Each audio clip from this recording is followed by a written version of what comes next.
Yo, everyone, what's up? I figured I'm just gonna put this on screen so people will be aware of what I request. So I don't have to repeat myself, but I might as well just say this. Whatever is currently going on in current events, I kind of want that to be put on the back burner for now because this has nothing to do with that. So for the next whatever amount of hours I'm going to talk about this topic, I would rather just focus on that. This won't exclusively focus on the expanded universe decanonization. Thank you for being understanding. But I'll get into other topics such as the current state of the franchise. It's just a good hookup for the current topic because I feel like it's relevant. I feel like when you're talking about the state of the franchise, I feel like considering it's the 10th anniversary of the decanonization of the expanded universe, and I feel like talking about the current state is something that has to be discussed in this stream because I can't just talk about the EU the whole time because I don't want to repeat what I've said previously.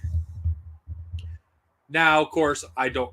For those of you who are watching this after the stream is over, what is the expanded universe? Long story short, it's books, comics, games, and various materials that came out between 1976 to the final books and comics in 2014. It's basically the tie-in media that came out between those times. Of course, I'm not going to get into the history of that. This is just me explaining it in a short and concise way. Now, if you're expecting me, for those of you who are fans of the EU that found me through my expanded universe defense videos, my reviews, me ranting about the new canon, me criticizing aspects of the new canon, or debunking bullshit arguments against the EU, you're going to be disappointed because this is not going to be a rant video because I feel like everything I've said about the EU decanonization, how unnecessary I felt like it was, how I think it completely disrespected all the people that worked on these stories and treated them like they were trash, like they were nothing. I feel like I can only say that so many times before I repeat myself. Now, I don't necessarily disagree with some people's statements that, oh, these stories were disregarded like trash, like they didn't really matter.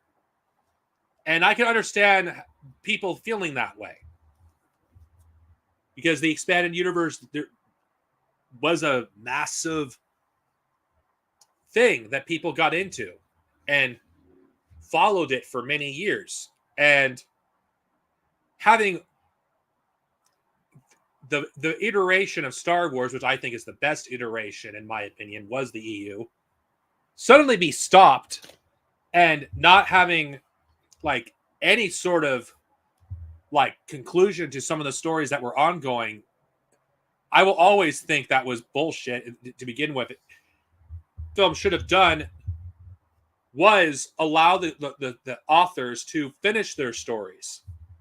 In fact, I argue they should have allowed the new canon to do its own thing while the EU also does its own thing, at least to a point where they could wrap up their stories. Because I'm bringing up Star Trek here because I think it's relevant.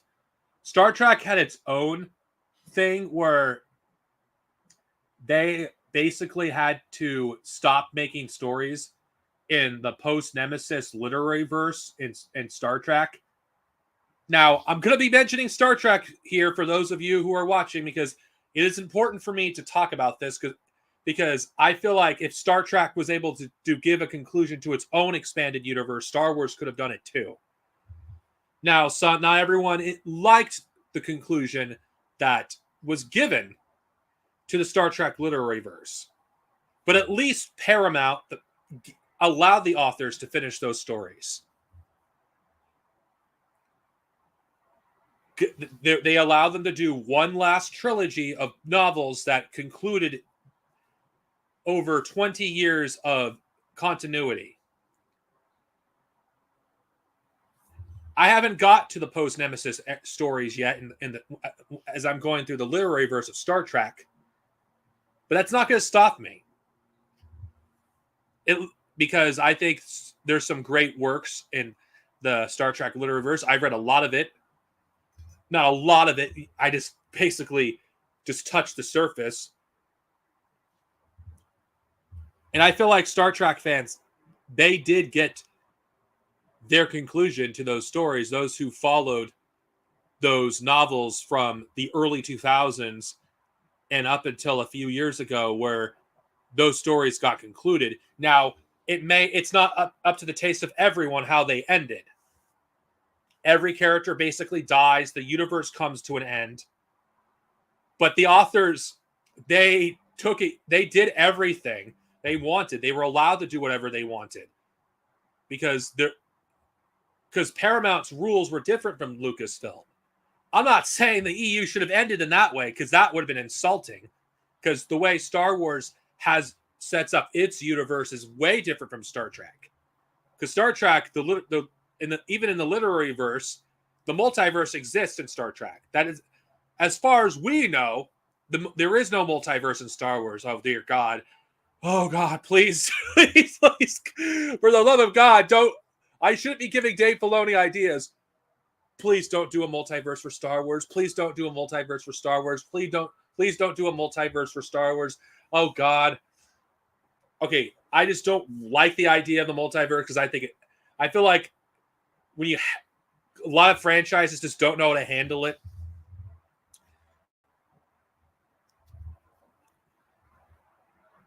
Of course, let's be real. For those of you who've been watching me for a long time, I will forever be known as the Star Wars guy, the person that started my YouTube channel doing Star Wars, even though that is not what I started off as when I first started my YouTube channel. Nobody knew who I was until I did Star Wars content. Yeah, I do have some people that may have been regular viewers of mine before I did Star Wars content. Most people knew me if I was known by anyone, it was a limited amount of people that knew about me. More people knew about my TMNT content than anything else, because back before, I kind of regret deleting those videos when I basically ranted about the 87ers, which people probably don't understand what I'm talking about. The 87ers are basically the TMNT equivalent of Gen Whiners. God, remember those days. It's almost been 10 years since I've done Star Wars content. God, I feel old. Oh, shit. I owe my channel to Star Wars. And I probably argue that without the EU decanonization, I might not have had the channel that I have today. It's unfortunate. It's embarrassing to say this. I was inspired by people that I'm no longer associated with, but Matt Wilkins did a lot of Star Wars content. Back in the early days, nobody was defending the expanded universe. It was... I know some of you probably don't remember, some of you do, but you know what I'm talking about.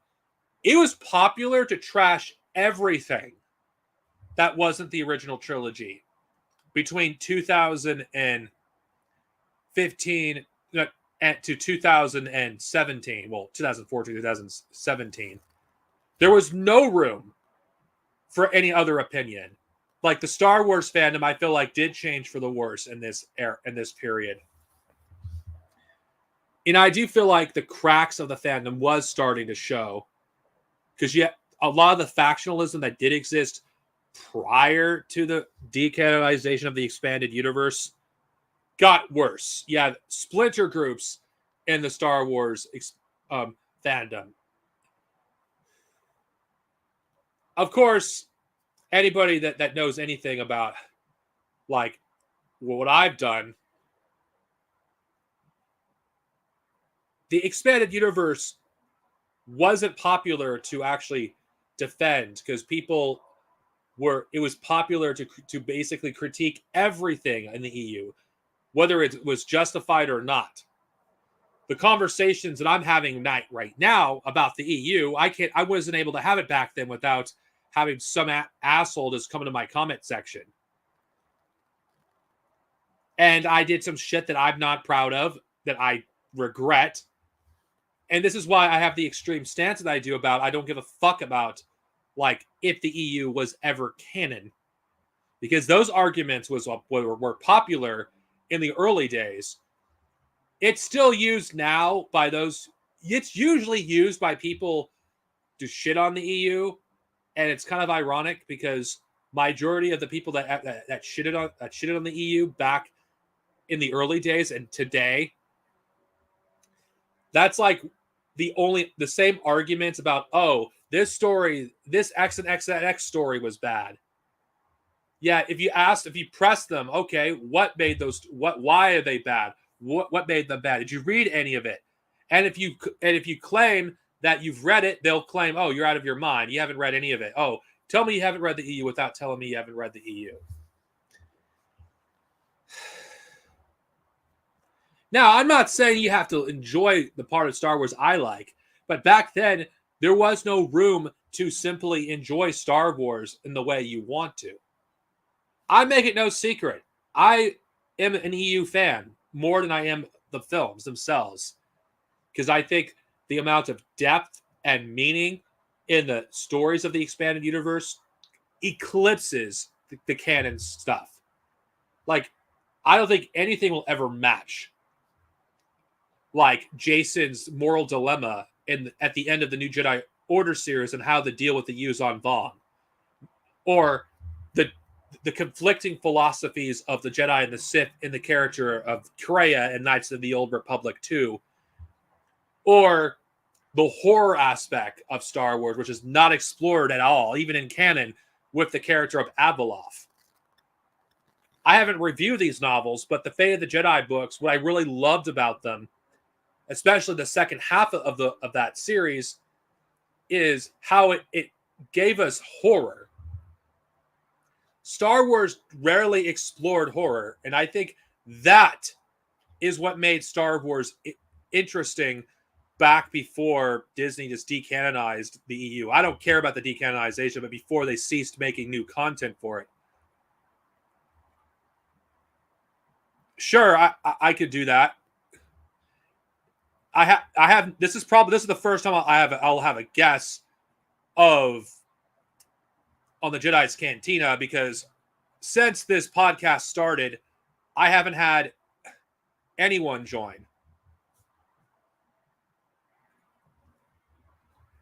And the beautiful thing about the expanded universe when it was still going, even now, if you don't like a certain era, you can go to this era or that era or that era or that era.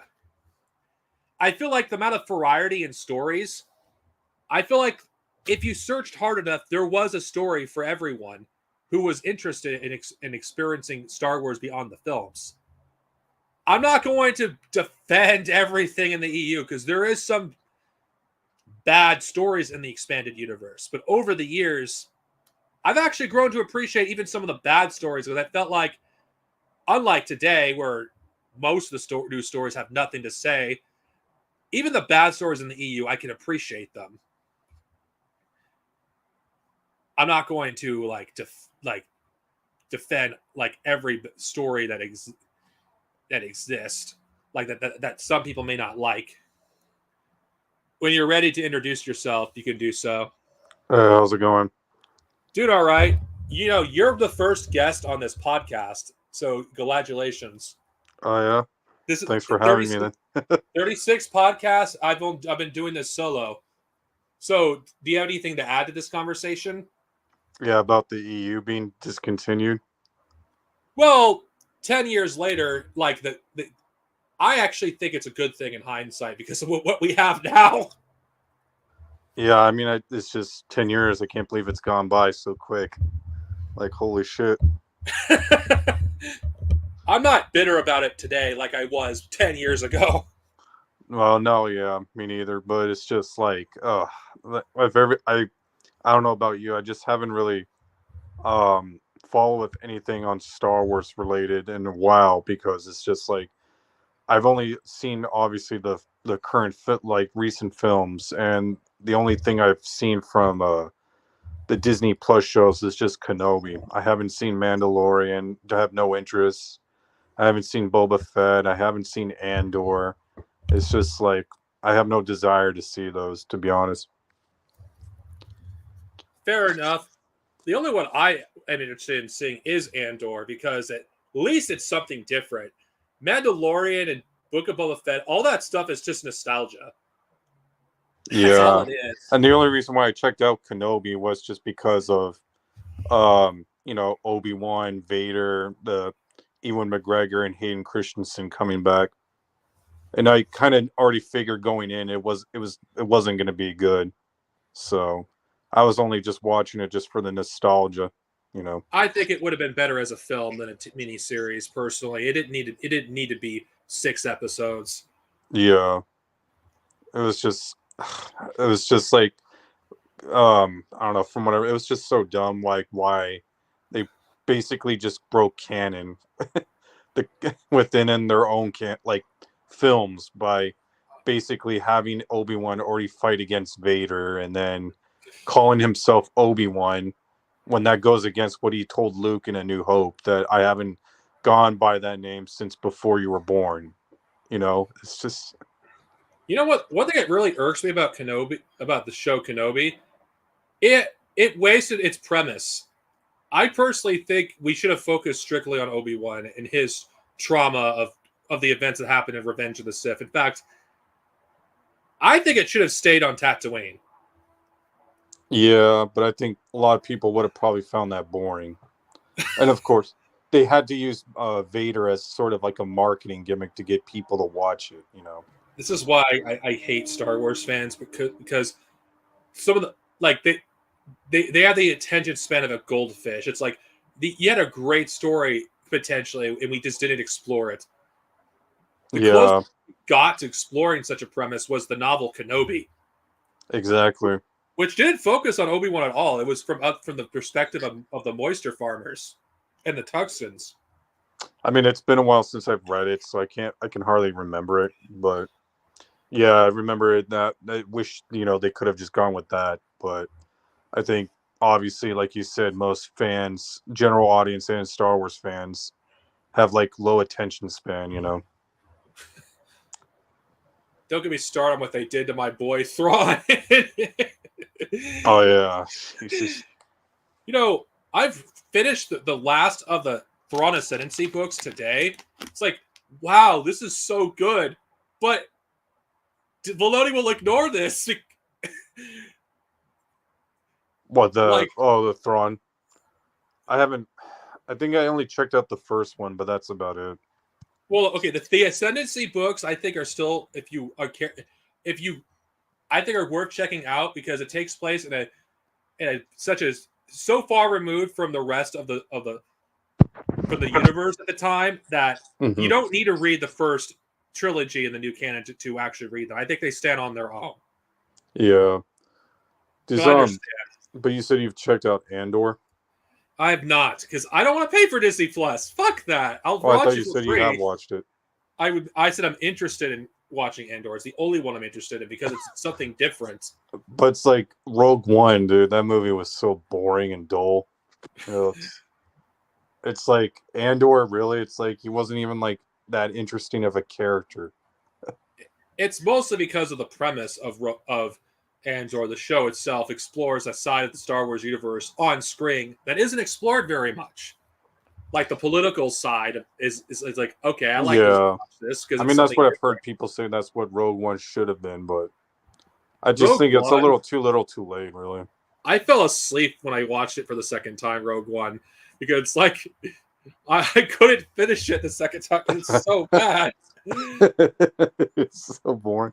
It's just obviously people went to go see it just because of the Vader scene at the end. That's about it. That's the only scene people remember, and I challenge people to try to remember the characters of Rogue One because they don't. They're lying. I don't. Except, yeah, it's just I don't know. It's like to me as a Star Wars fan, it's just like I really have no interest in any of the TV shows because I just feel like they need to try to get back to making the movies good first, if you know what I mean. It's just that's why I also don't even have I never even bothered watching any of the Marvel TV shows either. My issue with Star Wars at this stage is just it's so focused on nostalgia that it doesn't try to do something different. And Well, of course not. And I think I'm sick and tired of Dave Filoni being like put on such a high pedestal. No, I'm not hitting on people that like what he makes. It's just I just feel like Dave Filoni just does everything that the general audience wants, and that's not a good thing. Like I don't know. It's like obviously he gets too much praise because of the Clone Wars TV series he did. Yeah, but here's the thing: people don't give, but the good majority of the good episodes of the Clone Wars were not strictly written by him. No, they weren't. Get all the credit. No, they weren't. And I don't know if you read the old EVU stuff, but like the Clone Wars is like people keep saying, "Oh, that's like Star Wars at its most darkest," you know. But I'm like, it's not even dark. On screen, maybe, but no. Yeah, it's not because it's like if you read any of the old EU novels during that era, it's like the Clone Wars was not a fucking joke. It was not like some like kid show, if you know what I mean. The best episodes were the ones that focused on the clones. Was that? The best episodes were the ones that focused on the clones. Yeah. But because then I think, yeah, you were also talking about Abeloth too, right? Yeah, just like that character was scary, regardless how people feel about the execution of her character in Fate of the Jedi. It was refreshing to have a different aspect of the universe explored that hasn't been explored that much, and that is horror. Yeah, and it's too bad. Like during the Mortis episodes in the Clone Wars, you never got to see like any of that alluded, if you know what I mean, like to Abeloth. Well, to be fair, Abeloth probably did not exist when those episodes were being made. And I feel like Abeloth was created as a way to justify the Mortis episodes. Oh yeah, I'm trying to remember if those came out first or after. I always used to keep thinking they came out around the same time or something. But it's like Abeloth was introduced in the second half of Fate of the Jedi. She was introduced she was alluded to early on, but I wouldn't be surprised if she was not originally conceived to be connected to Mortis. I think she was originally going to be something separate. Yeah, and then like, you know, I hate how like EU haters like talk shit about that, and like they talk shit about the Yushang Vong, saying it's like too much like Star Trek, more than Star Wars. Not everyone likes the Yuuzhan Vong, and there's those who don't. They're not for everyone, but it was a response to everyone complaining in the 90s about them tired of the Empire. They wanted something new. That was the response. Exactly. Like they're tired of the Empire and Sith. I mean, why do you? This is why I say the era of the EU between 1999 to 2005 was its best era, because that was when you saw the most creative stories being told. Because I feel like the EU, I love the EU, but I feel like it actually became safe again towards the end of its life, because they were afraid of the backlash with some of the decisions in the New Jedi Order series. Yeah, because what's that asshole's name? Pablo Hidalgo. Yeah, he's the one that at least tried to keep the EU in line at that time, you know. But then it's like I think once after like 2005, he said he wanted to try to get rid of it for a while. I can't remember exactly what he said, but it's just like I think he just wanted to try to find some way to retcon or reboot the EU.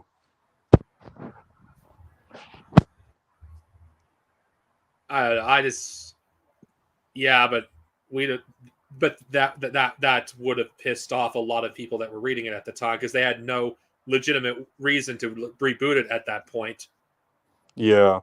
I don't I feel think like they could have isn't that got it. isn't that what he was trying to that's what I think you said some back in the day that he was trying to secretly trying to brush everything under the rug. At least by the time like right before the Disney acquisition, you know. I wouldn't be surprised. There's no proof definitively, and that was me at a different mindset at a different time. But I wouldn't be shocked. But I personally don't think you could have justified the EU decanonization without a new series of films being made. Well, yeah, but I just feel it's like once Dave Filoni came into the picture, that's when like the EU started becoming like very messy, because of all his bullshit retcons in TCW. Yeah. I mean, I don't hate Clone Wars now, but I can't help but feel like it kind of was used as an excuse to try to justify getting rid of it. But again, in hindsight, I think the EU no longer being canon actually it prevents it from being damaged further because who knows what they would have done if it was still canon. Yeah, exactly. Or they would have done a Frankenstein and only take aspects of the EU that's canon and disregard the rest. Yeah, it's just unfortunate though that we never got to see that kind of stuff materialize in the big screen the way how we wanted over the years. And it's just weird to me. It's just weird to me how Kathleen Kennedy said like, there was Star Wars has no source material to go off on.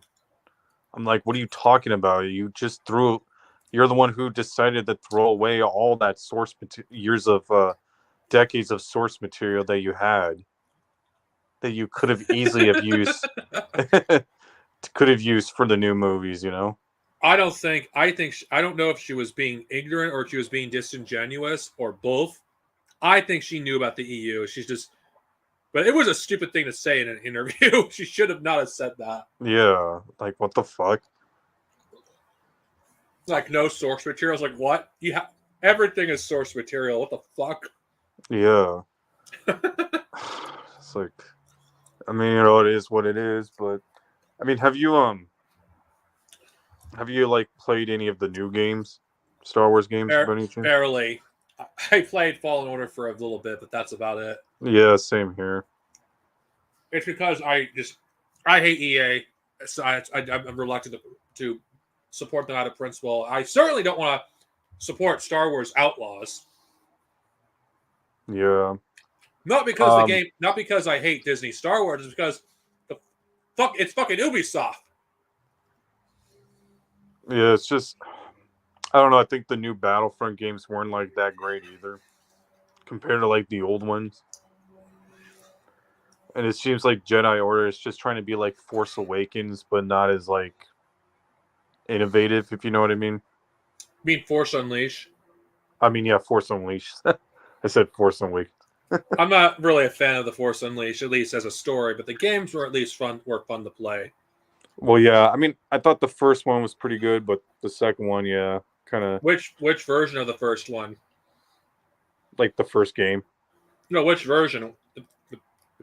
The PS3 and 360 version, or the PS2 and Wii version? Well, I think it came out during the 360 and PS3 era, didn't it? In 2008, they released so many damn different versions of the Force Unleashed. You had a DS version, you had a PS2 and Wii version, which by the way, you had a PSP version. And then you had the 7th gen versions. I only played like the 360 version back in the day. Because back at that point, the PS2 was too profitable for them to completely disregard. So they made it. The PS2 version and the Wii version are essentially the same game. The only difference is the Wii version has multiplayer and the PS2 version does not. Yeah. Well, I mean, I guess the novelization kind of that's probably the definitive version of the story, over the games. We're talking about the way the games play. I prefer the PS2 version, how it plays, because I feel like the combat just feels much more satisfying to um actually play through, well, than the PS3 and 360 version. Yeah, I only played the 360 version. I didn't play any of the others. I played the PS3 and 360 version, so I didn't play the Wii version until the Wii version was ported to the Switch. Oh, for sure. Um, Speaking of which, are you going to see the Phantom Menace next month when it comes to theaters? No, why? Why pay to see it, the movie when I have it? I could see it on. I could see it in the comfort of my own home. True, but I mean, I don't know. I think it'd be cool as like a 20th anniversary thing they're doing. I mean, to be honest, I wish I don't know. See, it's weird because it's like as someone who is like a fan of that film, I grew up watching it. I would like to go see it again on the big screen, but it's like I remember like what back in 2012 they did a real like a 3D re-release, of it. I kind of feel like what they should do is like maybe skip that and do like a anniversary release of Attack of the Clones and Revenge of the Sith instead. Or just do all of them. But I bet they're Or not. yeah, do all of them, but I I don't swear, if think they don't anyone do, has time to sit down and watch all of them in the theaters. well, they don't have to. They could release them within a few months apart from each other. True. I I can't just believe Revenge of the Sith is going to be 20 next year. it's just yeah, it's just I don't know about you, like I'm kind of too young, so I grew up watching the special editions like when I was a kid before the prequels came out, so it's like the only Star Wars films I've actually seen in theaters were the prequels and the sequel trilogy. So it would be kind of cool to see the originals on the big screen, if you know what I mean. The only Speaking of, movie of the original trilogy I've seen all the way was Return of the Jedi. Actually, the first time I saw Return of the Jedi ever was in theaters, and it was the special edition. yeah, And I never saw Empire fully in theaters. I never saw New Hope in theaters. Of course, I saw all the prequels, and unfortunately the sequels. yeah. So Ugh. I'm just like, I don't know why they haven't tried to do any like anniversary releases for the originals, from what I've seen. I mean, I'm sure they've done fan screening stuff, but not like another like a theatrical wide release anniversary. I don't know.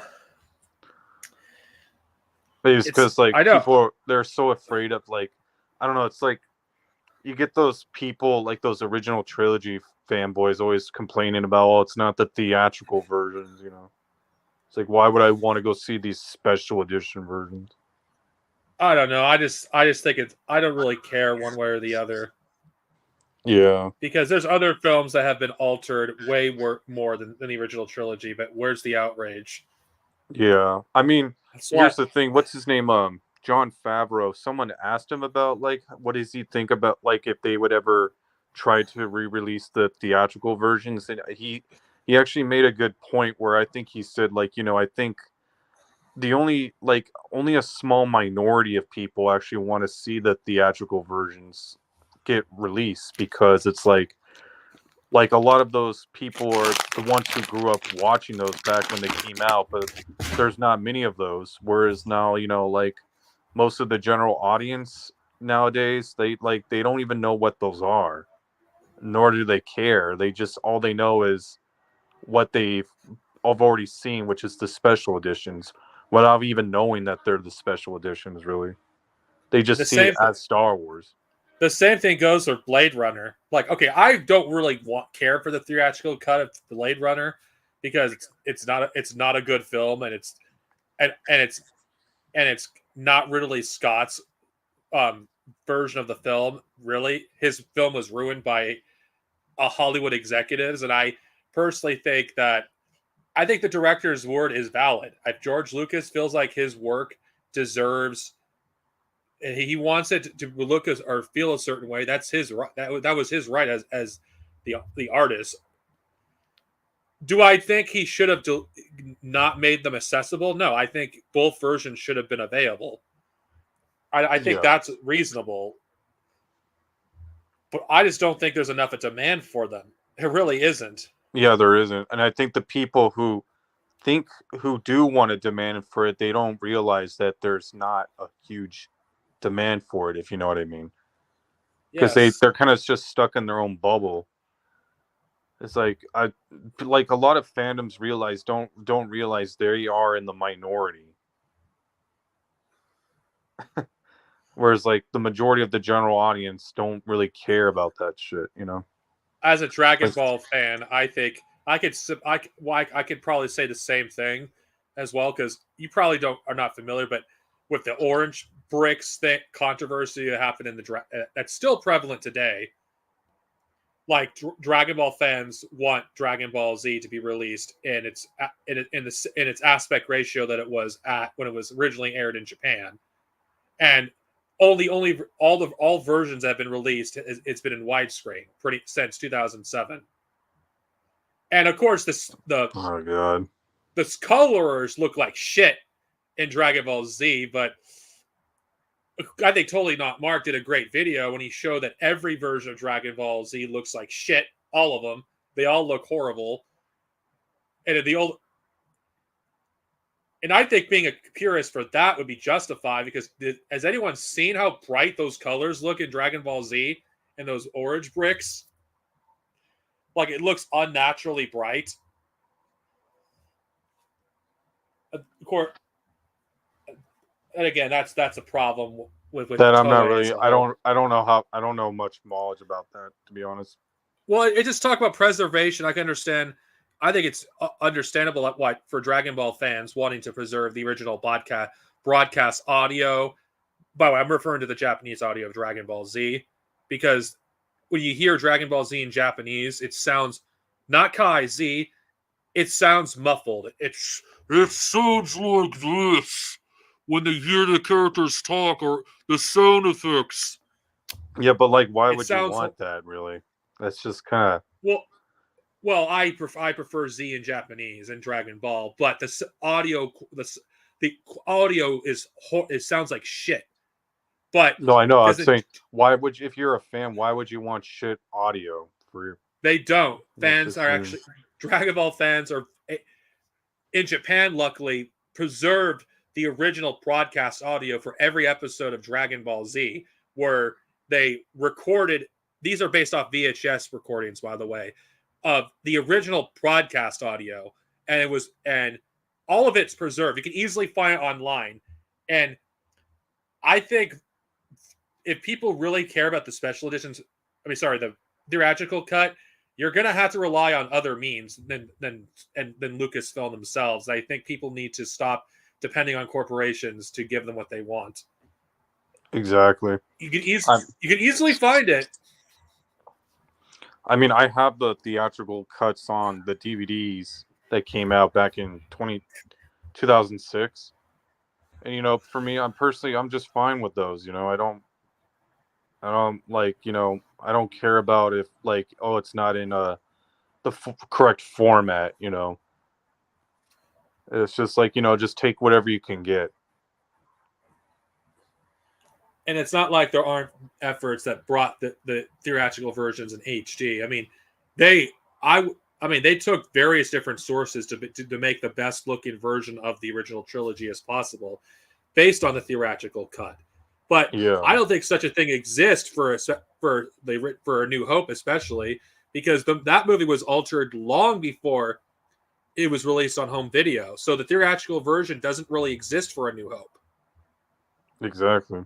And it's just, I feel like if they try to re-release those like in Blu-ray or 4K, I think it's just gonna look even more shit, if you know what I mean. Because I feel like they'll just take out all the grain for like pull a James Cameron and take all the grain out. James Cameron for what? like you've heard like all his past movies they're getting re-released on Blu-ray 4K. He Oh like God, takes all the grain out, makes why? them look like waxes. I think he did that shit with like Terminator 2. Oh God, no, no, no, no, no. Terminator 2, Terminator 1 and 2 are one of my favorite movies of all time. Oh God, no. Yeah. Speaking of Terminator 2, do you have any idea how hard it is to find the theatrical version? Of The only Terminator version that 2. exists is yes, the only version that's available is the special edition. The version that's basically has additional scenes. I didn't even know Dude, there was different versions of it. I just thought, to be okay, honest. well, I've seen the theatrical version as a kid. I do remember it.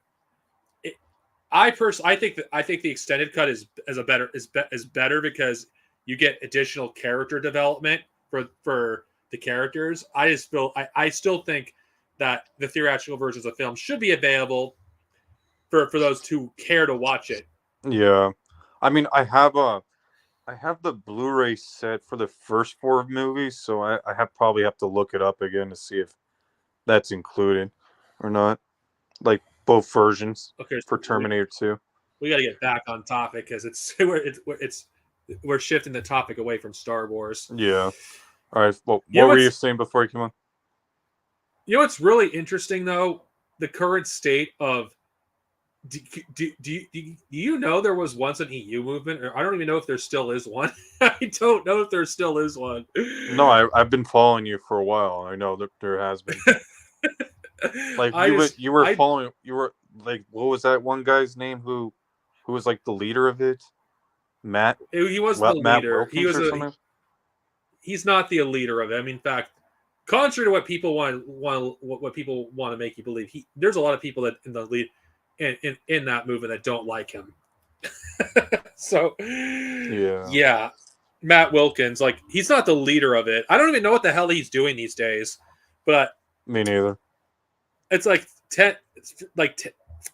it's amazing. 10 years and there's nothing, and they have nothing to show for it.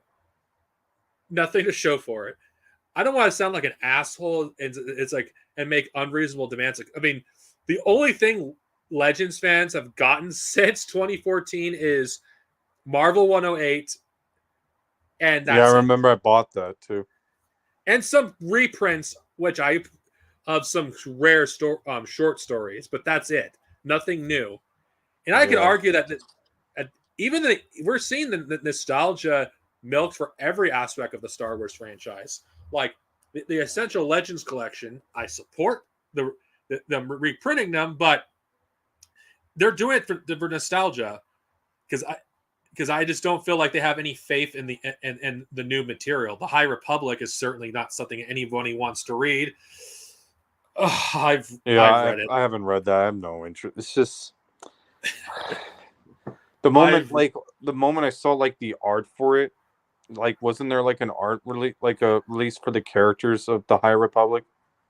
yeah. I remember one of them tried to make him look like Brie Larson, Captain Marvel. It's just like, oh god, this is Avar cringe. Avar Christ, like I think she was potentially an interesting character, but after her appearance in the first novel, she's just so boring. Isn't that how it usually always is with these these new Star Wars media stuff? Like they'll start off like somewhat interesting, but then they'll become boring later on. It's just... Well, she doesn't really do anything that's really interesting. And I feel like the problem with the High Republic era is just way too many fucking characters. Way too many characters.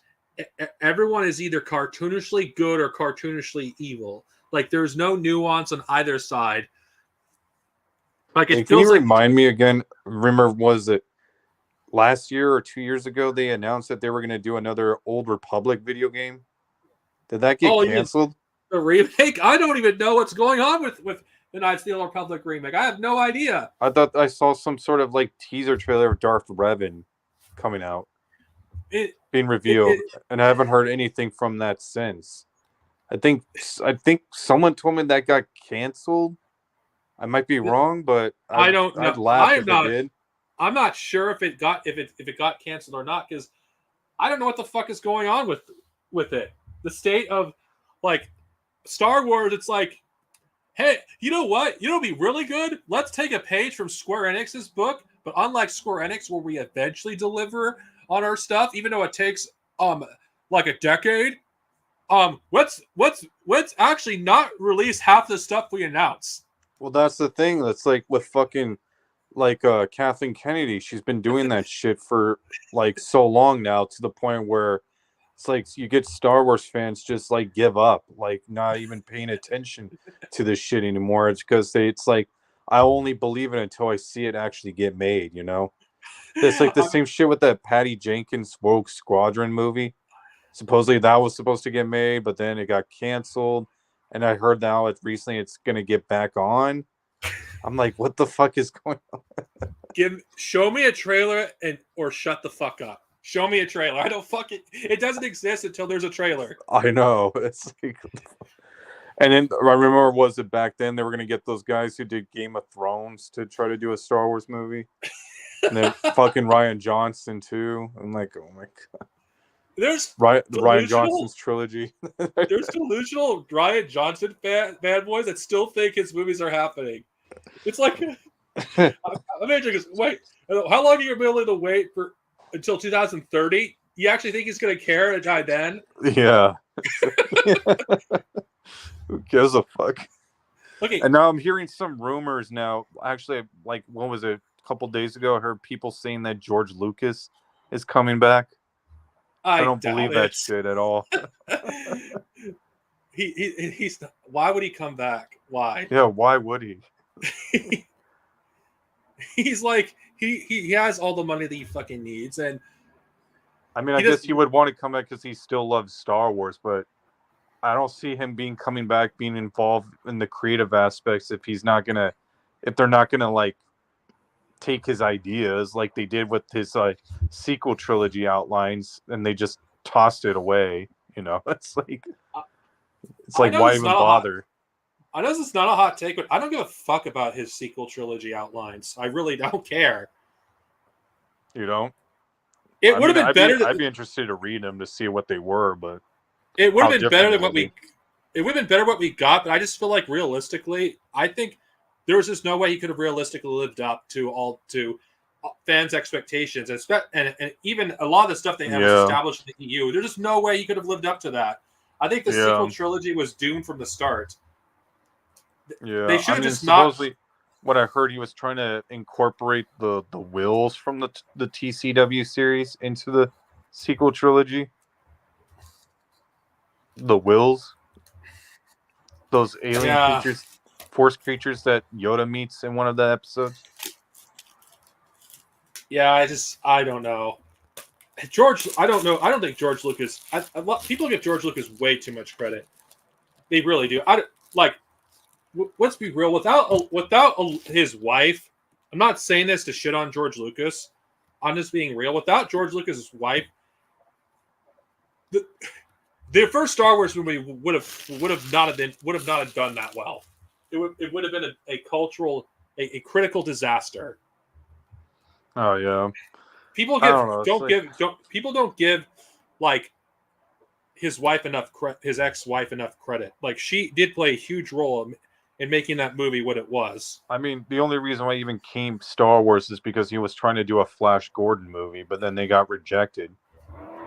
And he decided to make it his own thing. That's why. No, I'm not saying this because I hate George Lucas. I appreciate what he has done. I'm just saying I'm sick and tired of people sucking off that guy. Because he's I know. What I'm saying is I feel like people have this misconception that Star Wars was like some original thing that he came up with, when it really wasn't. You know. Well, I know. I'm aware of that. I'm just saying most of what the best work of Star Wars doesn't come from George. It really doesn't. Yeah. And I'll be honest, let's be honest. I think, back in the day when, when he first thought of Star Wars, let's be honest. I'm pretty sure he must have been high on some drugs back in the thought of it. I didn't think that's why, because it's like back in the hippie days, and it's like if you've ever like been high on weed or whatever, it's like you think of things like you never even thought of when you're sober, and then it's like if you're lucky enough to remember it, you'll be like, you know what? I think I'm gonna make that idea that I was thinking of when I was high into a reality. This isn't Hitch. Okay, I love what George Lucas has done for Star Wars in ways he contributed. I just think people give him way too much credit. He's not as much of a genius as people says he is. Like, No, I know, yeah. Just compare the politics of, let's say, of Timothy Zahn's Star Wars novels. Whether it's canon or legends, it doesn't matter. His politics feel so much more believable than what we have in the prequels. I love the prequels, so don't come at me with pitchforks. But the prequels' politics are so childish compared to what we see from the Clone Wars animated series and the EU. It's just so childish. I think there's certain things that George Lucas is good at when it comes for Star Wars. I think when it comes to the spiritual side of Star Wars, I think he excels. Same thing with Filoni. But when it comes to the other aspects, like the military science fiction aspect of Star Wars, the political aspect of Star Wars, I don't think he does good at those. I really don't. To be honest, it's like, as someone like you and I, who are probably defenders of the prequels, it's like we understand that, yeah, it has flaws, but it's just like, it's like, so what? The original trilogy has their flaws too, so it's like, it's not so much that people give, I feel like, it's not that so much people give George Lucas credits. Like, I think people overrate the original trilogy and thinking like it's such high quality art when it's what George Lucas said it is. They're just like sci-fi fantasy films made for children.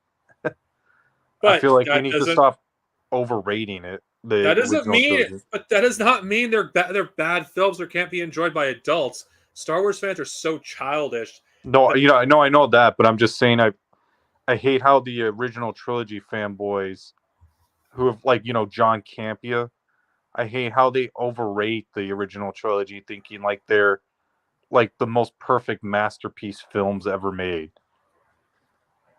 and they look at the prequels as like inferior, like siblings or family members of the Star Wars brand. It's just like, shut the fuck up, bro. It's like the original trilogy are not perfect films. They have their own fucking flaws too. Not to mention, the prequel trilogy has more talented actors than the original trilogy. Sorry, I meant the original trilogy. The original trilogy has flaws too. The most talented actors of the original trilogy was Harrison Ford. Honestly, but that's funny too. Like it's I have like sort of like a hate and love thing for Harrison Ford, where it's like the guy has come out and admitted that he's not a Star Wars fan, and that he says he doesn't even like Star Wars.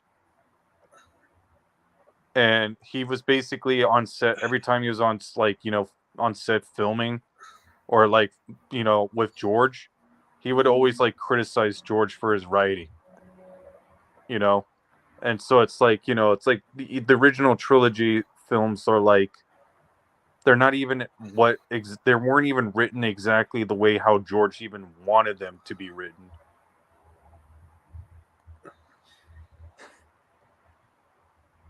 You know what I mean?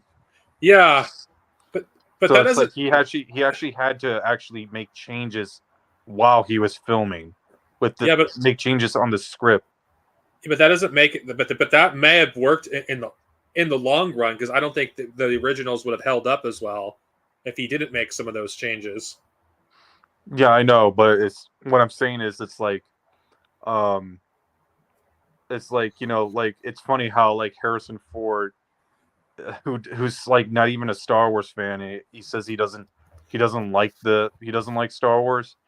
I find it funny how he was the one who dictated into making Star Wars the way it is. Yeah, well, I By don't. basically giving his own contributions. I remember Mark Hamill more for his voice acting than his acting. Yeah, like as the Joker. Yes.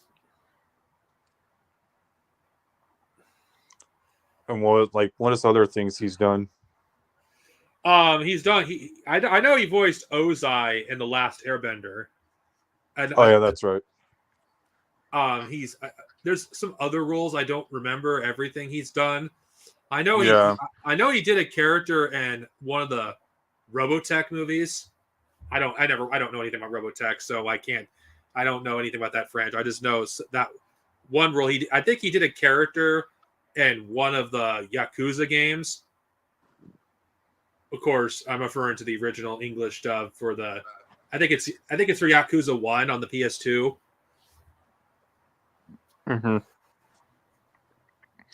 Mm-hmm. Shit. Sorry, I'm trying to multitask here. Oh yeah, I'm just trying to figure out. I'm trying to remember exactly what Harrison Ford said to George. He said, George, you can write this shit, but doesn't mean you can say it. You know. So it's like, can you imagine what like lines that George Lucas originally written for the character of Han Solo? Yeah. I wonder what that would have been like. I think I recall originally in Empire Strikes Back, he was originally in the script. He said, "I love you too," and Harrison Ford said, "I know," Yeah. which is like that's more effective than him just saying, "I love you too," because that's out of character for Han to say that. That's not who Han is. He would Oh say, yeah. "I know." I know. Oh yeah, and the fucking bullshit thing about people saying, "Oh, Han shot first." He was he was asked who shot first, and he said, "I don't care." Yeah, exactly. I don't care who shot first because I think it's stupid. Who cares? Me neither. But you get people like John Campea said, "Oh, that him shooting second goes against his character." What I'm like, character? how the fuck does that go against his character? Not to mention, in universe, everything happened so fast, people couldn't tell who shot first. Exactly. Which you did have some EU authors even like poke fun at that. Like Boba Fett's like, I remember when you. It's like I forgot. Uh, I remember when you shot first or something or. Well, George Like, Lucas himself has made fun of that. I think what was it when he was on set of Crystal Skull? He was wearing a shirt that said "I shoot first" of Han Solo. It was like one of behind the scenes like filming for that movie. He was wearing that shirt. I think he wore that on purpose just to sort of trigger all the haters, you know. I think Dorky like did a sting where George Lucas made a cut where Han Solo shot first in every situation in every Star Wars movie. And then you watch like it's like, is it the Empire? It's he's worse. Oh, can I ask you? You know, the one character I feel like that's the most overrated by the original trilogy fanboys is Boba Fett. I don't like Boba Fett. He's just a cool looking character and nothing more. I'm sorry. Yeah, that's why I always prefer Jango Fett. Well, Jango Fett barely appeared in Star Wars lore. It's too bad his best stories like was completely fucking retcon. Thank you, Filoni. Exactly. Yep. I mean, at least in Attack of the Clones alone, you could see him like fight. He was going toe to toe against Obi-Wan, and he was like even not afraid to go up against Mace Windu and all the other Jedi. So he was actually more of a badass, and he actually went down like a badass, unlike Boba Fett, who just like got his fucking jetpack by a blind Han Solo in the Sarlacc pit, and then they try to retcon that in the EU, saying he didn't die. It's like just to please all those fucking fanboys of his that overrate him. It's like, yeah. Of course, then he had them complain about his characterization in the book of Boba Fett. It's like, what? You wanted more Boba Fett? What the I fuck? know, and then What more do you want? people are complaining about. I only saw like screenshots because I haven't seen the show, but there's like people saying, "Oh, there's more Boba Fett's that look like Power Rangers or some shit." It's like, it's fucking. This is the example of Star Wars fans taking Star Wars too seriously. Exactly. It's like, this is do Star. I don't think Star Wars fans know how to have fun. No, they don't. But like, go to an EU group and mention and entertain the idea of fan fiction, and you'll fucking be like swarmed. I'm sorry, but I feel like, today modern fandom for just like anything, I feel like the reason why like a lot of fandom is toxic is because of the Star Wars fans when the prequels came out.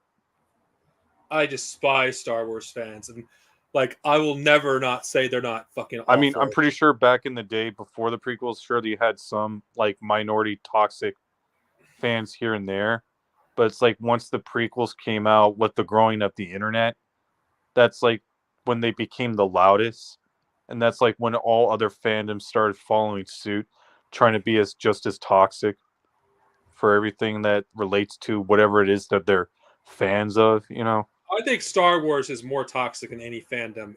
No, yeah, definitely. Only Sonic could actually come close to being as bad as Star Wars fans. Well, I'll be honest, I think Superman fans are just as toxic too. I don't know anything about the Superman fandom. Because it's like Superman fans always bitch and complain about if Superman's not like it's not a Boy Scout, or if he is, then they, like back in when Superman Returns came out, they bitch and complain it's too much like the Christopher Reeves movies, There is especially with this new James Gunn Superman film, it's just like you never hear the end of it from whether if they're Snyder fans or not. It's just like people always bitching about like how Superman should be portrayed. If you want, before I turn the back to Star Wars, you don't want to know one fandom that I cannot stand personally, and I think they're the worst. And at least in the anime fandom, they rival Star Wars fans. Dragon Ball Z fans. Oh my yeah, that too. Yep. God. Do you want to know what most conversations revolve around? It's a dick measuring contest. Oh, this character could beat this character in a fight. Oh, this character could beat against that character. When you ever compare a character from a different series, it's like they always talk about, oh, this person would win against this person in a fight. To me, it's never been about that. What I've noticed is always like, oh, you get Dragon Ball Z fans versus Dragon Ball Super fans versus Dragon Ball GT fans. It's just like stupid. To me, it's a dick measuring contest. Of course, they're mostly. To me, I think Dragon Ball Super is garbage, anyways.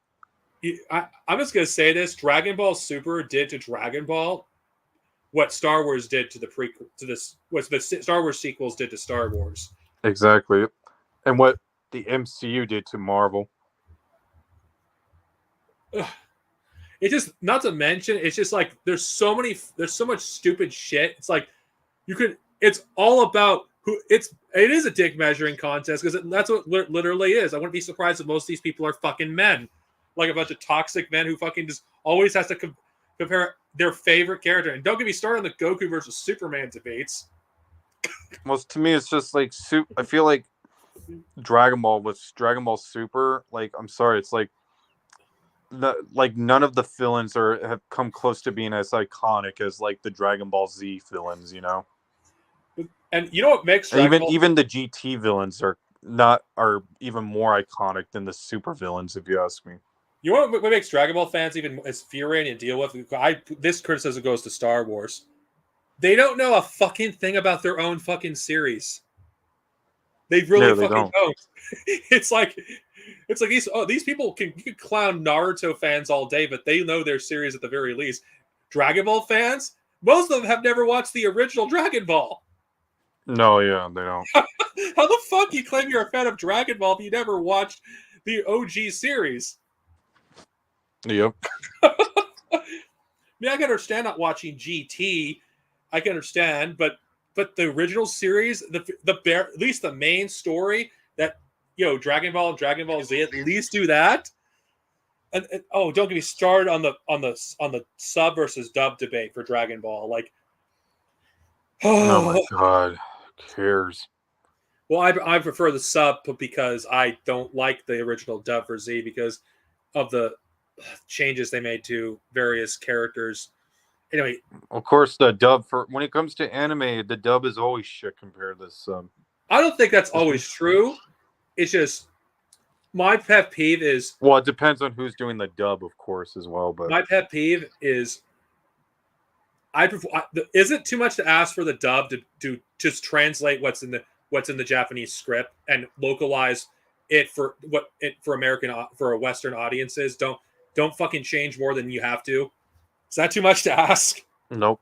I mean, I grew up liking Yu-Gi-Oh, and the Yu-Gi-Oh dub is just like not as good as the Japanese version, just because 4Kids really fucked up the script,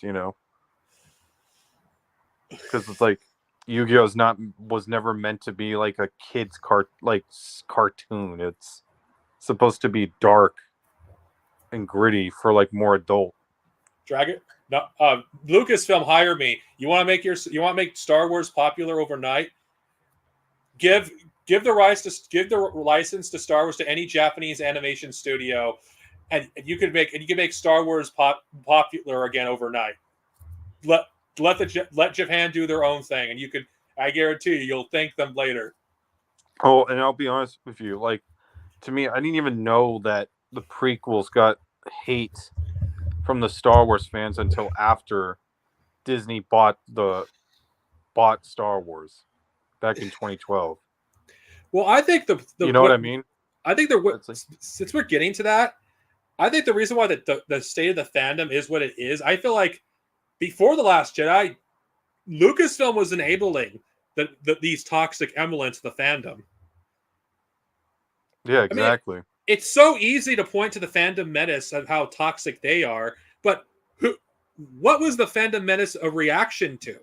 Now, I'm not defending the fandom menace, mind you. I'm just I think context matters, because not all most of the fandom they've pretty much been split off and they're irrelevant now. But most of the people that originally went to the fandom menace, they felt marginalized. Yeah, yes, because it's all came from the prequel haters, of course. That's where it all started. And not to mention the gaslighting, just for having a slightly different opinion about the sequel trilogy. Because to me, it's like I don't know about you, but it's like the day I remember when I went to go see The Force Awakens, and when I came out of that theater, I knew like Star Wars is dead. Just right from that first screening of that movie, because I could already tell like where it was going. Yeah. And to me, it's like, okay, out of all the sequel movies, which one do you like the most? I hate all of them. But which one do you prefer, like, is better than the rest? Okay, if we're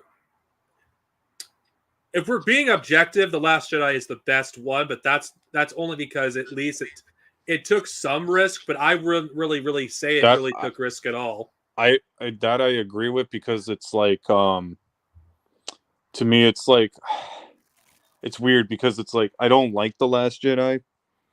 And it's funny because a lot of people like to blame Rian Johnson on it, but I feel like Rian Johnson, in a way, is just the victim of it.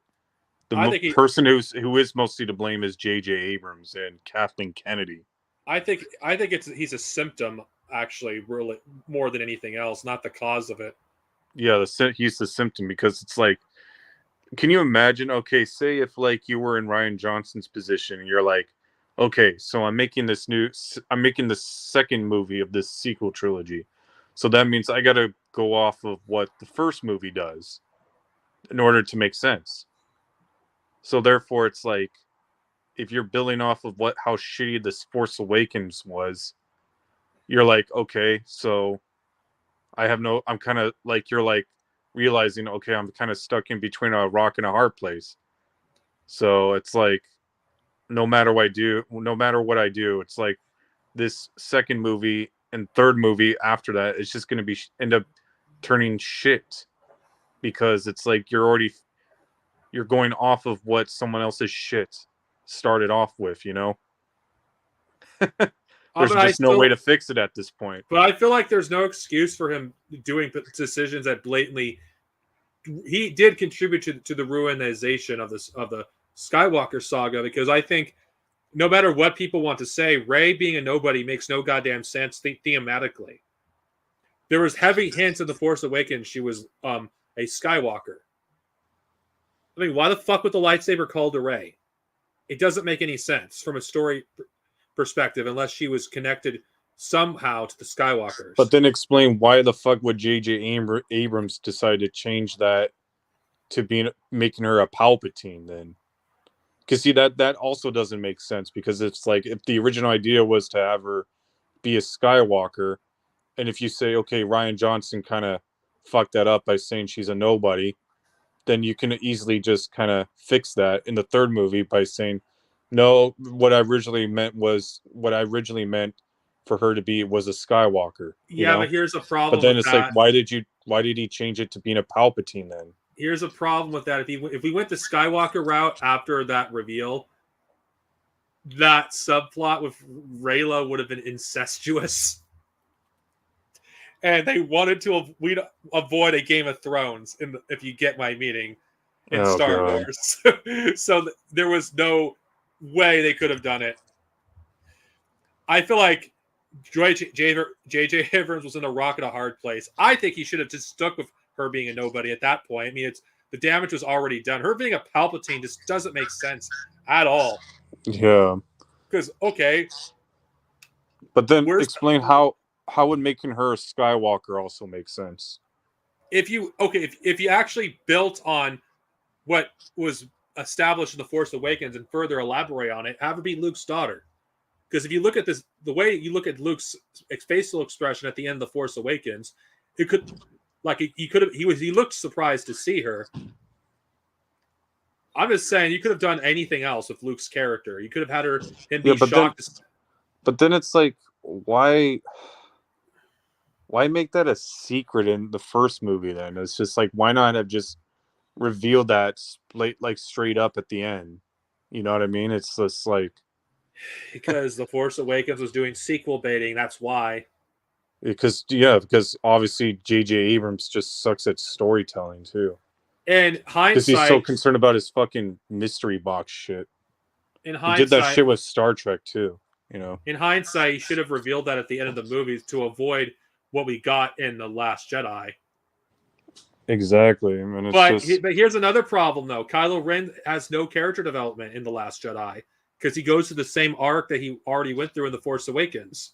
Yeah, of course he does. Yeah.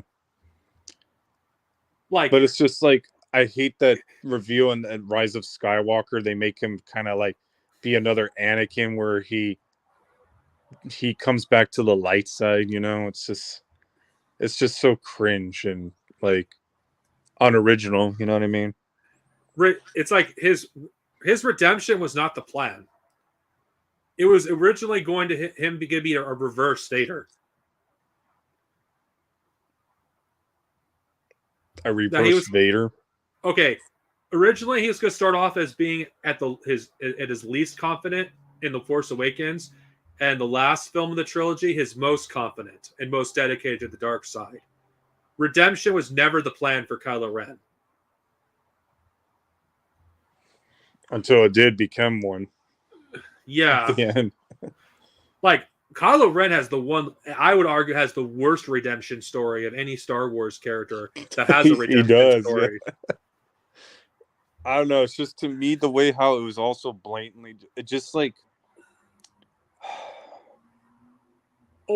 because it's like they try to make it like with Vader, it makes sense because it's like at Return of the Jedi, it's like, you know, the fall of his wife makes him turn to the dark side, and then seeing his son almost getting killed is what brings him back to the light. So it's like, what why would he, and why for like Kylo Ren in Rise of Skywalker, what made him wanted to come back to light was Rey? That makes no sense. It doesn't make any sense. It's like, okay, how do we? Okay, let's take Revan and Bastila's story and let's do it worse. That's Reylo in a nutshell. Exactly. To me, it's like I remember when I first saw Rise of Skywalker, the opening where it's revealed that Palpatine was still alive with those disco lights coming on and off. I was like laughing, busting out loud in the theater, and everyone else started laughing at me too. It's just like the way it was just shot. Well, what about when that scene where Poe's like, somehow Palpatine returned? The way Isaac delivered that line, it sounded like he thought the idea was so stupid that he just didn't know how to deliver it any other way. Yeah. He looked like he was trying not to laugh because of how dumb that idea was. Yeah. Somehow Palpatine returned. I know, somehow. Stupid. It's like, obviously they try to rip off Dark Empire from that shit. And you made it worse. No, I don't think Dark Empire is necessarily the best Star Wars story in the EU and not an example of a great story by many people. I don't think it's bad, but there's a good reason why a lot of people do not like that story, or it's divisive. There's a good reason. I like the first story of Dark Empire, but then it's like the sequels were shit, if you know what I mean. The sequels were dog shit. They really were. Especially the way how they made Palpatine go out like a bitch. The way he died in the first one, I thought was brilliant. He got destroyed by his own power. Yeah. But then, like, they bring him back again, and then he gets killed one more time by, I forget, how was it again? Like, he was holding the child of Han and Leia, and then... Yeah, no, he was holding Anakin Solo. Holding Anakin Solo, and then they make him go out like as if it was like Lord Voldemort from Harry Potter. It's like, what the fuck? Like his body gets disintegrated and his soul gets trapped in hell for eternity or some shit. It's just so stupid. It's like, you know, it's interesting as a lot of EU authors hated Dark Empire. A lot of them did. And they poked fun at that. It's like, this is a terrible idea. Yeah, it is. Yeah, it's as bad as you pledging your allegiance to the Emperor. Yeah. I don't know. It's like, I think it's just they were really trying to like tell that story where they like what would happen if Luke did go to the dark side, you know. Well, which I think is like a good, like it's an interesting concept, but it's like. But the thing about Dark Empire is it actually has had ramifications for Luke's character arc in the New Republic era, because he was legitimately afraid of falling to the dark side, or afraid of having his students go down that same path. So it's not like he came out of that unscathed. No, he didn't. Yeah. Like, okay, I know some people may critique Luke's arc in the EU at some points, but I feel like there was a lot of hits with Luke's arc in the EU than misses. Because I don't think any other version of Luke is as good as the EU version. I feel like the EU took what was already there about Luke and made him better. While The Last Jedi, I feel like it. I don't really care about Luke Skywalker in the canon. I don't care what justification Filoni will do for Luke's character in his Mandoverse. I don't care, because why do I care why Luke felt fucked up like he did? It should have been explained in the Last Jedi. I shouldn't have to watch hundreds of hours of television just to understand why he fell. Wait, so I'm trying to remember, like in the new canon, how Palpatine came back is. It was like in Dark Empire. It's a clone body, right? But it still has the same spirit and consciousness of the original Palpatine hosting it, right? Yeah. I think I remember some people were complaining about how the books kind of like retcon the movie, the way how they explain how he came back. What else were they supposed to fucking explain? If it doesn't make any sense in the context of the sequels. It doesn't. And His line is just, there are things that the dark side that some would be considered to be unnatural. yeah, he's trying to repeat that Revenge of the Sith line. I mean, that actor, he's like, he read the script. It's like, fuck it, I'm just gonna be over the top and with my delivery. Who cares? And the way it's like, I'm trying to, the way I remember it, it's like, how do I say? It's like they got rid of Snoke, but it's like at that point, it's like you might as well have just like make it be like you should have just had it be as like you should have just said like the Snoke in The Last Jedi was just a clone body and that the real Snoke was hiding, you know. Even though we never got to find out who the fuck that was. Who do we really give a shit about Snoke? I'm being real. Do fans really care about Snoke? At this point, no, not anymore. Because I remember back in The Force Awakens, at least like people were theorizing, oh, that could be Darth Plagueis, you know. I don't like the idea of Darth Plagueis. Like, I just feel like that gives way too many connections. Like, I just feel like not all overarching villains have to be connected to the prequels. I feel like it would have been. There's one theory that came up with he was one of Palpatine's rivals, or just have him be his own character altogether. Well, that's the thing. So, Rey is a Palpatine, so she's the daughter of Palpatine's son, right? No, she's the daughter of a clone of Palpatine. Of Palpatine, yeah.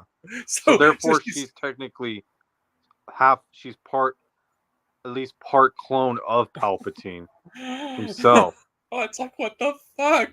Of course, let's be honest, the novels don't fucking matter in that canon. They'll just ignore it. But it's like, you know, the one thing I will say in the Rise of Skywalker, the way how her parents died, that's pretty dark as shit, though. The way they showed it. Because I think, didn't they get killed by that Wayfinder thing, by that little alien that was working for Palpatine? Yeah. They got murdered with it. And then they just drop her off in that the Jakku planet.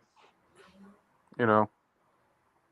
I'll admit that was pretty dark for Star Wars. I feel like we didn't. The problem with the Palpatine twist is it doesn't work because there was no setup for it. There was no foreshadowing for it. Yeah, that and like the whole Reylo thing, there was no good setup for it either. Oh, like God. their relationship, especially with that cringe ass kiss at the end before he dies, you know. Oh God, I cannot stand Reylo. And her being able to unlock that force healing ability, like which is obviously that came from the EU with what's his name, Cade Skywalker. Yeah. Was able to figure that out, which is something that Anakin was trying to achieve, was force healing. To me, it's just weird, like how no other Jedi in the past was able to use that power. Not even like other Jedi masters like Yoda couldn't figure that out. One thing I really hate about the sequel trilogy, at least its discourse, is how it ruined like the discourse of what is and what isn't a Mary Sue. Because every character who's slightly capable is considered a Mary Sue by a bunch of fucking idiotic chuds on the internet. Just because a female character, God forbid, is slightly more capable, their Mary Sue is slapped on them. Yeah. Like Captain Marvel was called a Mary Sue, and I don't consider her one. I think that's ridiculous. Oh God. Of course, when I watched Captain Marvel like 2 years ago, it was so fucking hard to get through. It's like, I only saw that movie once. I only saw that movie once just because I was so curious to see how it leads into Endgame, and to which it really didn't. wasn't necessary to fucking watch. You want to being the masochist that I was when I was doing a rewatch of the entirety of the Infinity Saga. I watched every single movie.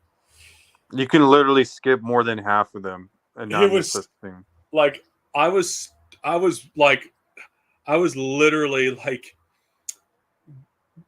I was burned out when I got to Avengers Endgame. It's like, oh god, it's fuck.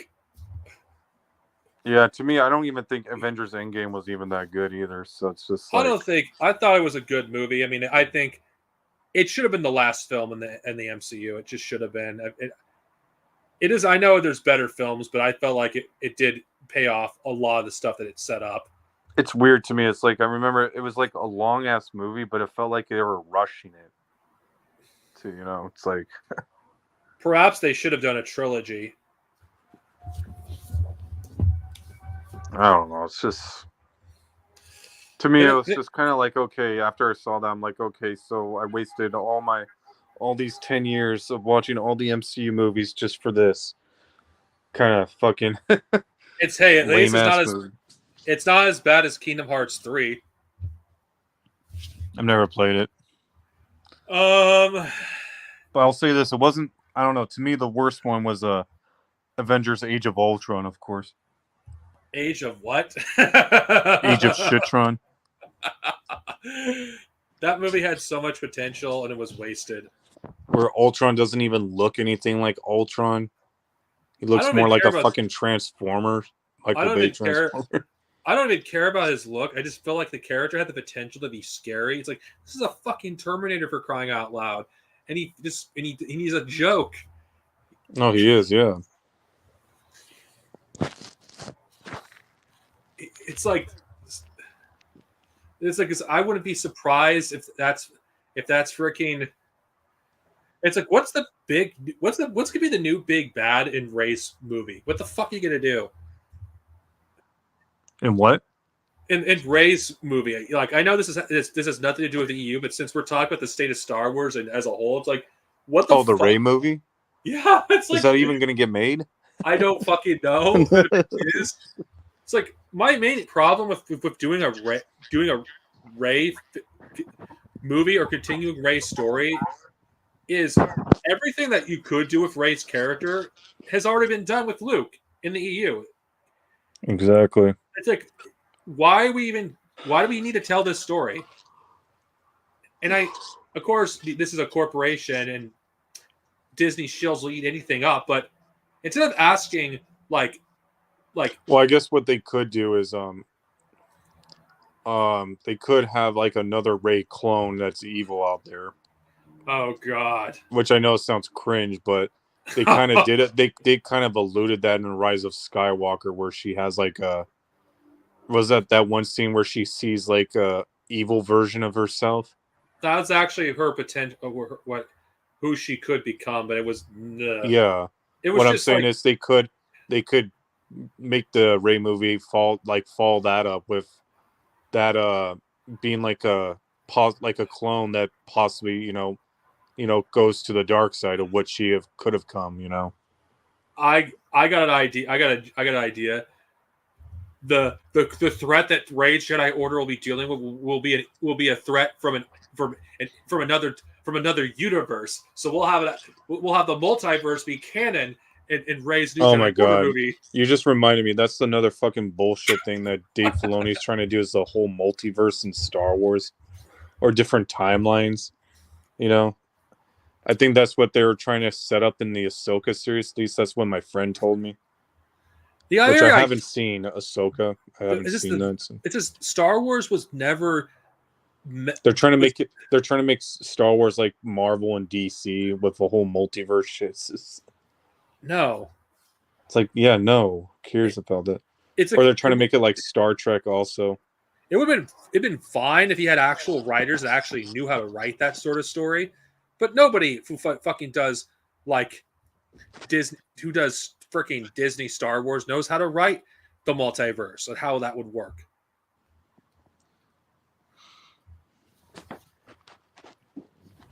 And let's be honest, the fans would do it better than the fucking than freaking Lucasfilm. Yep, exactly. I know. To me, it's just like at this point, Star Wars probably should have just stayed as like a trilogy or six, like just as the six films as they were. I don't know. It's just like trying to make Star Wars into like some sort of big conglomerate, like a franchise, like MCU, just doesn't work for me. I mean, it could have worked, but if you had like the right people who know shit about Star Wars to make that work, like you could have done a Knights of the Old Republic movie and all this stuff, and taken stuff from the EU, but it's just like they've already botched it so many times where to the point it's like there's just no way of salvaging it, you know. No, there isn't. I mean, I'm pretty sure you'll get some fun stuff here and there with modern Star Wars, but this is not what I really want. How I want Star Wars to go out. No, me neither. It's just I I just don't think Star Wars doesn't appeal to young people because it doesn't really speak to young people. I don't think it really. I don't think it really does. It's just time to pull the plug. And it's like the same thing with the Terminator franchise. That's done too, you know. I don't care what anyone says. I think Genesis was an abomination. Dark Fate may have its problems, but I would watch that any day. No, yeah, I think Genesis was the worst one, and then Dark Fate is. I think the biggest issue with Dark Fate, God, we keep switching topics, whatever. I guess you could. It is related to Hollywood as a whole, but the problem with Dark Fate is I feel like I might elaborate this on when I talk about Dark Fate in detail. The death of John Connor, the biggest issue with it is it doesn't add anything to the story. Nor does it make sense. Now imagine this for a second. I'll just make this quick. Imagine a version of Dark Fate where John Connor's alive, but imagine the character is as fucked up physically and mentally as the actor that played the original John Connor. And you have that as a story.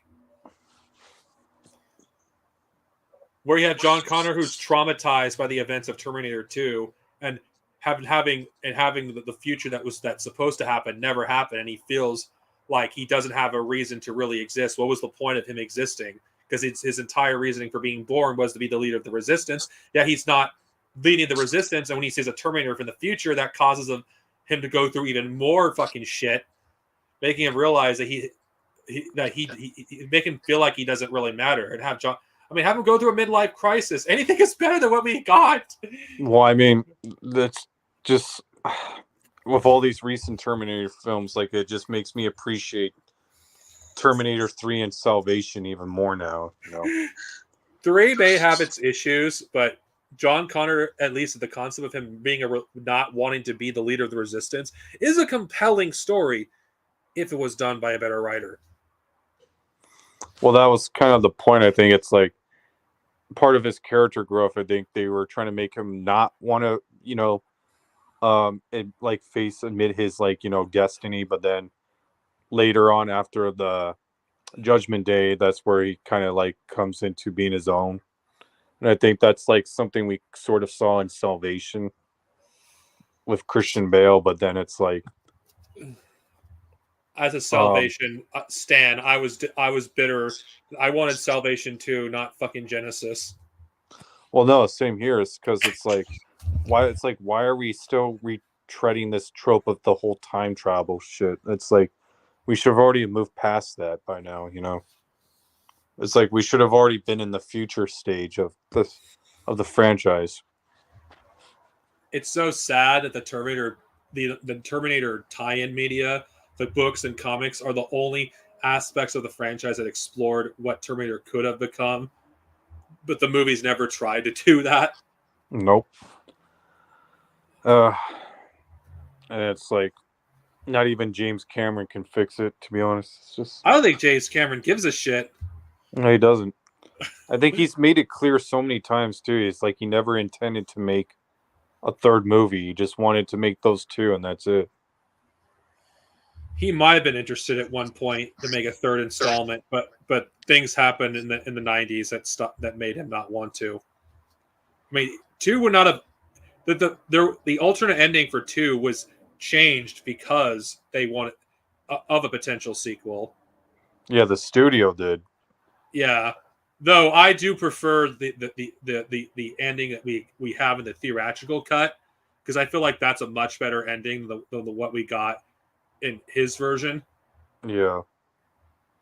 And I feel like, 3 and 4, they kind of make sense now just because it's like, oh, you could say, this is like an alternate timeline where um that the theatrical ending of 2 didn't happen. So Yeah, it's just like you I, just retreading this whole timeline shit though, time traveling shit. It's just like it gets 2000 and the just 2010s becomes was the decade of legacy sequels, and yeah, Star Wars was the victim of that. exactly. Well, Like people anyways, don't back ask to the Star Wars though. people don't ask the question, why do we need these stories instead of just cheering on blindly these stories getting made? And I think this is one of the things I hate about the Star Wars fans prior to The Last Jedi is they were mindlessly cheering for everything, not even considering, is this really a good thing? Is this really good?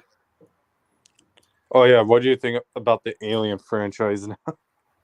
I only care for the first two. I never watch any movies really past. I did watch 4, didn't really care for it. 3, I haven't watched it in years. I don't have no comment. I don't know anything Yeah, I about think I only care about to me I only consider like the first 3 films canons. Like even though the third one has its problems, I still prefer the alternate cut. I think that's much better, you know.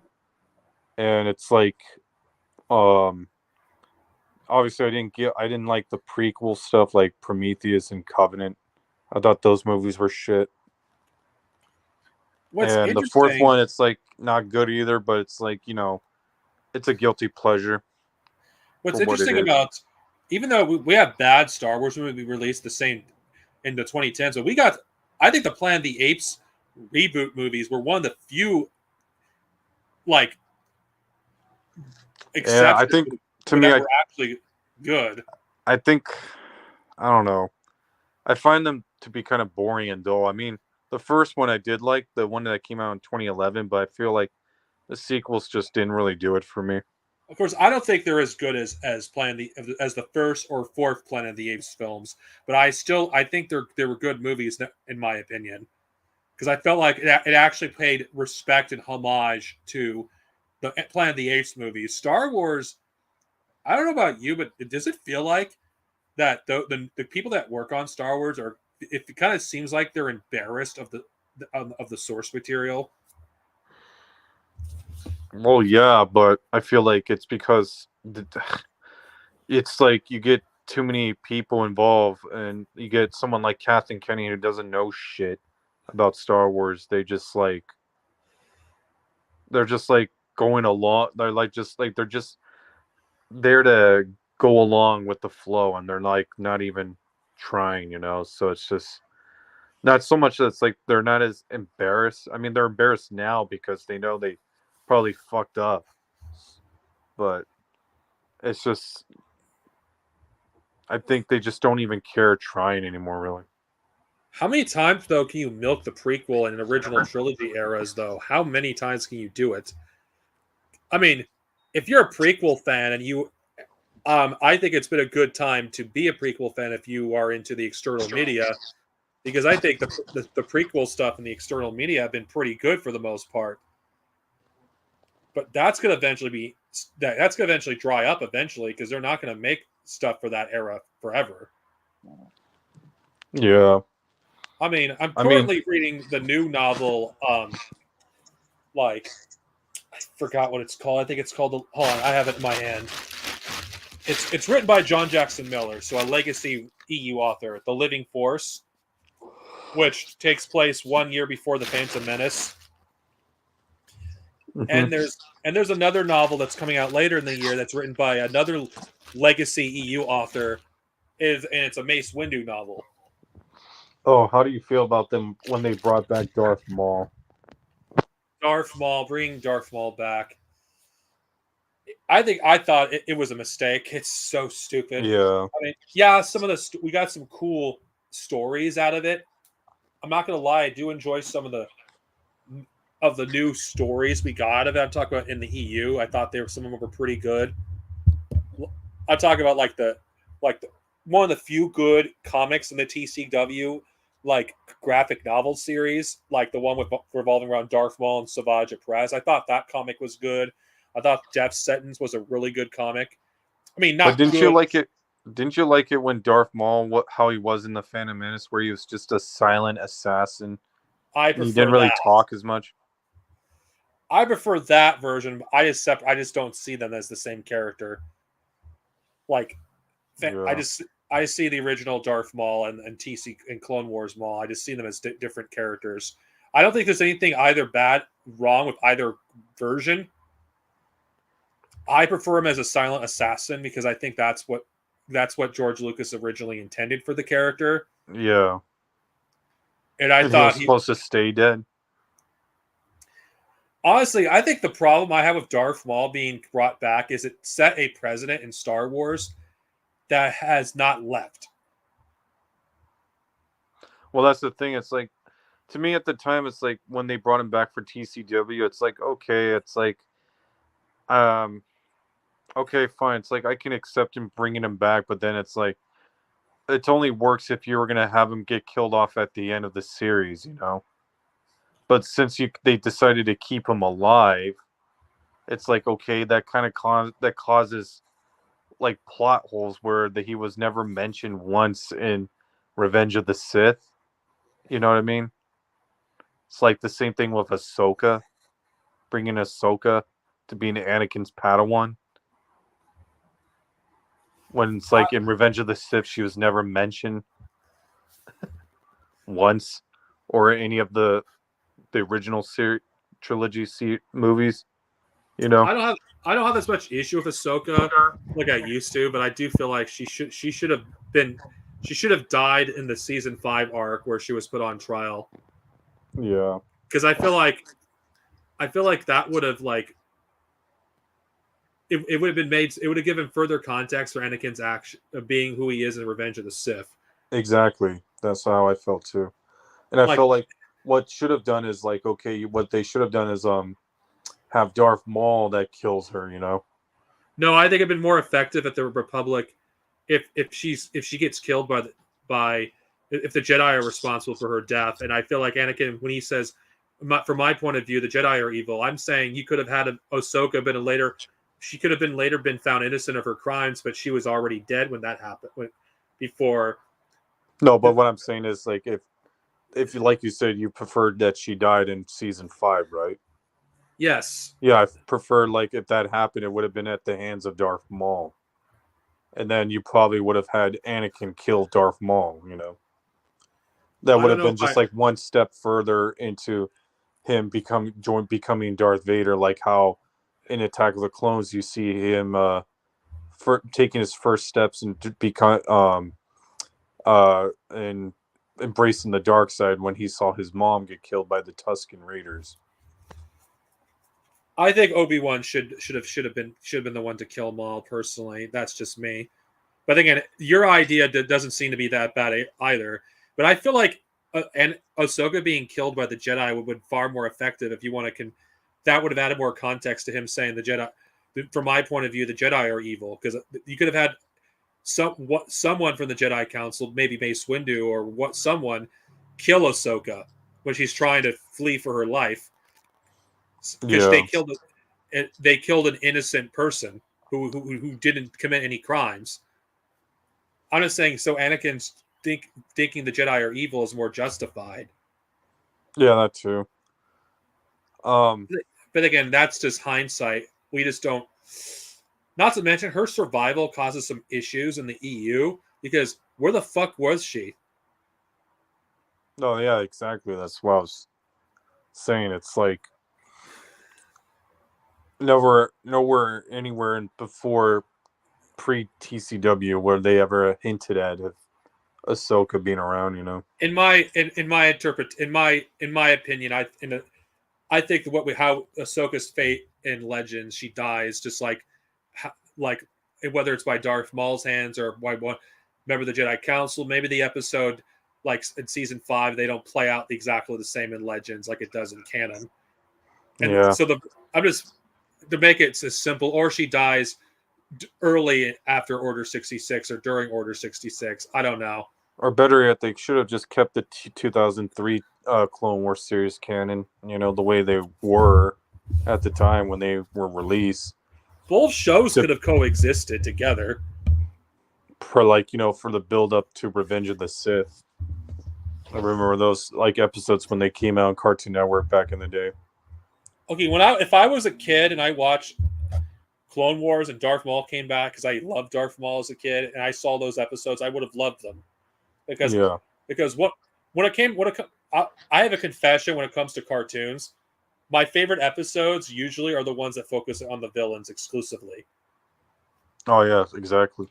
Like my favorite Transformers episodes in Transformers Prime and in G1 were the ones that focused on the episodes that focused on the Decepticons, because because we rarely focus on the bad guys' perspective, and they were so much more interesting. Of course, and I'm more of a Decepticon fan than Autobot and Transformers anyway, because simply I just prefer them in general.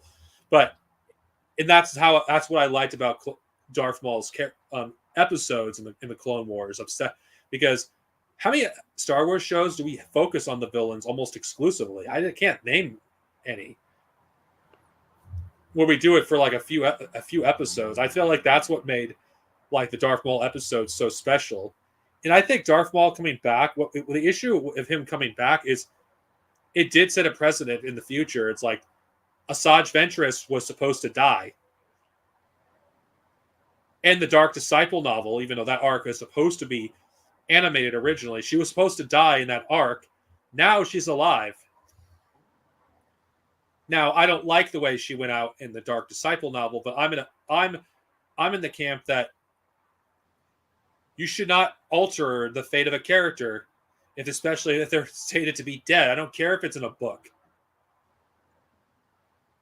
What's really infuriating about people who ignore Dave Filoni, they love to talk about George Lucas and praise him to high heaven, but one of George Lucas's children was involved in writing that episode.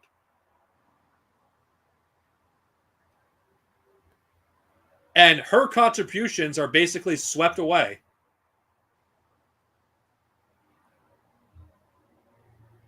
Wait, which episode was it? They were never produced on the Dark Disciple episodes, but she did write the script, the story for those episodes. That was one of George Lucas's children, and her contributions are basically swept under the rug because of Dave Filoni. Rather than just animate those episodes, just animate them, he just basically ignores what's in the novel because according to certain sects of fans and the current heads of Star Wars, nothing matters but what's on screen. I think I remember one of the early concepts ideas that they had for TCW was to introduce the Yushang Vong in it. Well, I think that would have actually been cool. I'm glad they didn't because they would have ruined them. I'm sorry. I just don't. No, I know. I get what you're saying, but I just think from someone who is sort of like a fan of those the Yushang Vong, I think it would have been cool to see them actually make an appearance in Star Wars media outside the books. It would have been interesting if it would have been cool to see them in animation. And yeah, I mean, I'm not going to lie, as a fan of the Yuuzhan Vong, but those episodes were never made because of the Disney buyout. Yeah. Because it's like that just would have also been cool. It's like someone who's read the EU. You're like, oh, sweet. They're actually taking something from a concept from the EU, and they're actually alluding to what will happen in the future within the Star Wars universe. During the Yuuzhan Vong War. I know Timothy Zahn does not like the Yuzon Vong, which I don't really care about what other authors think. It's like, me okay, if neither. you don't like him, like then don't write about him. It's like I don't give a shit. I actually prefer the Yuzon Vong over the Grisk. I'm trying. What's the grist again? They're essentially a technological advanced species. We don't know what they look like because they haven't appeared in Star Wars media outside the Ascendants, outside the novels in the new canon. Like we don't. It's hard to tell what they look like. Oh, is that that's a new canon. They're Uh, basically the equivalent of the Yuzon Vong in the new canon. oh, I haven't And read those, but it gives an explanation why, like why like Thrawn is working for the Empire is to. It's similar to in Legends to get in order to get them to hit the how to assistance to dealing with the far outsiders, which was what they call the Yuzon Vong. yeah. Well, I mean, the one thing I will give, I did like Timothy Zahn's work back in the day about what was it called, the Outbound Flight, Oh, that novel's great. where it explored the unknown areas of the galaxy. Well, I think Timothy Zahn still does great work.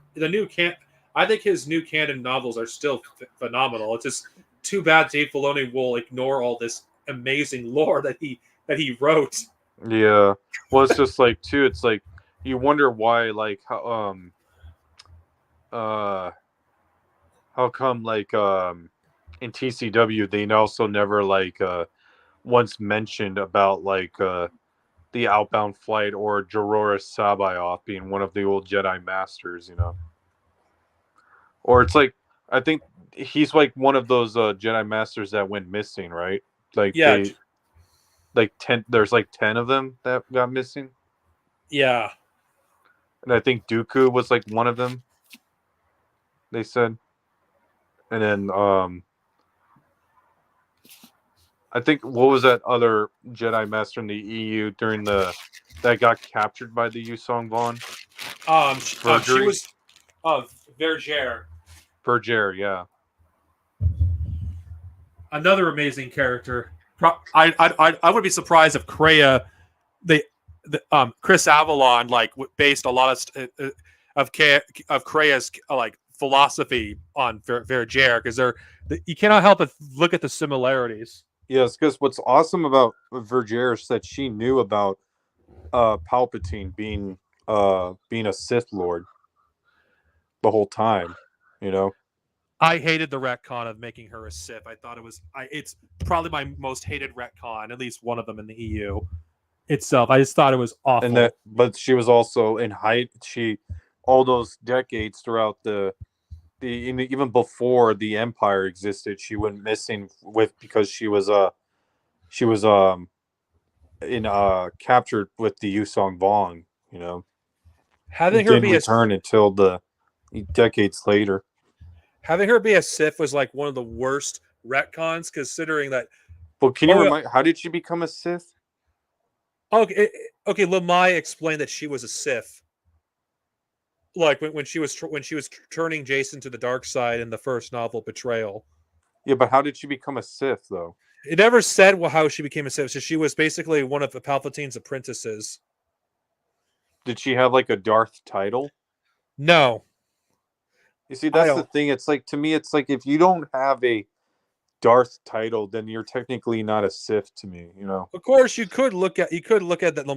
Lamaya may have been lying, but I still, in the implication story wise, I just still don't like it because it takes one of the most complex characters of the New Jedi Order series and just making her into a Sith. Just I feel like strips her of everything that she was. But that's the thing, though. You said she was one of Palpatine's. I'm trying to remember. They She didn't was one allow of Palpatine's apprentices. it. Didn't it wasn't like elaborated on that much. I think there's certain concepts George Lucas may not have been a fan of in the expanded universe. I'm talking about that was established in the New Jedi Order, like some of the I stuff. think I'm trying to remember. I think Verger, like that was like sort of the connection that. Okay, you saying that she was one of Palpatine's apprentices or spies? Yeah, we And I don't. We think just that's how he probably knew about the Yusong bomb were coming, and that's why he built the Death Star, you know, as a sort of like a uh contingency weapon in case if they ever showed up, he would use that against them. well, I just don't. I think the retcon was unnecessary. I real because it just doesn't really add anything to her character. I just felt like it was just they were following a mandate by George Lucas, or maybe certain EU authors did not like some of the stuff that was introduced in the New Jedi Order series, like changing the very concept of what the Force is. Because one of the things that was very interesting of Vergier in the novel Traitor, God, I've been it's been almost a decade since I read this novel, but I remember it vividly when she Hmm. told Jason that the truth that the Jedi have never told that will not tell you is there is no dark side. I felt that was very interesting at the time. It's like, really, that's tell me more, please, because I feel like it greatly made the I feel like the New Jedi Order series made the Force vastly more interesting than how George Lucas wrote it. I'm sorry. I feel like the way the Force is written is just But like you're not saying currently. that you're not talking about like the midichlorians thing, are you? Yeah, no, I'm not. I don't have a problem with the midichlorians. I just feel like the way the EU wrote about the Force was just vastly more interesting than how George Lucas wrote it or Filoni. It just felt like an actual like there was actual different philosophies and how people looked at the Force. Even other Jedi looked at the Force differently. And they said there was no. I'm trying to remember. They said there was That no was dark side. that was Vergier saying that. Of course, that could be her basically lying or just trying to manipulate Jason. I mean, I just feel like it Or should. it's like one of those things where they think like the people who are in the dark side, they think they're the good ones, right? That's And that's not. why I don't. they're saying like they'll, you know, like they're probably saying, oh, there is a dark side, but it's not evil, if you know what I mean. Like, Yeah, I kind of wish they would have continued with that and expanded upon that further, or to show the counterpoint to it and to show and is expand upon it more because I feel like Star Wars got way too mature for when it after like the new Jedi Order series. I feel like it dialed it back because of that reason. yeah. Well, I mean, about Verger, you were saying you didn't like the retcon of her being a Sith, but to me, it just never made sense. Like, how could she have been alive all these decades? You know, Well, she's even not it like human. wasn't even around at the time when the Empire was around, and like miss like it's just Well, waited so many like decades for her to reappear. You well, know, she disappeared like in the decade between a, the Phantom Menace and Attack of the Clones. yeah, yeah, and then she didn't come back until like what 30 years after Return of the Jedi too, you know? It was 25 actually. Or 25, yeah. Almost 30 years, you know.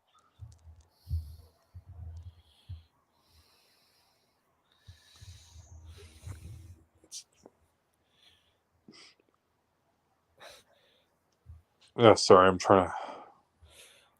I'm just trying to like remember all this stuff. It's It, been years it, since I read them. it's me too. I mean, the new Jedi Order series is 19 books after all. Yeah. And then oh yeah, I was saying about the outbound flight. I feel like that's something they could have easily have done as sort of like a, you know, as a movie in itself in a way. All the EU novels could have potentially been movies, but they'll never adapt them. I think that's a pipe Yeah. dream.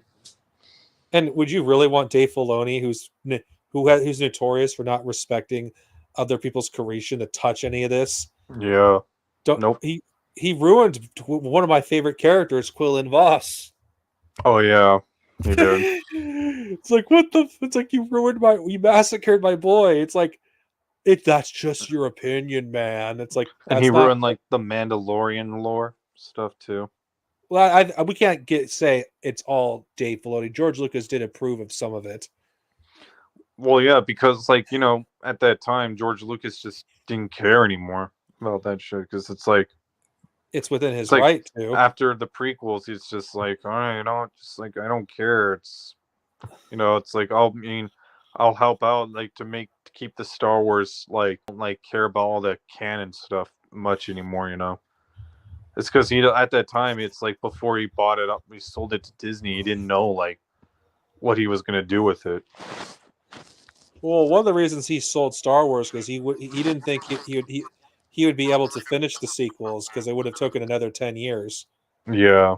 and he wouldn't be able to finish it. He didn't want to commit. I think because if you look at George Lucas before he worked on the prequels and afterwards, he looked like he aged like 15 to 20 years. Oh yeah, that's true. And I don't think he thought he would be able to live to finish it because of the amount of stress. Mm-hmm. And I hate the way how the people treated Jake Lloyd too. Yeah, Disgusting. no accountability. He was a child.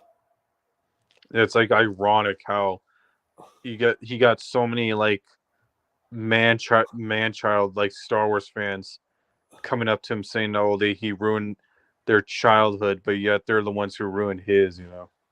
Yeah, I know. I think there's something. I think there's a headline that said that he. I know. I think I know he hates Star Wars because he said Star Wars ruined my life. Yep. Don't blame him. Well, it's like I don't even think. I think maybe I read somewhere where he came to the recently where he said like, "Oh no, I still love Star Wars." I think he came to the conclusion it wasn't Star Wars that ruined his life; it was the fans that did. That I ruined don't his know. childhood. So it's like, It's hard not to hate the fandom because there's so. I've dealt with so many awful people in the Star Wars fandom over the years. It's like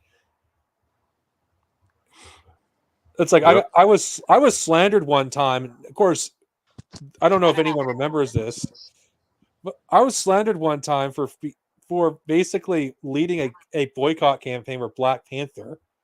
It's like what? and when I pushed back against it and say I had nothing to do with that.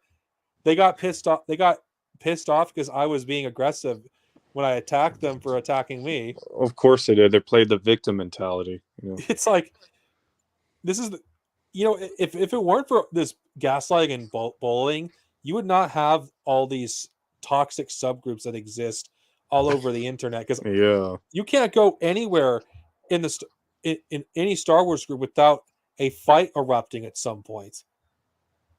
Nope. It's like you love the EU, oh, you'll be attacked by an EU hater. You're a fan of the new canon, you'll be attacked by an EU It's just fan. there's just so much division, divisiveness and distortion. You follow the canon, but you don't like how how Dave Filoni doesn't respect the canon. Oh, you're gonna attacked for nobody cares about these books. Dave Filoni fanboys. Or you follow, God forbid, you're one of the rare fans that actually follow both and you enjoy both, and you're attacked by both sides. There's no fucking winning with this fandom. Dave Filoni looks like a douchebag to me. Sorry. I don't really like Filoni personally. And Pablo Hidalgo. I actually think Filoni's worse because Hidalgo doesn't have the influence Filoni has. Not anymore, yeah. And then you have that other guy, Leland Chi, too, as well. I don't have as many issues with Leland Chi as Hidalgo. Yeah. But what's funny, too, is they named the Star Wars character after him. Like in TCW, there was like a guy named Pablo.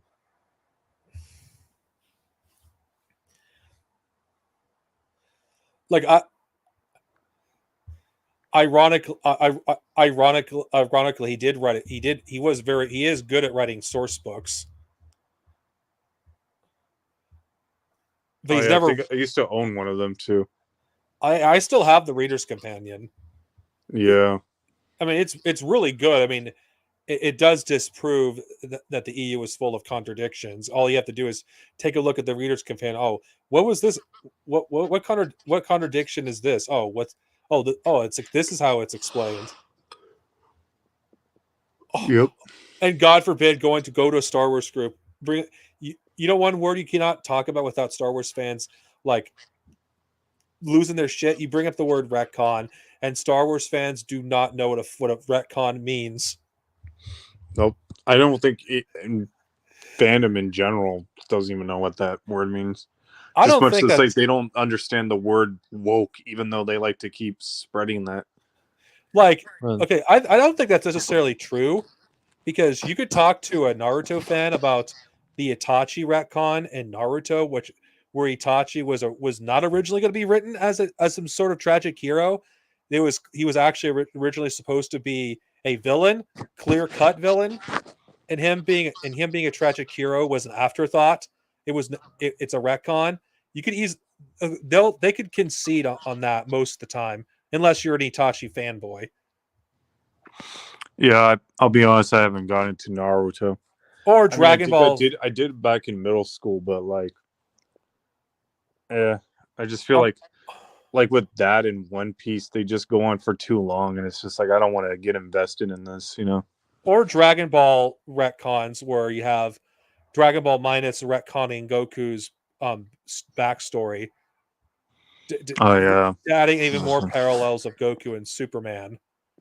Like Dragon Ball fans can agree that's a retcon, Can I or be honest with you? what? So I grew up being a Dragon Ball fan, Dragon Ball Z mainly, you know, like the Yeah, anime. And guess what? I didn't even know who the fuck Akira Toriyama was until like a few years ago. that's fine. You know why? Because it's What? like I never like bothered even reading the Dragon Ball Z manga or Dragon Ball manga at all. Like growing up, I'll admit, I just like watching the anime. That's So it's fine. like I don't even know who the fuck. I didn't even know who the fuck when someone came up to me, another Dragon Ball fan came up to me and asked me, like, told me about Akira Toriyama. I'm like, I don't even know who the fuck that is. And they're like, oh, how can you be a Dragon Ball fan if you don't even know who Akira Toriyama is? I'm like, I'm sorry, I don't know who should I care? You know, it's like Well, until recently someone told me it's like, oh, he's the one who created it. I'm like, oh, okay, that's cool, I guess, but it's like, why? What does it matter really? Who if he created or not? It's like, well, then if you're if you're someone who just enjoys Dragon Ball casually, there's nothing wrong with that. Dragon Ball fans are the same way. Most of them are just going to care about the anime more than the manga. That goes oh for yeah. every fan. But anyway, I gotta get back to the topic when it comes to retcons. Like, Well, no, what I was saying is like in general, like I never, if I grew up as a fan of something, like if it's a movie or anime or whatever, I never even cared to know who the fuck the writers or the authors are. You know, it's just like the only person I did pay attention to that was George Lucas with Star Wars. Like that's it. But it's like anything else, it's like I didn't care or bother to know who the fuck wrote and created like all these other franchises that I like. Because it's like that doesn't really matter to me, you know. well, I'm just use a few other examples. Like, there's a in the Mirage Comics Ninja TMNT continuity, like there was a retcon regarding Casey Jones's backstory when Hun was introduced into the comics, Oh yeah. explaining why Casey like he suffered a head injury like as a teenager when Hun killed his father and he tried to fight back against him. Like that's an example of a retcon, and there's also other examples of retcons and in comics like various events that happened. Like it explained, no, it actually happened like this, or no, that wasn't the actual person that was there, or the or some stupid absurd retcon Well, in the that's the dark. thing with TMT. There's like so many different continuities too. It's like, Well, well, I have to bring up Pacific continuities, otherwise people will get lost. There's also a retcon in the 2003 series where originally when the Shredder was introduced, there was no demon Shredder. And when the fourth season came around, when they introduced the concept of another Shredder, I'm not talking about Karai, I'm referring to the demon Shredder, that clearly created some plot holes. It's like, okay, Splinter should have already knows about the demon Shredder, but he showed he didn't know anything about that Shredder early in the series. That's the example of a retcon. That doesn't mean those events did not happen. You mean like Oroku Saki, right? The real Okay, Oroku Saki or something like that? yes. In the 2003 series, the main Shredder is not a Rokusaki, it's Shirel. A Yeah, the Rokusaki Umtron. yeah. Yeah, I A think I Rokusaki, remember that there was so many backlash to that. That's why the writers wrote the Demon Shredder to, I guess, yeah, in a way, sort of not retcon it, but to say, oh, like it's like, don't worry, we'll give you the real Shredder, like you guys wanted, but it's gonna be a little different where this one is more of a an ancient Oroku Saki that was a demon, and all that. yeah, but people don't mind it now, but it was a backlash back then because he was an inferior version of the character we had in the first 3 seasons. Well, which one? The Demon Shredder. The only thing he had the same voice, but that's the only thing that he had in common. But He how was is just he inferior? he just didn't feel as scary as the alien Shredder. He just didn't have that threatening presence. Oh, yeah. Of course, Well, it doesn't help that he doesn't appear in that many episodes. I mean, I don't know. I'm trying to remember. It's like, yeah, when they first introduced the Umtron Shredder without even knowing that he was an Umtron, he was scary. But then it's like the moment you revealed that he was an Umtron, it's like, oh, he's not even scary anymore. I thought he was still scary. I mean, they did dial back using him in the 3rd season, and only used him to the end of the season, and when he was more of a background threat rather than him doing battles directly. Mm-hmm. But okay, we got way sidetracked. But Star Wars fans, when you give them the exact definition of a retcon, they will argue that you're wrong. Like, you still have Star Wars fans that will argue that the sequel trilogy will not be retconned, or the sequel trilogy will be retconned. It's like, you're both fucking idiots. Do you not get what a retcon is? Yeah, that does make sense. You mean they probably they meant reboot, right? That's what they think a retcon is, and if that's not what it is, like, Because a I just retcon is saying that those particular events did happen, but just in a different way, than yeah, what or them. gives, like, the sequels are already being retconned with the existence of Mandalorian. Yeah, It's of course, to explain a Star Wars fan to what a retcon is. It's like trying to explain, like, science to a toddler. yeah. I can imagine. It's like dealing with a flat earther. Well, no, it's just these people are so desperate that they want the sequel trilogies to be rebooted, in some form or fashion, but it's like it's already too late. You can't. I'm sorry. It's like, unfortunately, the only way you're gonna reboot the sequel trilogy is if you reboot the whole entire Star Wars saga In my franchise opinion, to begin with. I feel like those who want it should never get the reboot that they want, because they wanted Star Wars without George Lucas, and they got it. They should live with Exactly. the consequences of their actions. Yep. If I can't Like, get new EU stores, and you can't get your fucking desired reboots, so fuck off. yeah, it's just. I It's know. like at first, it's like then they're also the hypocrites who said they wanted the prequels to be rebooted. It's like, Yeah, let's reboot the prequels. Yeah, that totally will make sense. honestly, That's it's like, how would you reboot anything? Really, it's just not to mention, that's not totally not going to because it's like confuse. if you try to reboot the prequels, you're just gonna tell the same story, but just in a different way. It's just like it's not like what's the point of that? Really, No, it's just like not to mention, it would be confusing to the general audiences. exactly. It's like, wait, what the fuck? Didn't we already have these movies like 20 years ago? Yeah, it's like It's the same fucking reason. Why the fuck it's are we just having?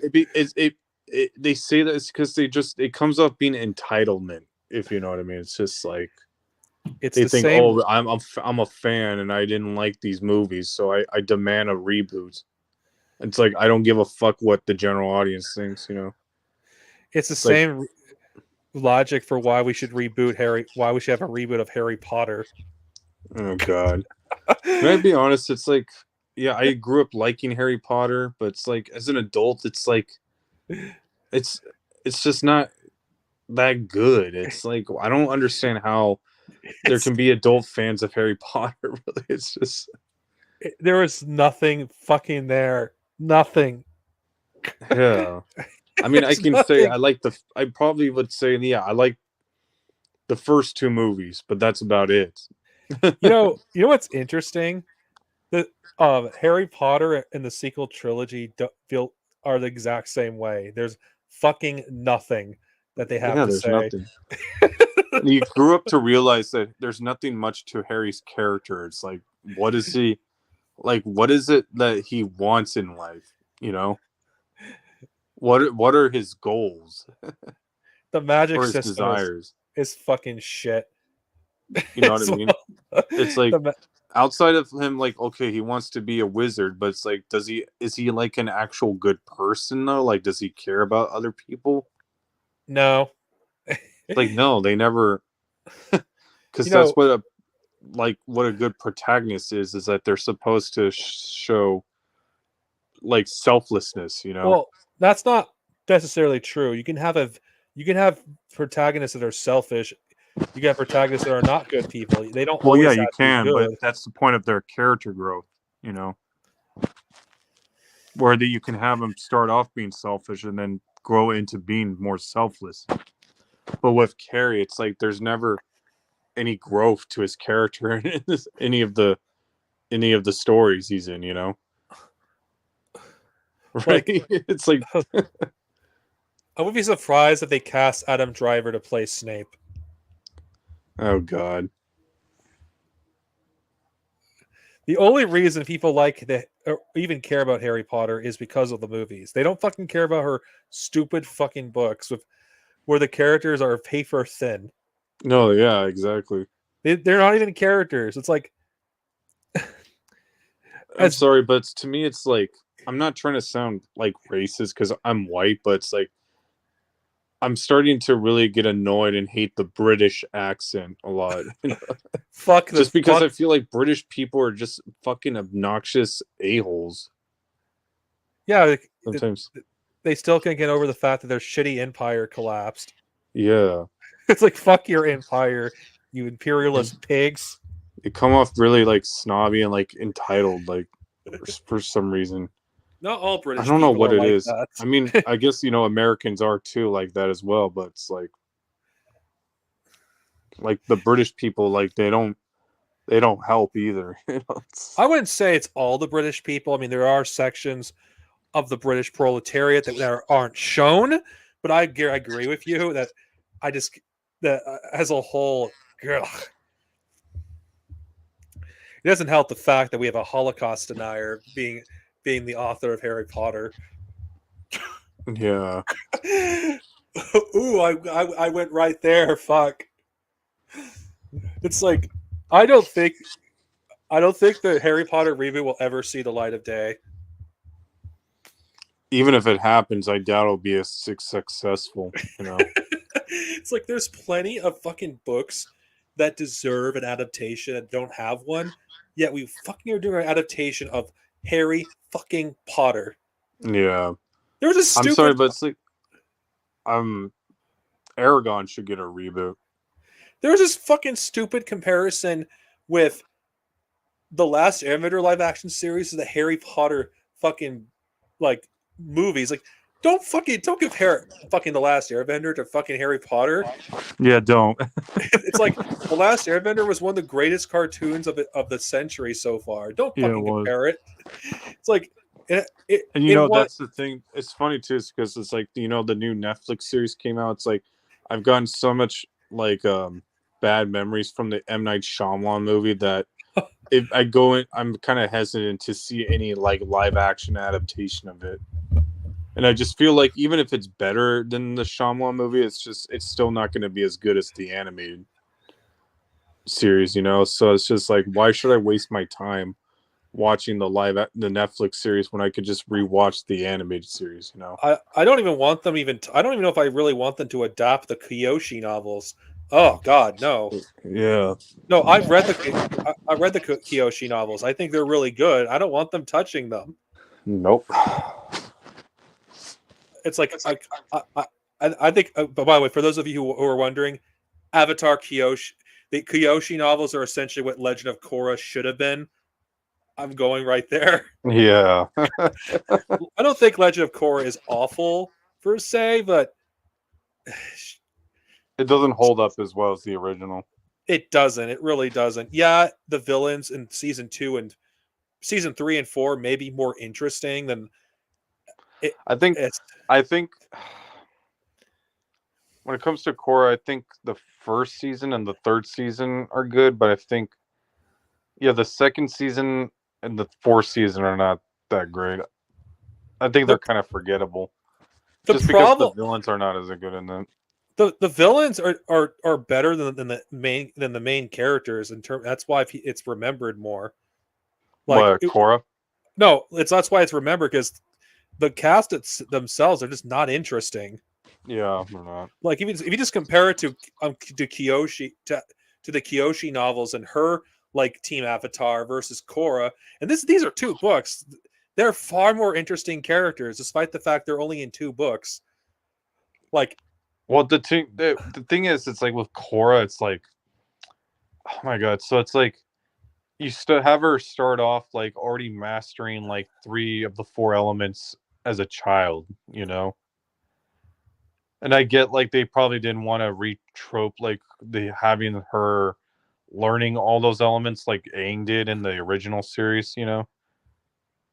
I get that, but I feel like that's sort of like if you're making an Avatar series, that's kind of sort of necessary for them to go through that as part I of their character growth.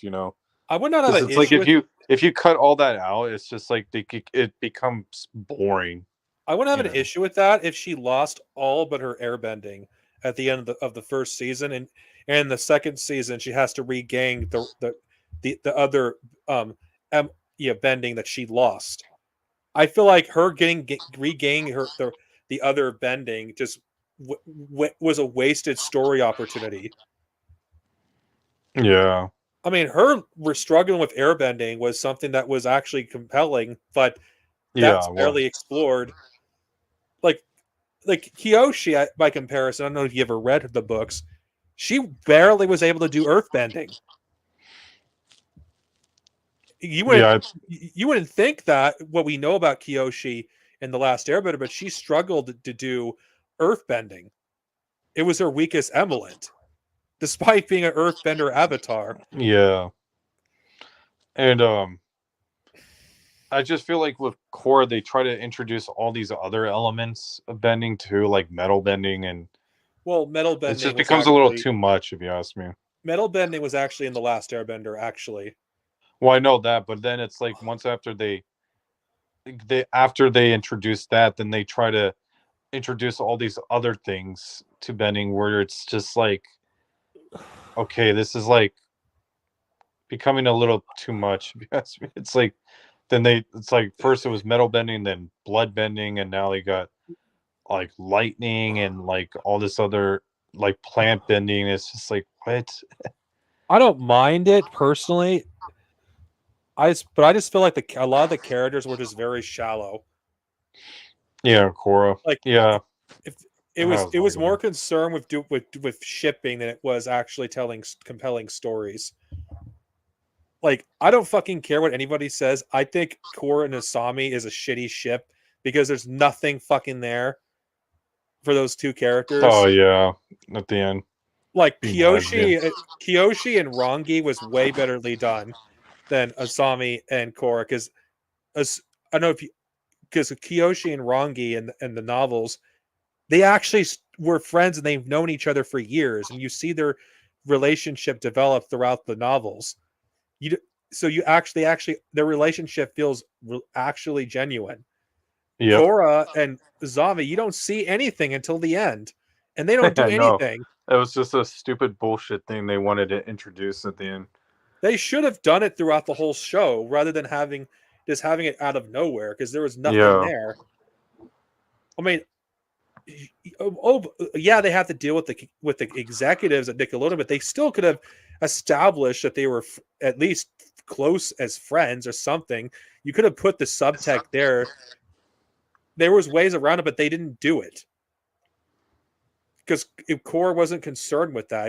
It cared more about spectacle than telling stories. Because the animation for Legend of Korra is great. If you're to watch all the fight scenes in isolation, they look amazing. I think my other complaint about that was like the art style stuff became a little too cartoony, to compared to like the last Airbender, where it does kind of look more anime stylish, if you know what I mean. Yeah, holy fuck, we've switched. Whereas like Korra became too Nickelodeon. Holy shit, but I guess you could say it was a problem with the. I feel like this is what happened. Star Wars culture was like was being too much influenced by a small minority of fandom. Like Raylo was probably the worst. Is like should have never been a thing. Raylo, I hate that. It's so stupid. Like, why was that necessary? I hate Raylo for the same reason I hate Sasaku.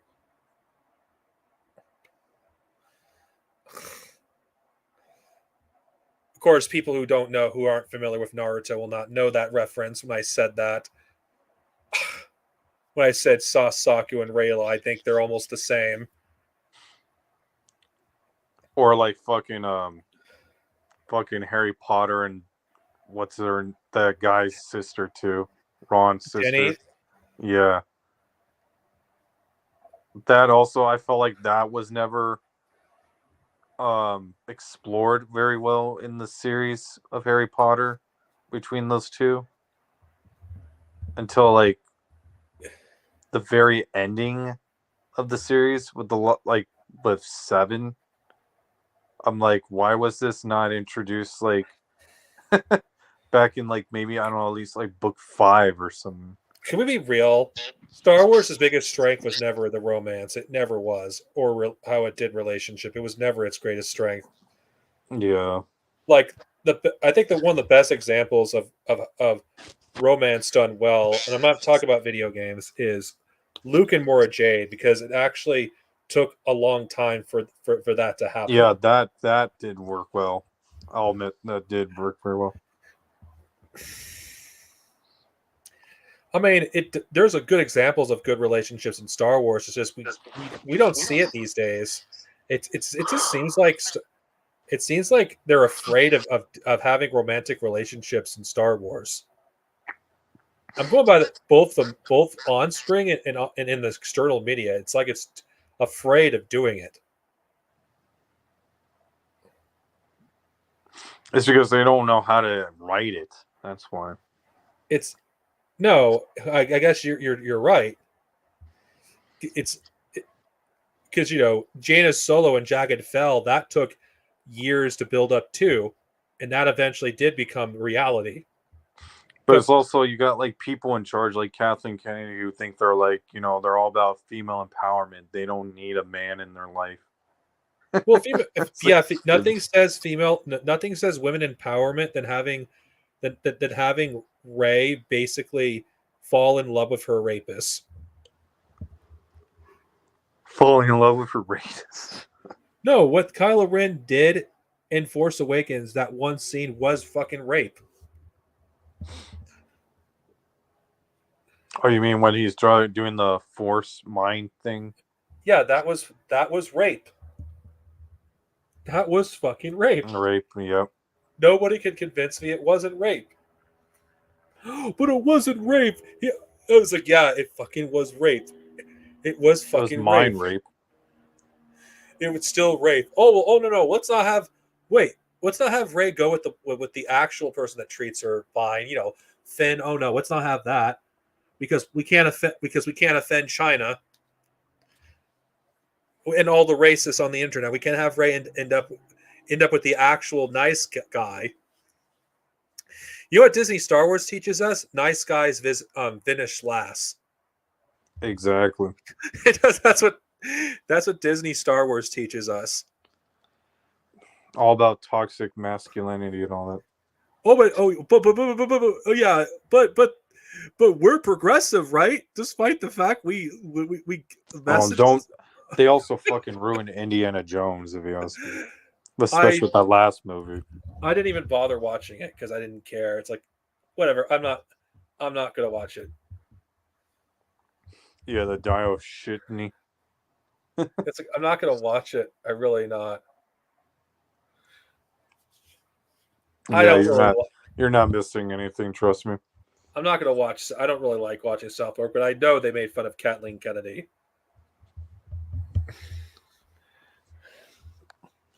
I mean, it's not that difficult to do. It's so like it's yeah, we're so progressive, yet we actually push anti-black stereotypes in The Last Jedi. Oh, we're so progressive, yet we sideline one of our only female characters. Oh, we're so progressive, we kill off a person that was originally going to be a black lead in the opening scene of Solo. Yeah, we're so progressive. Oh, we're so progressive that every signal antagonist almost in Disney Star Wars is a black man or a black woman. Oh, we can't have them be the hero. No, they always have to be either a side character or a villain.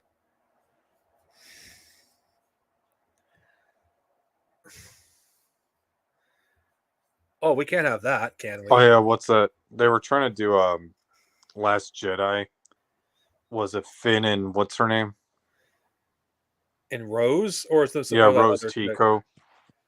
That obviously didn't go anywhere. Oh, but interracial relationships are not allowed in Disney Star Wars. We can't do that because we're Disney. We have to cater to all the races. Not to mention they made that joke of that one admiral that was always getting into arguments with Kylo Ren. Husk. Yeah, Husk. Yeah. He was a waste. They wasted every character. They had a great cast and they wasted everyone. They did. They even wasted what's his name?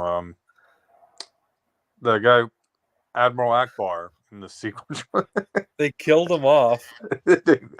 Yeah, they killed him off. Oh, but nobody cared about Akbar. He was just a meme. Yeah. So you see, that's how it is with movie. Oh, sorry. That's how it is with these movies today. They're always made based off of always based off of social media memes now these days. Like, look at the last Spider-Man film. I didn't watch the sequel to Into the Spider-Verse. No, No Way Home. Oh, that shit was so full of fucking memes. I thought I enjoyed No Way Home actually. Yeah, but it wasn't like good, if you know what I mean.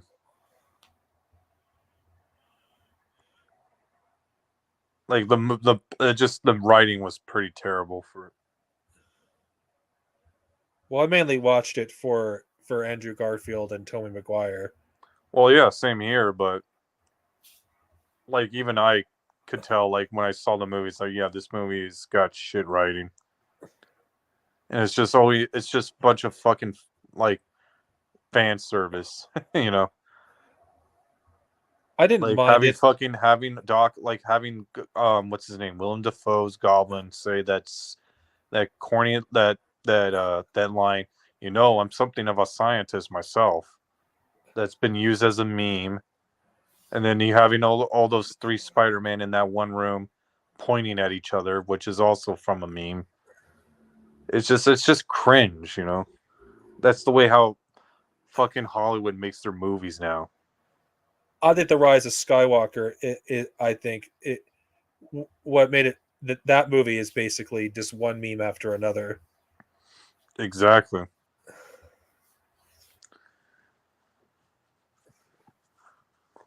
I don't know. Have you seen any of the Dune movies as well? I saw the first part one of the Dune movie. I haven't seen part 2 yet. It's kind of boring, isn't it? I actually enjoyed the first part. Then again, I read the novel, and I think it did capture the novel rather well. Are you tired? You sound like Yeah, I'm yawning a bit. you But could no, go I'm if still you awake. want. You could go if you want. I mean, No, I'm good. It's just no, I was saying, yeah, Dune. I thought it was just kind of. I've read the book, but I don't know. To me, the movie was just kind of dull and boring to me. I just feel like the book has like a little bit more life to it than the movie did. I don't think if I have to be honest, most of the time the Or just maybe I just didn't like the cast, that the people they casted in that movie just didn't seem like they just didn't do it for me as the characters. if I have to be, I think it's a good movie at least, but I don't think any movie will ever live up to the book most of the time.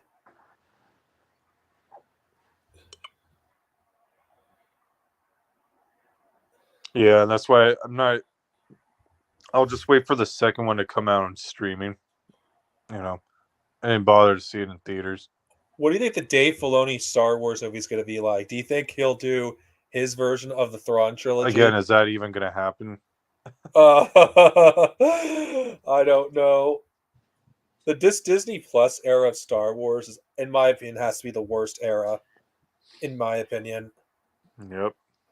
it's like in the external media may be better than it was in the early in the Disney canon now, because at least there's prequel stuff, so we're not stuck to the original trilogy only.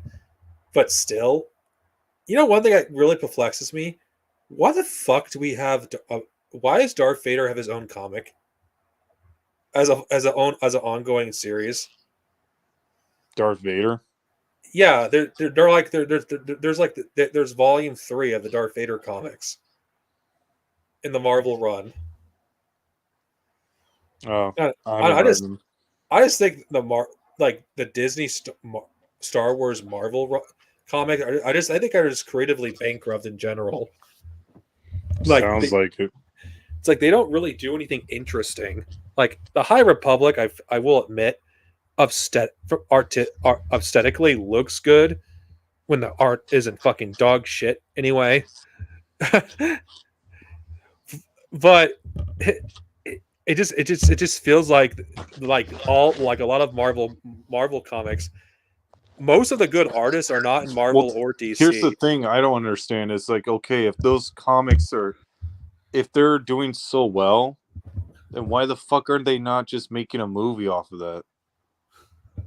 It's like, for Christ's sakes, like if they really want to make new Star Wars movies, then just make a fucking Darth Vader movie. Then Oh yeah, Darth I Vader mean, it's movie. Darth Vader. You'll make money off of it.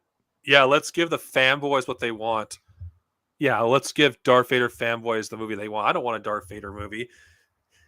Well, I don't either, but what I'm saying is, I'm speaking from a business perspective, though. It's like, if you own this IP, and if you see, Darth Vader, he's obviously an iconic character in the series, and if the fucking comic series like that's going on right now is so popular, why not just fucking get someone to make a movie off of that then? Ironically, the Legends did better Darth Vader stories, and they because they did them not very often when they did them. One of my favorite Darth Vader stories ever. I remember that Empire issue where Vader crash landed on a planet, and most of the issue had no dialogue, yet it managed to tell a really good story with Darth Vader. Isn't that where?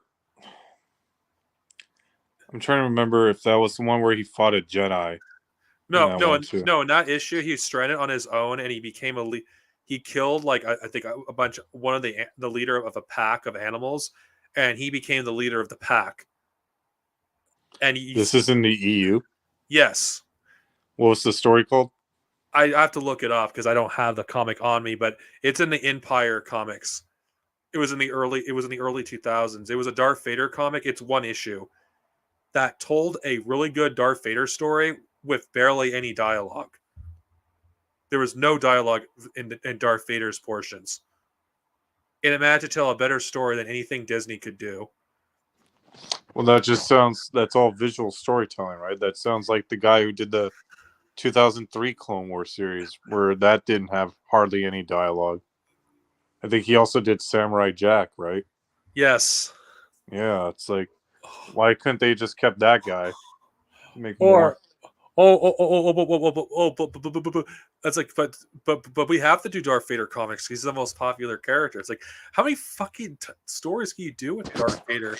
Are you gonna tell stories of him like taking a shit on the toilet? I guess you could if you can. It's like, I don't think he can though, can he? He doesn't even eat. Does he? It's funny how EU haters will criticize the EU for focusing too much on a certain cast of characters. Yet we have almost 100 fucking comics on one character. Yeah. It's like Darth Vader doesn't need his own fucking his main comics. It's fucking ridiculous. Like, how many goddamn stories can you tell with this character? You have one series of comic that takes place after A New Hope and before Empire Strikes Back. You have then you have a series that takes place after Revenge of the Sith. And the current comics, you have a series of comics that take place. The last time I saw them, they were making a Darth Vader. The comic series was when he was hanging around with that fucking that one chick who's like has the body of a stripper, but she's supposed to be a doctor or something like that. Dr. Afra. Afra, yeah. I was like, what the fuck is this? And then, have they even tried bringing her into any of the animated series or live action shows? No. No. Most of the characters they introduce in the new canon have stayed in the books and comics. I can't even believe I wasted my time watching Rebels when that came out. I don't think when I've watched Rebels, at least the first season, I don't think it was bad.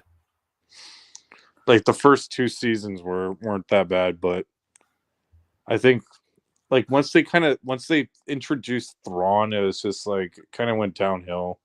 Why do you think that? Well, I don't know. It's just, to me, it came more like just filler episodes than telling a story, if you know. I have to watch it myself because I cannot judge. I kind of just lost interest with it. I don't know. It's just like, there was so much like after the second season, it's like it felt like there was so much potential they could have done, but they decided to just waste it. I don't know. To me, it's like weird because it's like, is that guy Jedi? What's his name? Ezra still around? Yes. So where was he during the original trilogy too? You know? I don't. He actually was trapped in another galaxy. Are you serious? Oh well, that. Of course, that was revealed in Ahsoka. In another galaxy? I don't ask how they get to another galaxy. I don't fucking know. Anything related to the Yusong Vong? No, I have to watch Ahsoka, which I won't for a while because I have to watch all of fucking Rebels because Ahsoka assumes you've watched a good chunk of the animated shows. It's like, I'm just gonna, a serious question I have to ask, how the hell do these people expect like everyone to keep up with all this stuff? Because people have only a finite amount of time. Exactly. Like what I like about the EU is it had so many good entry points that you didn't need to read everything to get the full picture of that particular story that you're reading. Well, I remember you back in the day. You just hated we like just hated on Disney because they just like to just keep going, consuming and consuming, and it's like once after they bought Fox, like that was the last straw.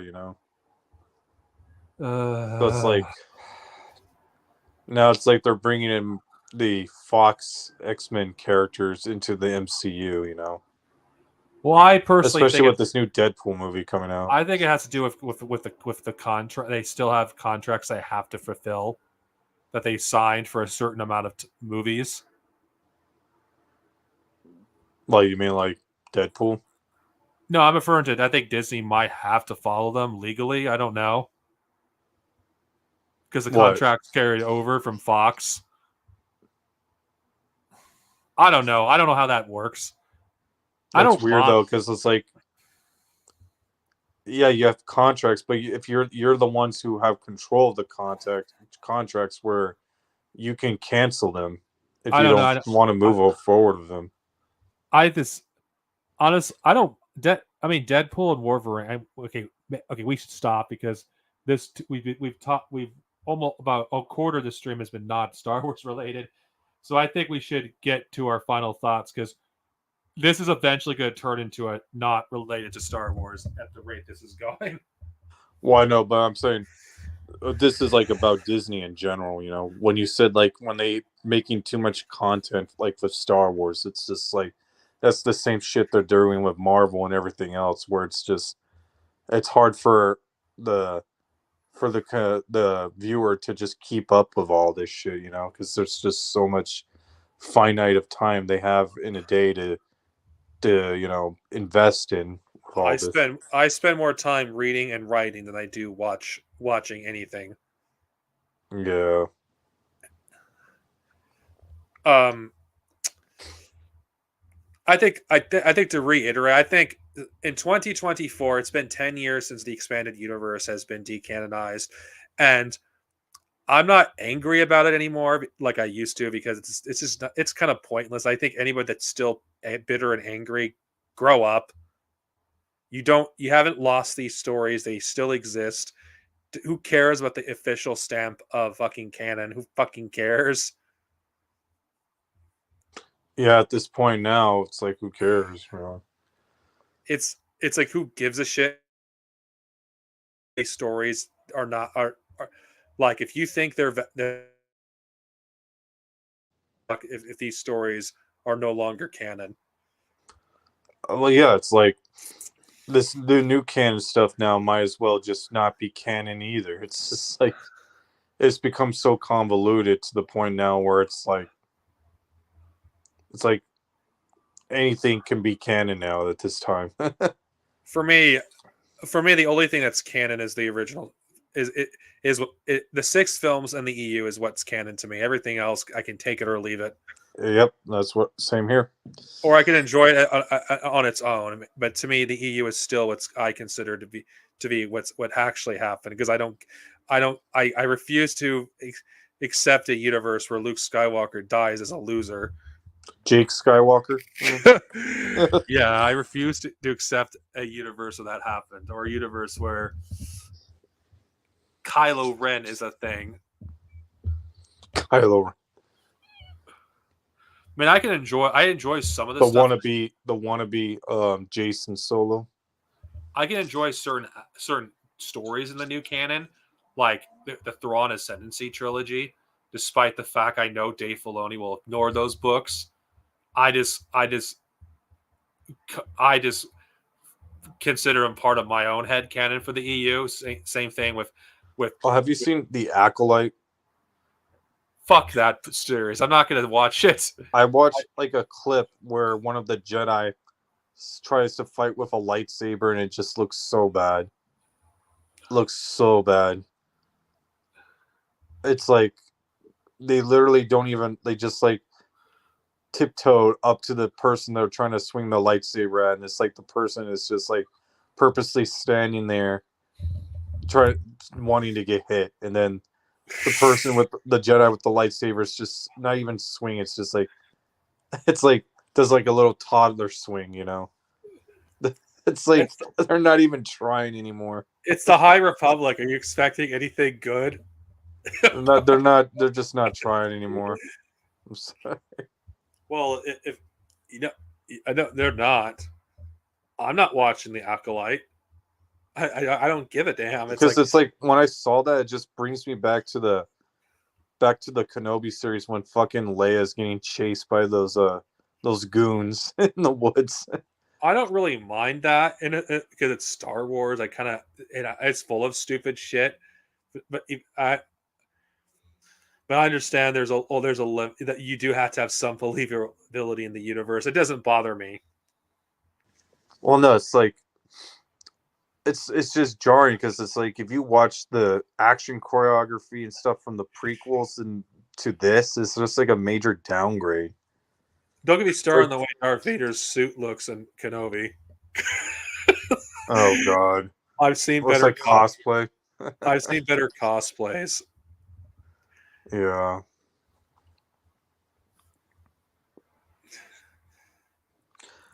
it's crazy, man. It really is. I mean, the state of the franchise, like people went from like being excited for the new movies. Not to mention, it's got to be like, can't believe they brought Hayden Christensen back for just like one scene and another where he's just standing, and it's like that's it. That's all you can give him, you know. He does come back for a few scenes in Ahsoka. It isn't just a few scenes at Kenobi. I haven't seen those, but no, it's just like in Kenobi, you would think he would have a little bit more scenes, more like flashback scenes to do, you know, but they didn't do that. I enjoyed Kenobi for what it was. It wasn't great or anything. But I it's think just like the reason why I don't even want to see Ahsoka, him like returning Ahsoka, is just because it's like I don't care about the relationship between Anakin and Ahsoka. I'm sorry, it's just like to me that's just that's not what I grew like. How do I say? That's just not a believable thing. I think Star Wars needs to grow beyond the original and prequel trilogies if it's gonna survive, but it's not gonna do that. Yeah, it's not gonna do that. I think we got. I think I think it's just when you go back compared like 10 years ago, how excited Star Wars fans as a whole were of the prospect of new films, and now nobody just know when a new Star Wars project it gets announced, like, oh, okay, moving on. Yeah, I'll believe until I see it. You know. To me at this point, it's really mind-boggling how Kathleen Kennedy is still there in charge, especially when like fucking the last Indiana Jones movie like completely bombed at the box office.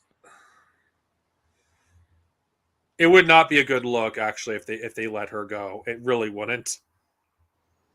I don't see how it would not. You Well, know. because she's a woman, and it wouldn't look good on the. Well, that's the thing. You know, That's a it's like PR night. sometimes that's bullshit because it's like sometimes these people like these corporations they need to have sometimes just need to have the Well, balls to do these things and just like not care about that type of shit.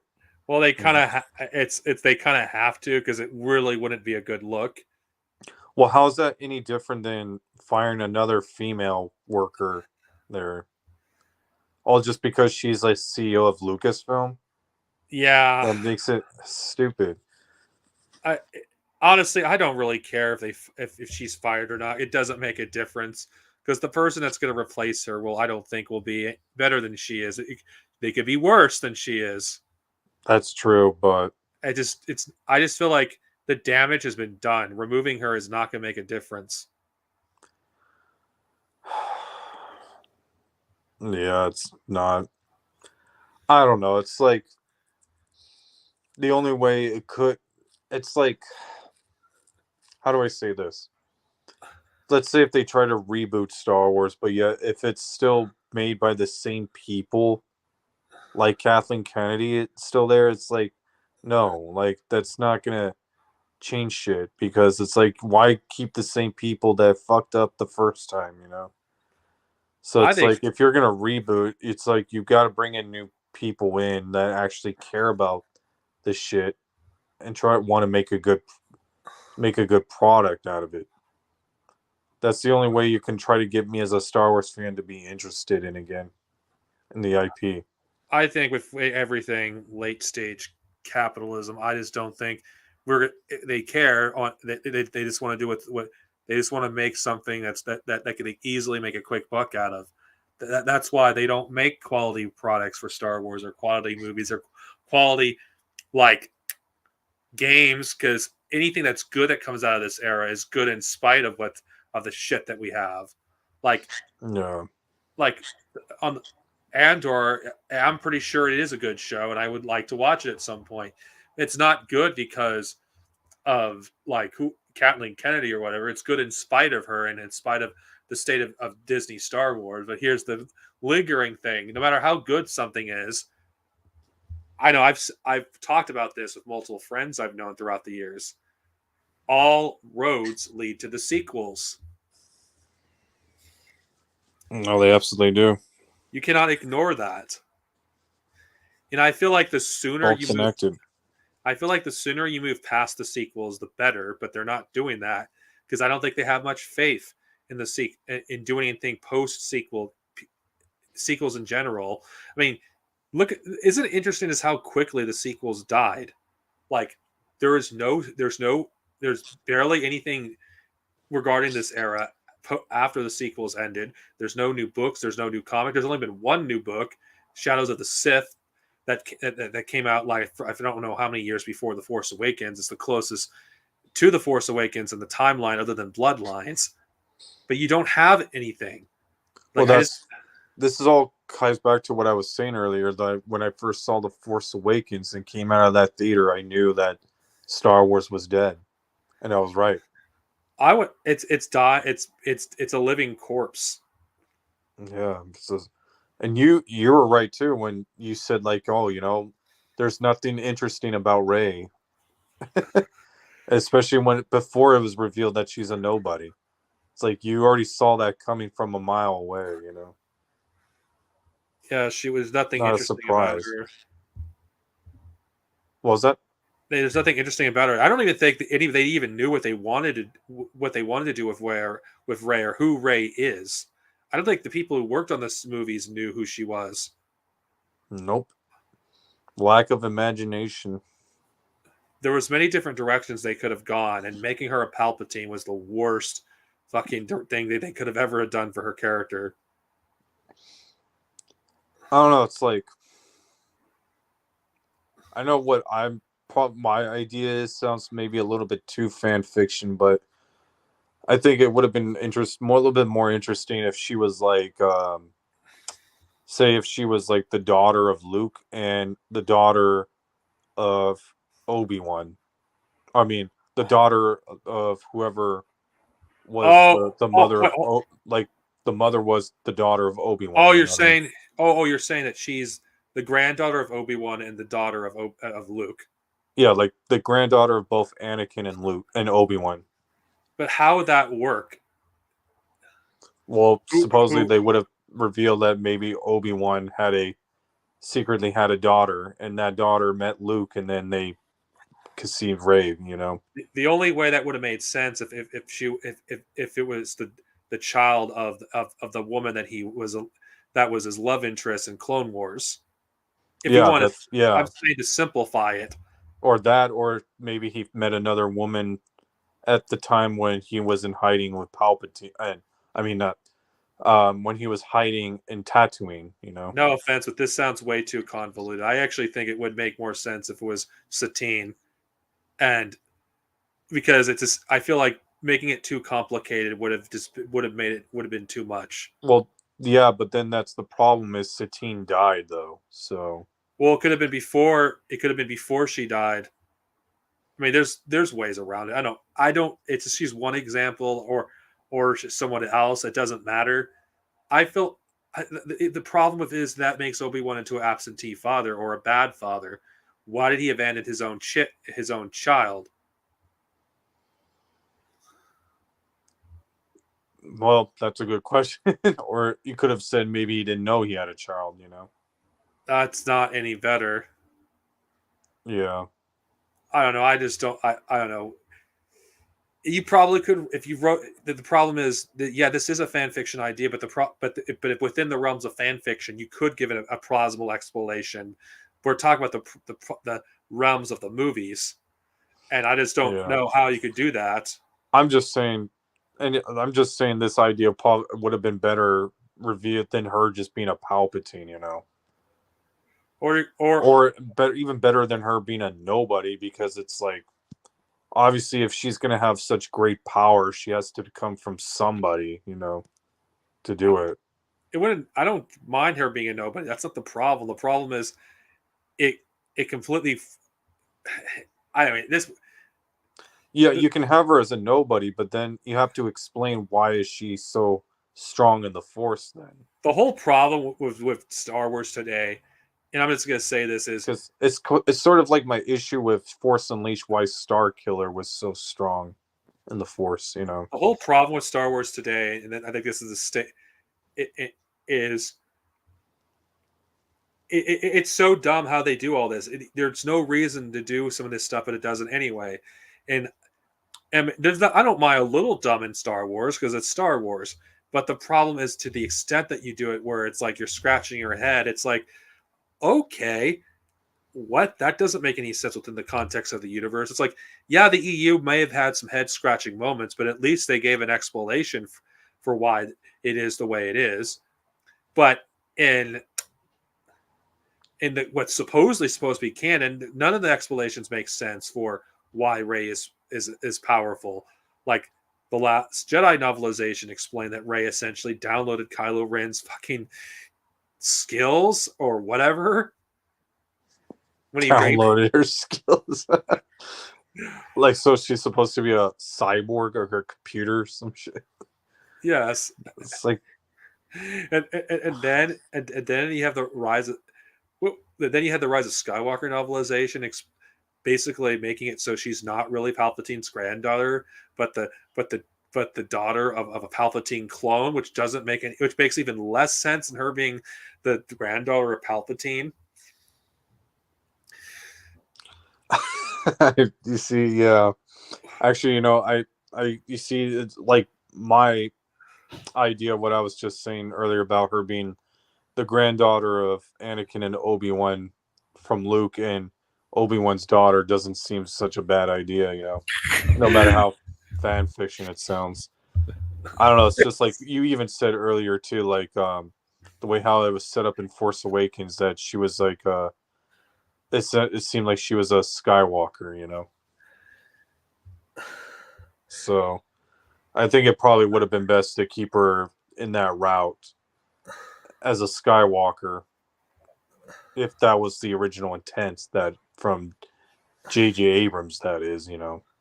Well, I don't care what his original intent was because we have the results of his bullshit now, and Yeah, and we have what it is now. the problem with the reason why Rey rebuilding the Jedi Order is not going to be believable in the canon, like Luke was for the EU, is we're gonna be skipping 15 years worth of stories with Rey.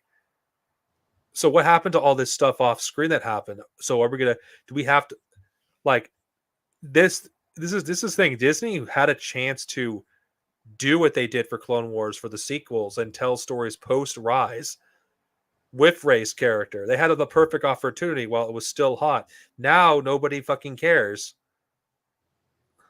because everyone's moved on. Yeah.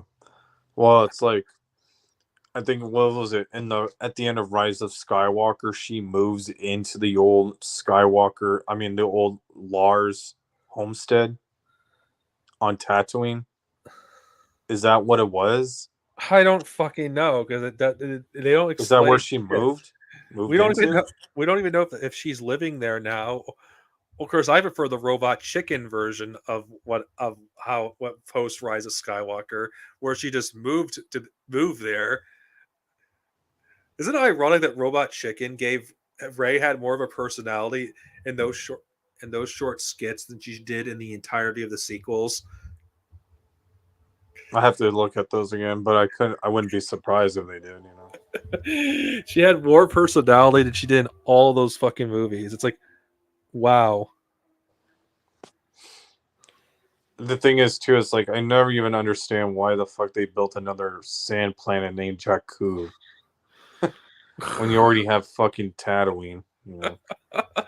They had another desert planet in Rise of Skywalker. It's like, what the fuck? Oh yeah, that too. This universe is so small. Why do you have 3 fucking desert planets?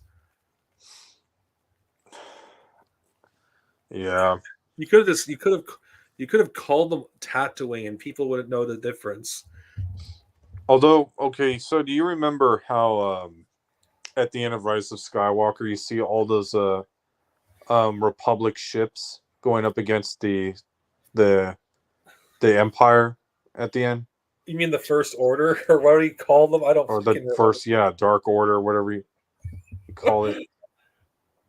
You remember how like all those Republic ships were flying? Like, you know how like there were so many of them? Right? Right, yeah, Rise of Skywalker makes no fucking sense. Like, wait, how the fuck do you have 100,000 Star Destroyers? How do you have the resources? That's stupid. You know, it would have been much better if he just simply had a like, if you had the final orders fleet be like 100, like 100 Star Destroyers or 200. I could find that, I could buy that, but not 100,000. Yeah. But no, it's like someone told me like that scene was a good callback to when Anakin was telling his mom, like, you know, nobody ever like what did he say to his mom? Like Nobody he said actually helps each other. he said, yeah, like he said the number one problem in the universe is that no one ever helps each other, you know. But then it's like, and that one shot, it shows how everyone in the universe like is teaming up with one another to help one another, you know. Yeah, but there's no build up to that in the sequel trilogy. There's no payoff. Yeah, that's true. Can you just imagine how much better that would have been? It would have been a payoff. It would have been like paid off of a line of dialogue Anakin said in the Phantom Menace. Of course, that was basically the innocence of a 9-year-old child, basically not understanding how fucked the galaxy was at that time. Well, no, yeah, but it's like, you know how it was revealed that Anakin's the chosen one, so it's like his words at that moment kind of did have a it would have been a cool way to how his words at that time shaped the whole entire uh way of the Star Wars galaxy came to be eventually, where he kind of got his wishes fulfilled as a child, you know. There's so much things I would have done to make this. Do you have any idea how often I talked about how I would have done the sequels? And this does not include the EU. What I would have changed, what I would have expanded upon, and how I would. And it just feels like I probably put more thought into how to do that more than the writers did. You probably would. It's because it's obvious that the writers of the sequel trilogy never even saw any of the older movies. That's why. It's like a reverse Vader. Brilliant idea. Because it's like I was saying about The Force Awakens when I first saw it. It's like every single fucking line of dialogue and action in that movie just contradicts everything that happens in the first 6 films, you know? It's such Because dog shit. it's like they try to fucking do a sequel, but it's like they try to reboot at the same time, where it's just like you can't do that. It's just that's not how storytelling works. It's like it has to be either one or the other, you know. I agree. That's what I was saying. It's just like when I first saw that movie, it boggled my mind. I'm like, how the fuck is this a sequel? It's I the was sequel. How is this a wasn't. sequel to the sequel to the original the original trilogy if it just contradicts everything that goes on? I was in denial how bad that movie was at first. Yeah. I feel I, like you and I, when we were like in the minority of people who saw how fucking shitty that film was, and we kept telling other people how bad it was, and then we just got mocked for it, you know? well, I would not hate. I didn't always hate The Force Awakens. Only, Actually, only to be proven right when the Last Jedi came out. yeah, but I don't really feel bad for those people because it's like, well, fuck you. I was right. Wait, so what do you mean you never hated Force Awakens? I know I didn't hate The Force Awakens at first. But you It's saw the because problems they had. I was in denial. It's just what made me hate the films is because the Force Awakens fanboys just would not stop mocking people or harassing people for not liking the film, even a minor criticism. Yeah. You know, to me too, it's like weird how like the lightsabers in The Force Awakens, even the sequel trilogy, all just come off looking like toy replicas from Walmart or something. Hello? I'm still there. I was just checking something. Yeah, you're Oh, right. yeah. They just all come off looking like toys, you know? I agree. Yeah, it's weird. And it's like, they never also explain how the Luke's, Anakin Scott lightsaber got in the hands of what's that alien woman in The Force According Awakens. according to Maz Kanata, that's a good story for another time. That never got told, yeah. It might have been told somewhere. And we never know what happened to the hand that came with it. Don't you miss it Because when don't you remember how in Timothy, what was the one Joris Savioff actually made a clone of Luke with that hand, right? yeah. Do you miss the simple days when Star Wars had simple when you didn't have to do convoluted explanations for like for like something obvious? Nope. I mean, yeah, I do. I miss those days, but But um those days are gone. We can't have that anymore. yeah, I can hardly remember any of those kind of situations back then when like even when the prequels came out. I mean, other than maybe people were bitching about the midichlorians, but I feel like they just kind of misinterpreted what they thought that what George Lucas was trying to say about them, saying that they weren't really the Force themselves; they were like conduits, you know. Yes. But that was probably like the only thing you could say. Nothing else other than like fucking, like I don't know. Also, I guess like how Padme died and how is it that Leia was able to remember her, you know? That's his nitpicking. Like, I don't think Leia was remembering like Padme. I think she was remembering her adopted mother. I think that's what she was referring to. Mm, actually, I'm trying to remember. I remember if you read the novelization of Return of the Jedi, it's different where Padme, who wasn't actually named Padme at the time, but like her mom was still alive after giving birth to the twins and died when Leia was 4. So I think it's like I think that may probably be like the original idea that Lucas had probably at the time, but then he decided to change that when he made the prequels.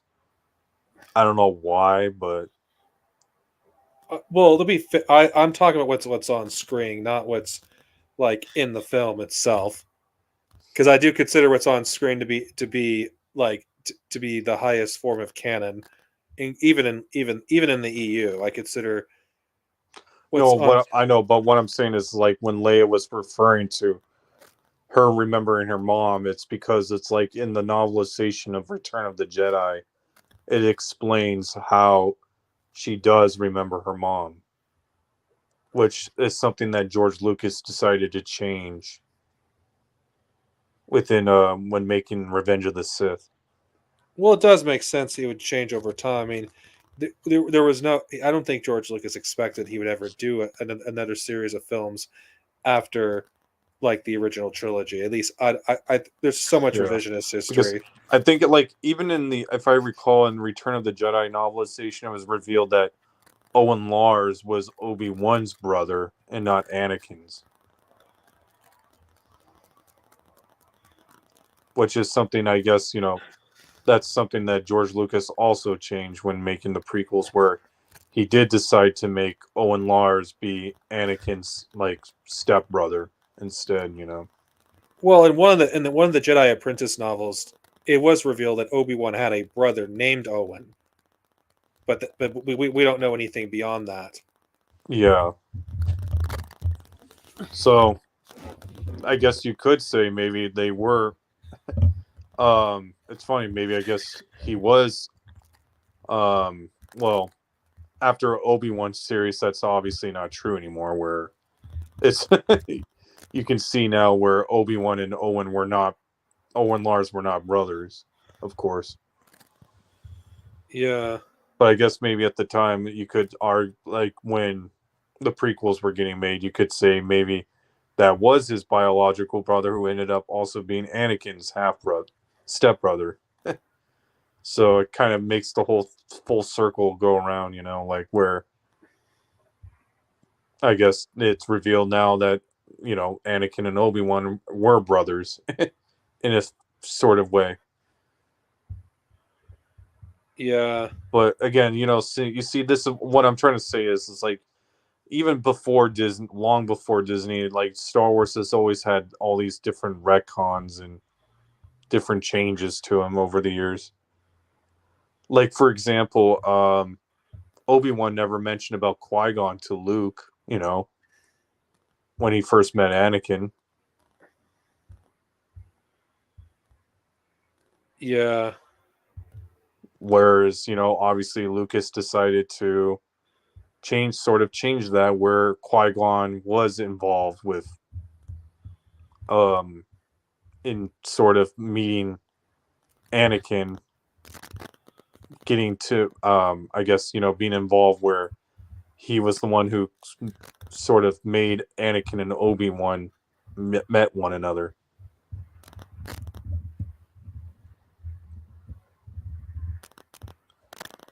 But I think like if I recall, like in the original concept art for the Phantom Menace, there was no Qui-Gon, and it was just Obi-Wan,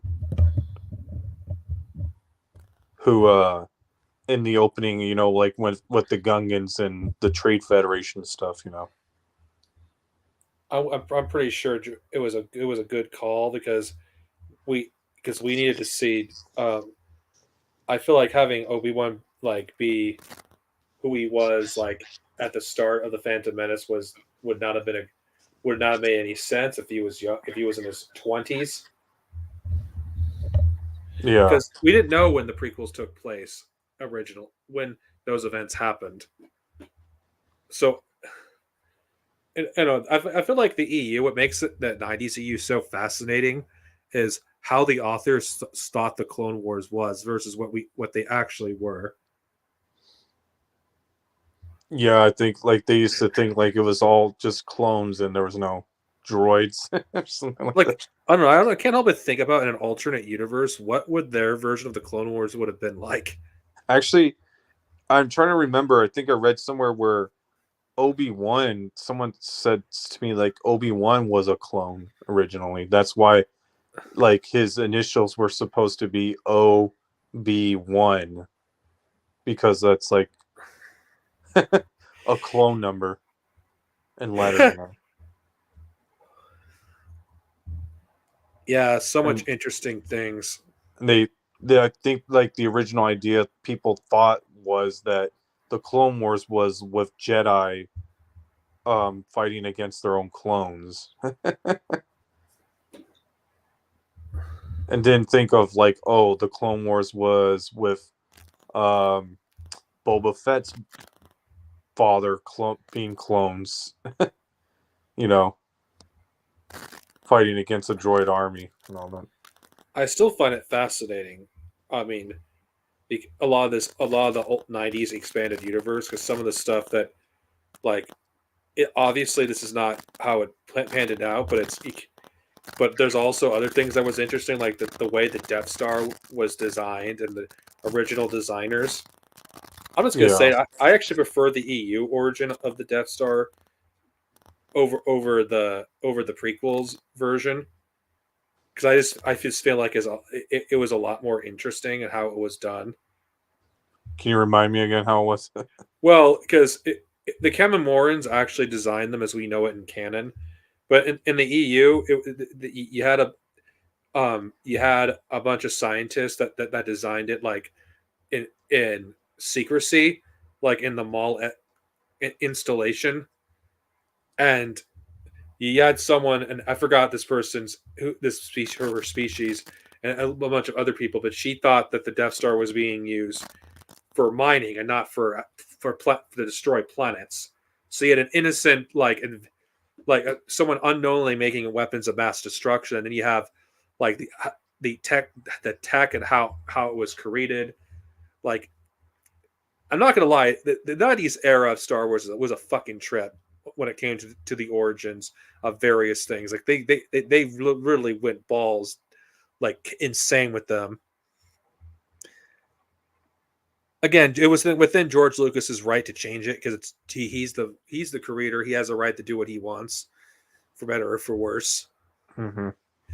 I don't know, I just feel like what's the tragic thing about I think the biggest takeaway with the EU decanonization, the biggest tragedy is Star Wars fans can no longer read Star Wars stories or judge them based on their own merit at this point.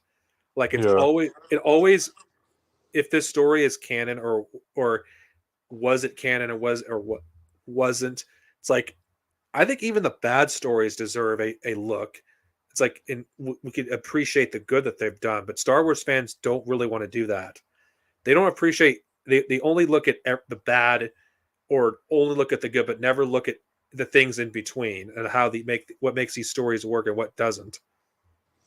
Yeah. Oh wait, when you were saying about the Death Star was designed by the Camo what's it? The No, Camo not Moments? they're not Commons, Geonosians. The Sorry, Geonosians, yeah. yeah, I've stood up late. The Like, that's Geonosians. I'll be honest, that to me doesn't make sense because it's like the Death Star does not look anything like Geonosian technology. If you know what I mean.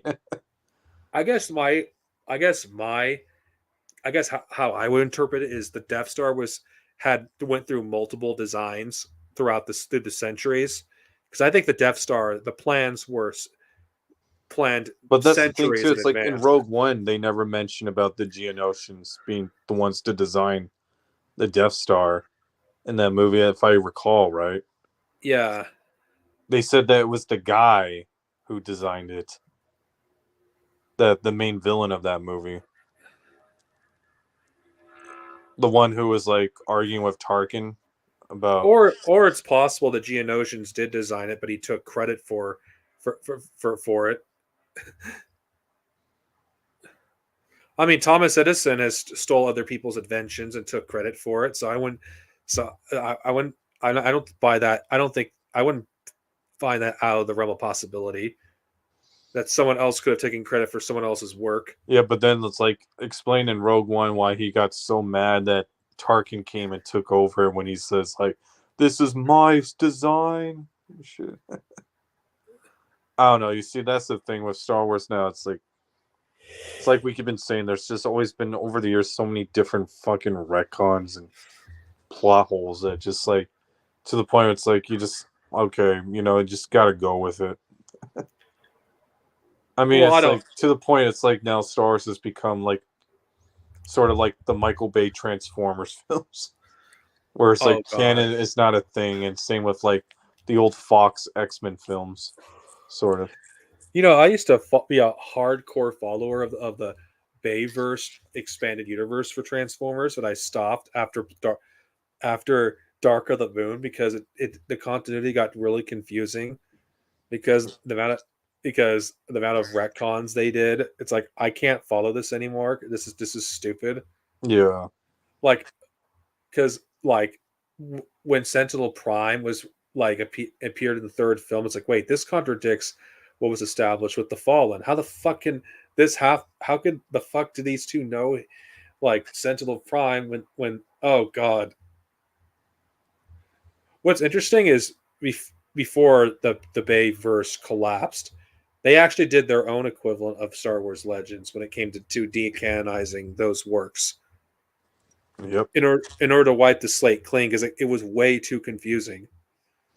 You see, that's the thing. It's like when you make a movie franchise, it just should always just stick to the movies and never try to go out of that. I don't I don't agree mind with. like having some tie-ins like comics here and there, but even those things say they're not canon sometimes to the movies. I So still it's just like they should just stay strictly as movies and nothing else. I don't agree with that at all because but I could see your reasoning why we like I don't know I feel like I would like them to do what Star Trek at least does and at least tries to keep things consistent Yeah. because the Star Trek literary verse like how it works even though the stories are not canon they have to follow what's on screen canon for Star Trek and any story that conflicts with the on-screen canon is no longer considered part of the can to be part of the canon of the literary verse. Mm-hmm. Like examples, like Star Trek stories that take place like after um, the the Next Generation, Deep Space Nine, Voyager, and sorry, Voyager and Enterprise, or of course, Enterprise is kind of a gray area. But let's do the shows in the 23rd century. No, 24th. Never mind. The reason is if it doesn't, as long as it doesn't take place after First Contact, which is Star Trek, which is the second Next Generation movies. Most of those stories are still canon, though anything that takes place after it are not canon because of what happened in deep. It can be a little convoluted. Let's just say it caused a splinter timeline, which any contradictions from the modern Star Trek shows is because it's not in the same universe. And Paramount has a very strict rule, even if they're not in canon, they have to follow what's on screen. If it's even if it's not considered canon, I Yes, think because they probably learned from the Michael Bay Transformer stuff. no, actually, this has been a rule that's been enforced in Star Trek like since the 80s. Well, you said Paramount, right? Yes. Oh, of course, it wasn't always Paramount, but Star Trek as a whole, it on the on-screen stuff is what's considered canon, but the novels still have to follow guidelines regarding what can and can't be done. Like it has to follow what's on screen. Yep. But here's the thing: they don't go out of their way of contradicting books or comics in Star Trek, because unlike Star Wars, you have authors of the current Star Trek books that are actually involved in shows like Picard, Discovery, Lower Decks, and vice versa. So there's actual attempt at having continuity between the shows and the books, despite them not being officially canon. Well, what's thing is like with the new DCU that's coming up with James Gunn. He says he wants to have everything DC media be connected from movies, TV, animation, video games, comics, novels. It's just like, dude, that's just like too much. I'm sorry. It's like no No. one's gonna be able to keep up with all that, and it's just too much. Like even like that's what Marvel's having trouble doing right now. You know what's And it's just like ironic? and Star Wars. So it's just like I don't understand why he thinks it's a good idea to have everything be connected in one canon when it's just gonna be more it's just gonna end up being convoluted. Why does Star Trek have the easiest like Sturtle media to follow? It's not canon. You can ignore it if you wish.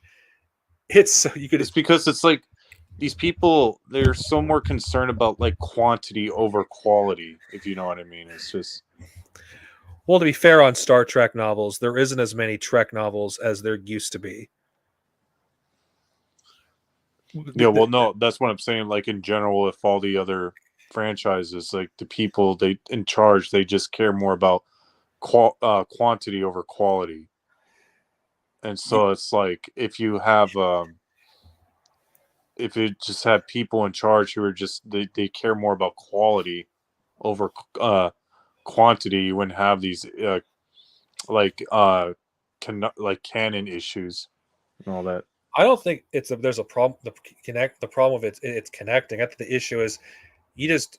I feel like the creators of these stories are not allowed to be on set or are not on the same page. I feel like if you have some of these people involved in the creative process, we would less of this stuff would happen. But regarding DC having everything being part of the same universe, that's a disaster. I think the comics should be separate, and same thing with the Yep. shows.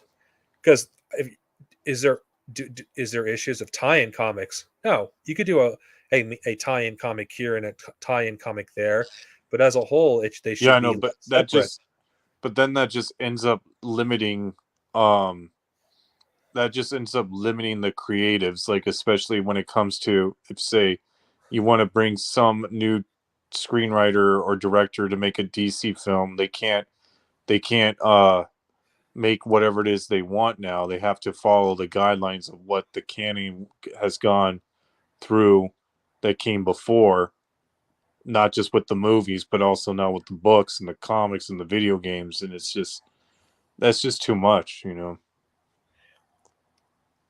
Yeah, but I feel like if you have these people work together who write these works, it'd be a lot easier. Oh, the director wants to write the story this way, then you have the novel person do a different kind of story, or write a companion piece for that kind of story. I mean, it can be done, but the problem is Marvel and DC, the movies and the comics should be separate. They shouldn't. You shouldn't be attempting to emulate one of one of the or the other. The reason Well, the no, that's what DC James Gunn wants to do. He wants to make everything connected, just like Star Wars. You know how but it the is reason with everything is from comics, video games, movies, TV. It's that's all connected. yeah, but the reason why Star Wars was able to do it because back in the '90s and the even until the end of the EU was you didn't have much material that was going on simultaneously. Most of Star Wars was books and comics and Yep. and video games. So it was actually feasible to have these things connect. And when you did have something new that was on screen released, like the prequels, the Clone Wars animated series, it was not that much material by comparison. Mm-hmm. You had only one cartoon from 2008 to 2012. Now for Star Wars, the reason why I think the canon has failed ultimately, there's just way too much fucking material. Like this is the reason why I don't bother. I don't keep up with the new canon outside of stuff that I'm interested in because there's too much of it. The comics are like there's like oh, fuck, too much. The books, despite there's too much, and a lot of them are mediocre anyway.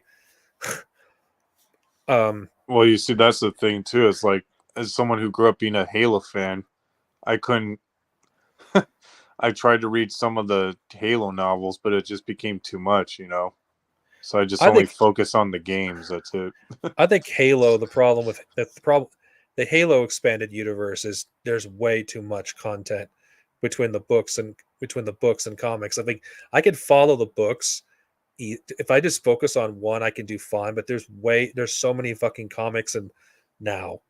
But I don't think for Halo's case you have to read everything to understand it. That's just supplemental material at the end of the day. Yep.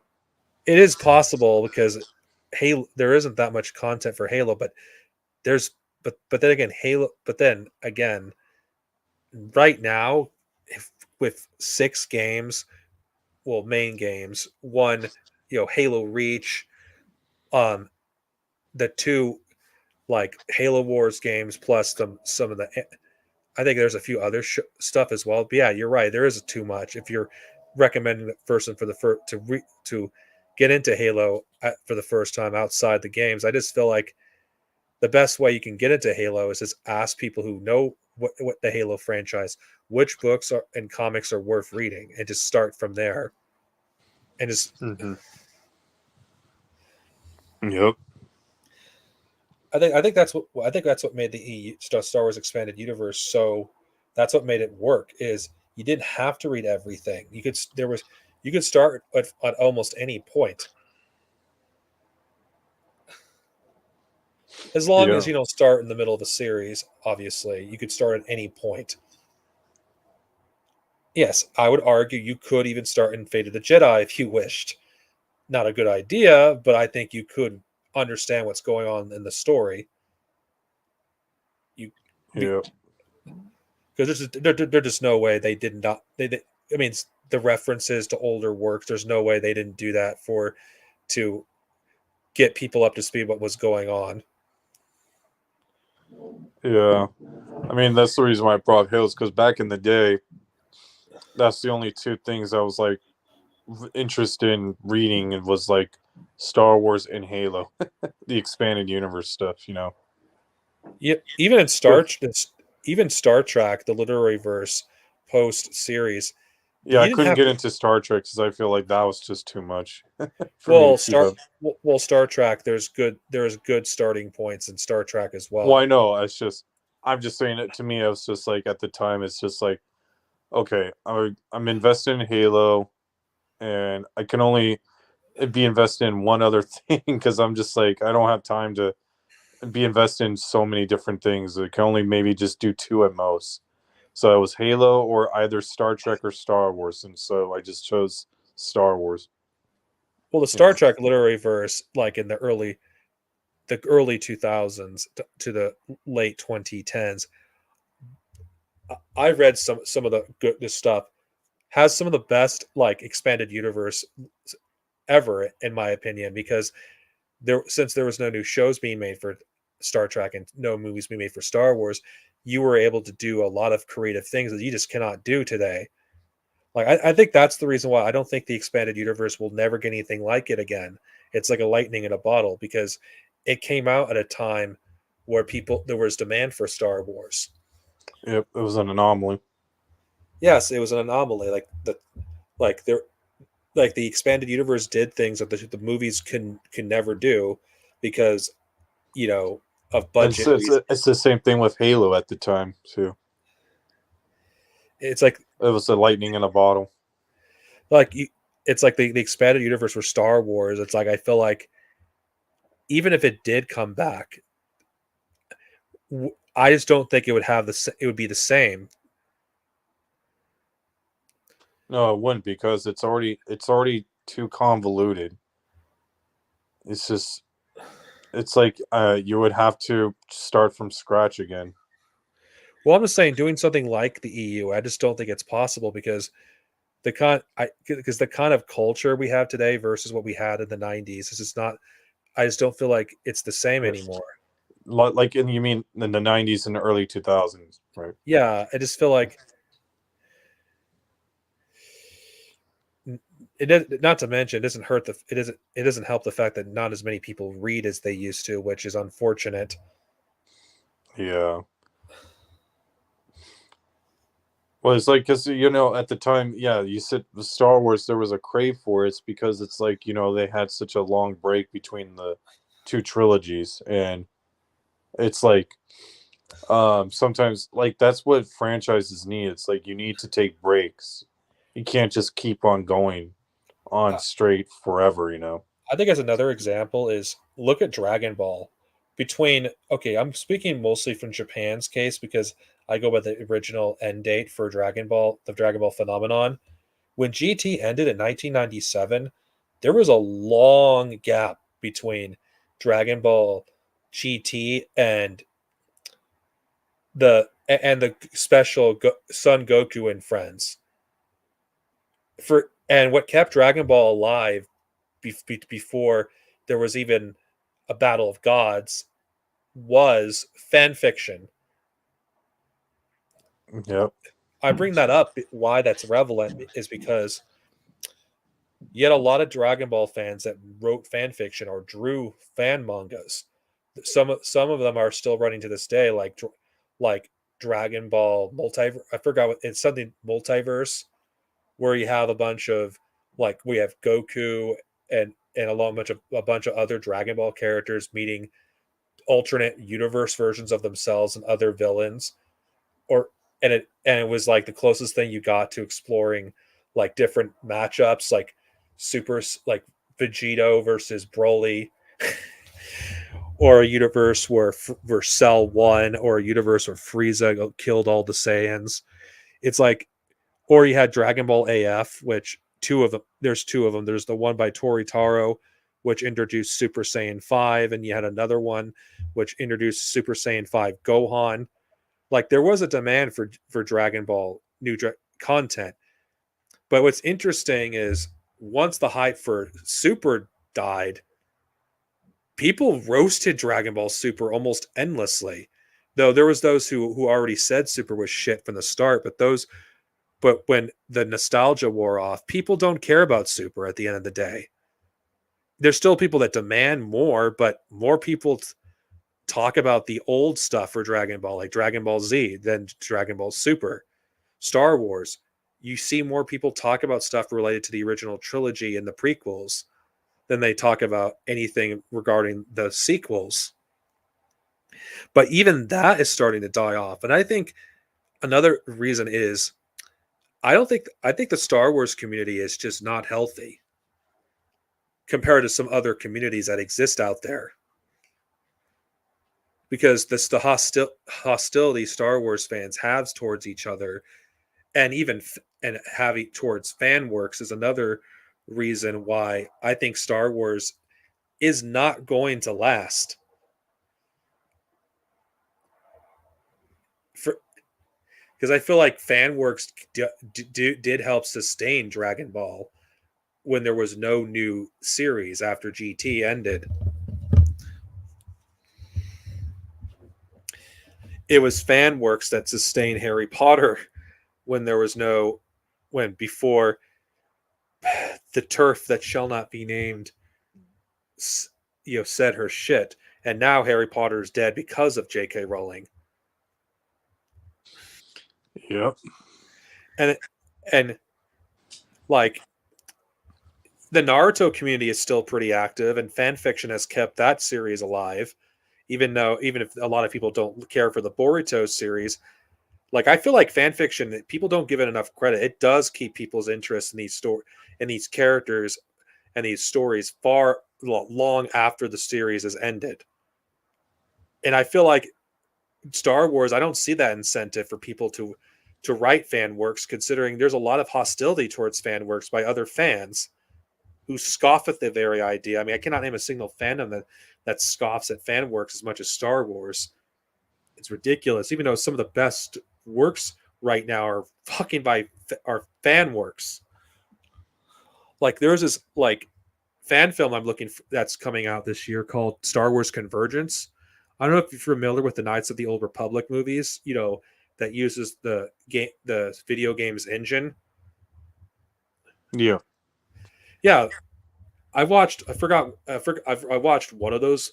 It's actually a crossover between two of those like series. I actually thought the version where Revan fell to the dark side and focused on a male exile, I thought that stuff was great, despite it using an out fucking dated engine that looks ancient as hell.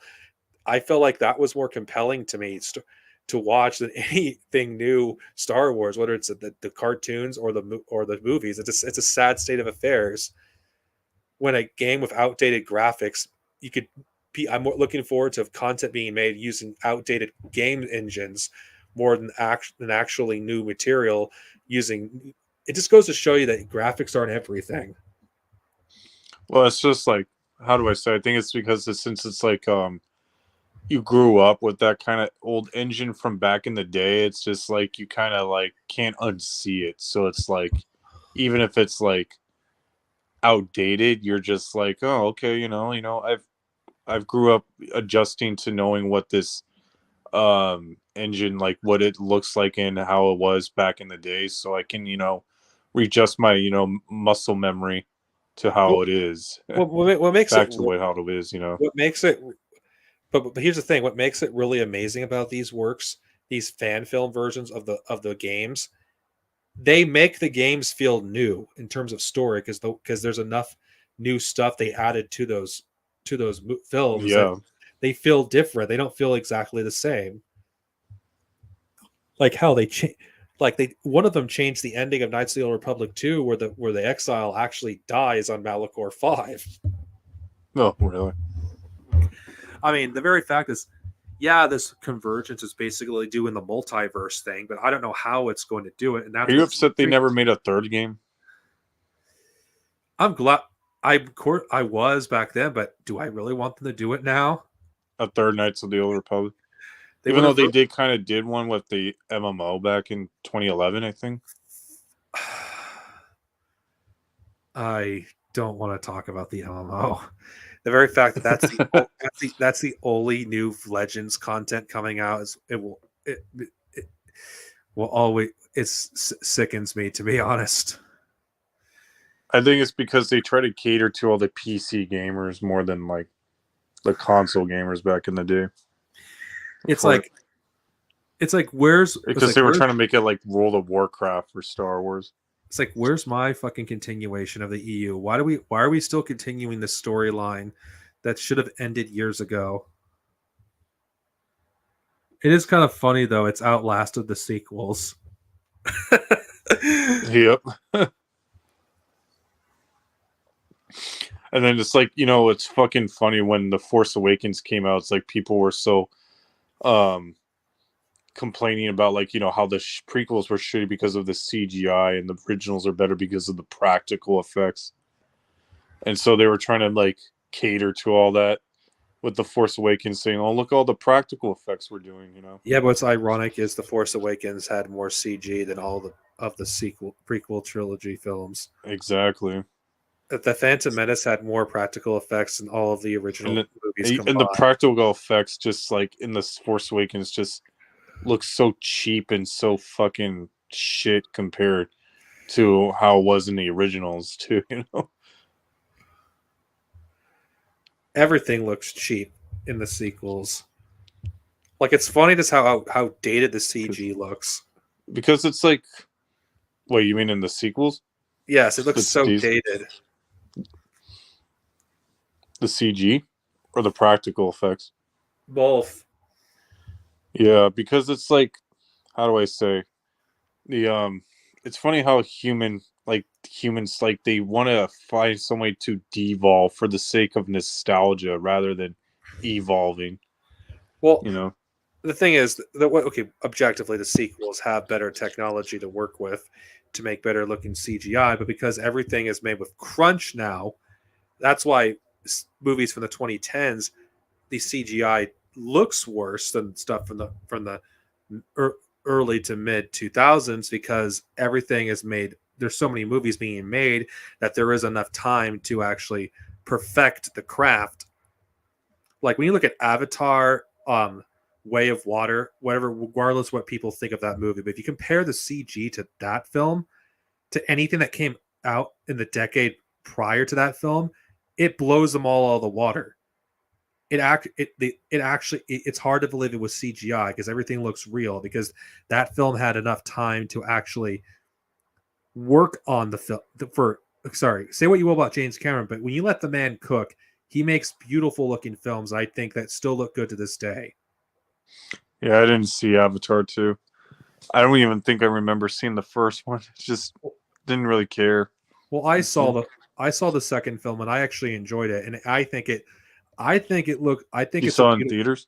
Yes, Yeah. I think it's a beautiful looking film. The second film, and I think like it's proof that maybe if you allow these movies to cook and allow the people the VX artists to actually work on their craft and actually make the best movie that they can, you wouldn't have so many cartoonish looking CG effects. It's like like that's why the sequel movies look cheap. The CGI. That's why people Because like they've been rushed. They were rushing them out. That's why. yeah they don't have enough time to actually perfect their craft. That's like when you compare the Just like Hobbit. the MCU films. When you compare the Hobbit to Lord of the Rings, why does the Lord of the Rings CG hold up better than the Hobbits? Because it's the same way. Movies in the 2010s, they were all made on a factory line. Most of the movies just didn't have a chance to cook. Well, that's funny. It's because it's like, you know, as much as you like to talk shit about the Michael Bay Transformers films, the one thing you can never complain about them was the CGI looking top notch in them. You know, Yeah, to well the they point where do. even like the first Transformers movie to this day, the CGI still holds up. You know.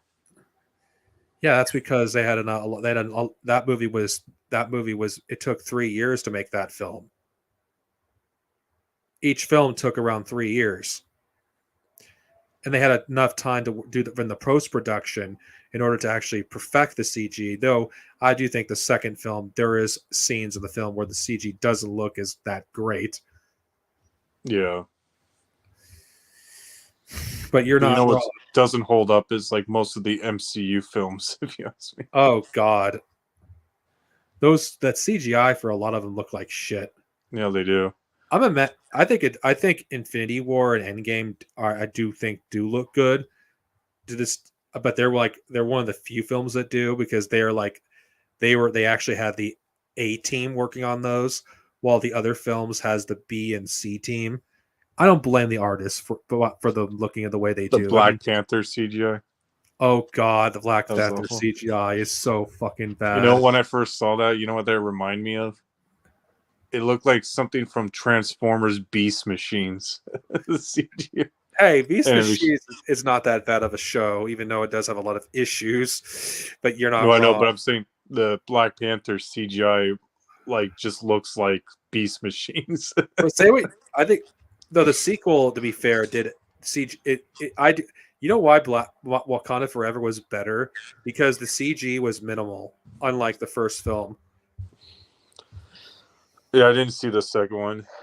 It was too damn long. But I saw it, unfortunately. no, it's like what the Marvel films. What I'm saying is even like just even the movies themselves don't hold up. Like the first Avengers, you know, it's just like so much cringe dialogue in it. Say what you will about the Fox X-Men movies, I'd rather watch those than most of the Yeah, MCU. same here. Even like Guardians of the Galaxy doesn't hold up. Just too much fucking like not just cringe dialogue, but like the humor in it, humors in those films just don't hold up either. You know,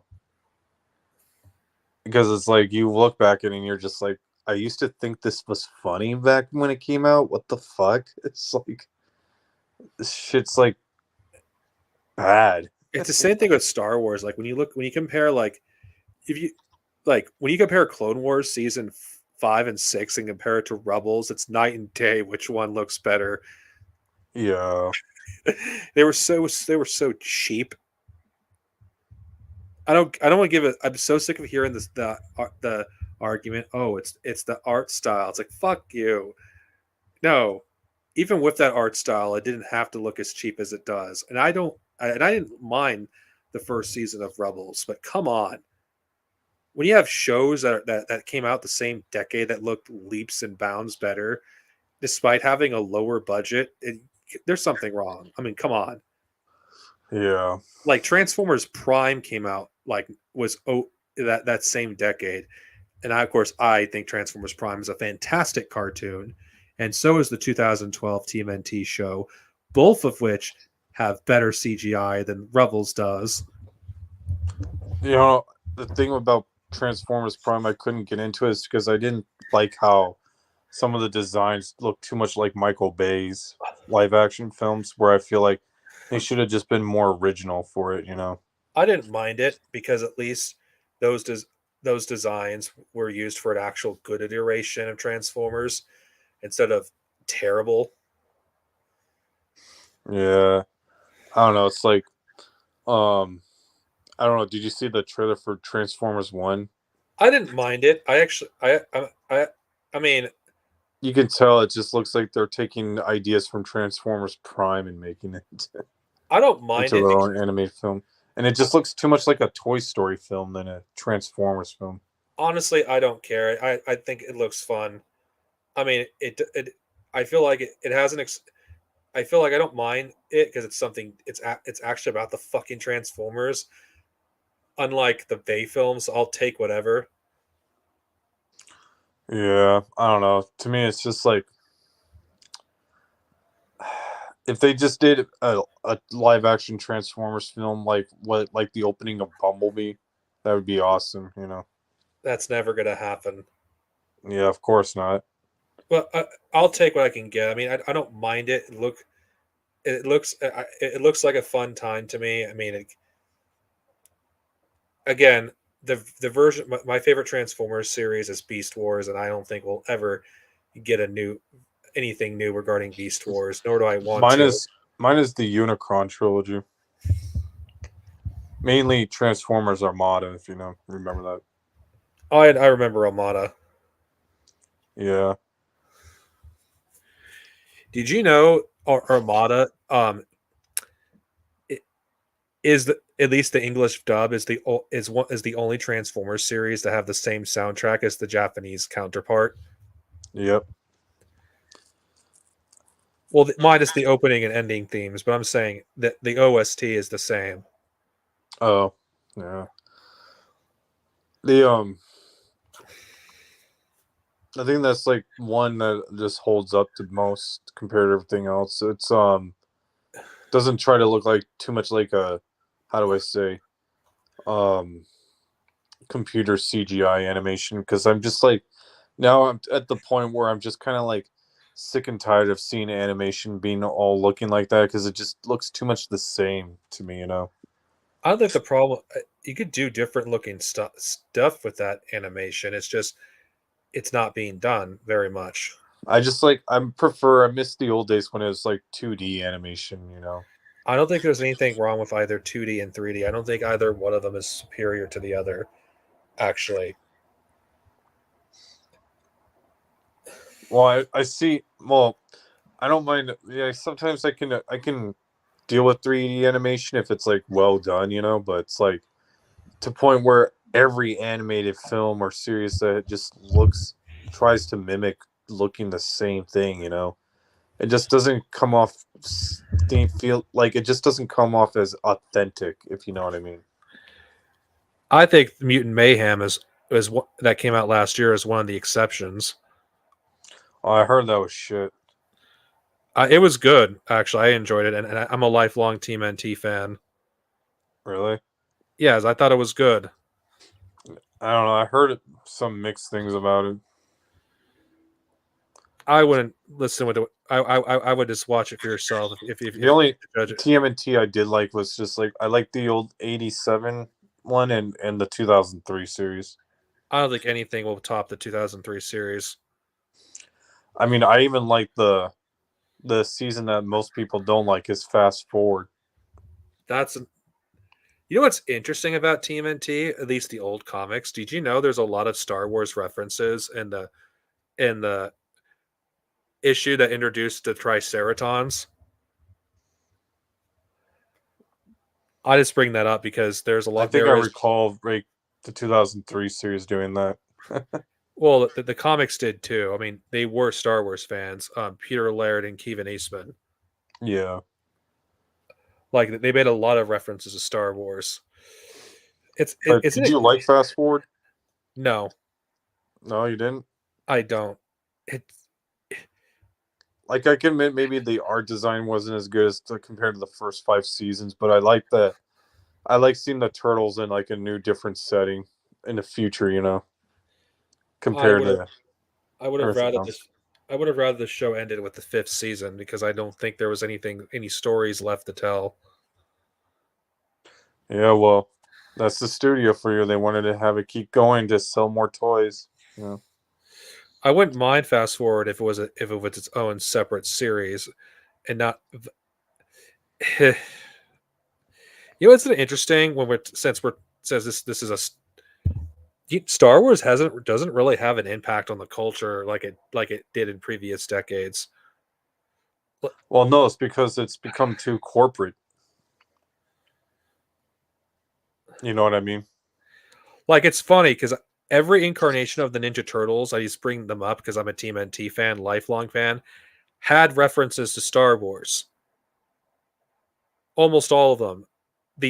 Obviously the original '90s movies didn't because you didn't have you had a minimal amount of sci-fi in those films, but Mutant Mayhem was the first TMNT incarnation. Those who watched Rise can correct me on this one. That did not reference Star Wars in any way. Probably because different writers didn't have a much fan input. Well, they referenced Star Trek, obviously, because Because they're owned by the same company. because But you know how we like to talk about how there's so much Star Wars content, right? And yeah, Marvel content. I feel like over the years there's just been way too much TMNT and Transformers content. I don't agree with that because I think TMNT has been pretty tamed regarding that compared to Star Wars. Well, I'm kind of like confused. Like after the 2003 series, and you have the 2012 series, right? And then Yeah, what but comes after that? yeah, but Ninja Turtles did not has not done what Star Wars has done and just has movie after movie after movie. It's been mostly on the silver screen. Well, I know, but it's like then you had the two Michael Bay films, or not? They weren't directed by We Michael don't Bay, but speak of those. but then they did Mutant Mayhem, and then Well, um I think there was something else too, if I'm not I mistaken. was referring to Rise of TMNT. Yeah, that one too. Is that a series or a movie? Rise is a series and it ends with a movie. Rise was the only incarnation of the was an attempt to try to do something different, and it got backlash because of it. Yeah. You see, to me, it's just over the years, it's become a little bit too much for me to keep up with it all. Well, you don't have to watch every incarnation. It just as a fan. No, I know, but I'm just saying what's out there, existence. I mean, the last thing, how do I say, the last good thing, last TMNT thing that I did like was the Batman versus TMNT. The animated film. Yeah, well, I'm That was good. trying to keep this based on Star Wars, but I'm just trying to make my point. Like I bring up Ninja Turtles and Star Wars because you cannot separate their history. Mutant Mayhem, for those of you who have not seen it, it referenced Attack on Titan, not Star Wars. It referenced anime, not Star Wars, and I think that says something about the culture. Like the people who work on Team NT actually understand the culture that of young people. I don't think people who work on Star Wars understand what young people are interested in these days. You need too much like pop culture and stuff, huh? Like I don't think they understand what young people are interested into. Yeah, you may have you do have Star Wars mangas, but they're tie-ins to the High Republic. Like how much do you think they'd be able to expand upon the Star Wars fan base if they simply had a separate iteration of Star Wars Well, in manga that's the, form? that's the thing. They haven't known what the audience or the fan base has wanted with Star Wars since back then when they first bought it back in 2012, really, or back when the Force Awakens came out. Well, I think this. I just think that Star Wars should not be concerned with continuity. They should just do a completely different iteration that's neither Legends or canon, and just have a whole different series. That's why I suggest that maybe they should allow other artists to tell Star Wars stories. Like the best Star Wars story that I've read in a long time was Ronin. It's a Star Wars novel that is not part of any Star Wars continuity. It's its own standalone story based off it takes place in the in the world of that episode of Star Wars Visions of the Ronin. Like it focused on its own cast of characters. It has it did in one novel. It did a better job of setting up its own universe than most of the Star Wars canon has, and it's a standalone story. And I think that's what Star Wars is missing. I feel like Star Wars is not allowed to create anything Wait, why anymore. is it called Ronin? It's you know what a Ronin is, right? Well, yeah, but how would that? How does that make sense with the Star Wars when there's no It's Ronins in Star okay. Wars? It's not that it's its own separate universe. It's not connected to any other Star Wars story. It's a standalone story in its own universe. Wait, sorry. Okay, Sorry. Star Wars Visions were essentially anthologies that took place in their own universe that's standalone. But wait, so how is it? Okay, if but still considered Star Wars, right? Yes, So how is it connected to what came before or it's other not. things? It's its own. It's a different iteration. So you're saying it's sort of, in a way, kind of like a reboot. It's not a reboot. It's its own iteration. It's its own separate. A reboot would imply doing a new version of Luke, Han, and Leia. It's not a reboot. It's its own iteration, its own standalone story. What Okay, I'm what I'm but it su- has without having any ties or connections to like anything else that have come, right? yeah, there's still Jedi, there's still Sith, but there's a different take on them. Okay, It has more of a Japanese take on the so Jedi and it's the sort Sith. of like Kurosawa, right? Yes, like, and I feel like Star Wars should focus on telling stories again rather than trying to connect everything together. And I think that's what's missing. That's interesting.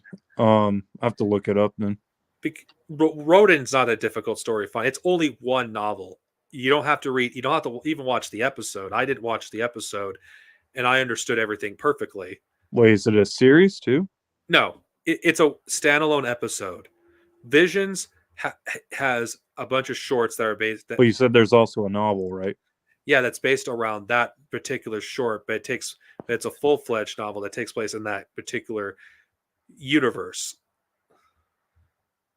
So what is it? You said is I'm trying to look it up. Is it called Star Wars Vision or Ronin? You said. Okay, the novel's called Ronin, but it's a tie-in to Star Wars Vision. But you don't need to watch the episode that the novel was inspired by. Oh, okay. I see. It stands completely on its own. And I think Star Wars needs more of those kind of stories that don't connect to the bigger narrative. Not saying every story has to be like that, but I feel like the problem with the Mandoverse, what turns me off, and I think it what turns a lot of people off as well, is I just don't care about most about the Mandoverse. I don't care about what's going on in most of it. It's like if I don't care about what this one show, why do I have to watch this other show and that other show and that other show? Why can't I just follow one show? Oh, but you don't have to watch you don't have to watch Rebels to watch Ahsoka. Yeah, you fucking do. If you don't if you don't watch Rebels, you're not gonna know. Or in Clone Wars, you're not gonna have all the context for Ahsoka's character. Why does she go to? Why does she have these experiences? Why is she acting like this? Who is Ahsoka? Who is all these characters? Why should we fucking give a damn about Ezra? Yeah, it's all connected. In fact, I have a question. Why? I think the show should have continued to do an animation because most people who watch the live action shows will not fucking watch the cartoons.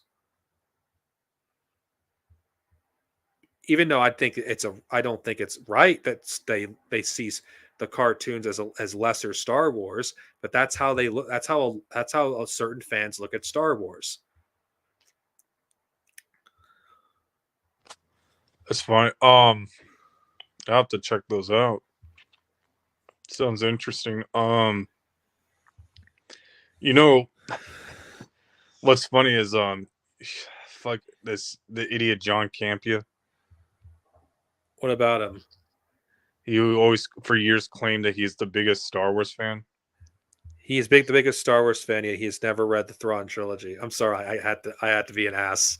No, I know, but he said he's always claimed to be a big Star Wars fan, but yet lately I've noticed he hasn't been talking about Star Wars at all on his channel.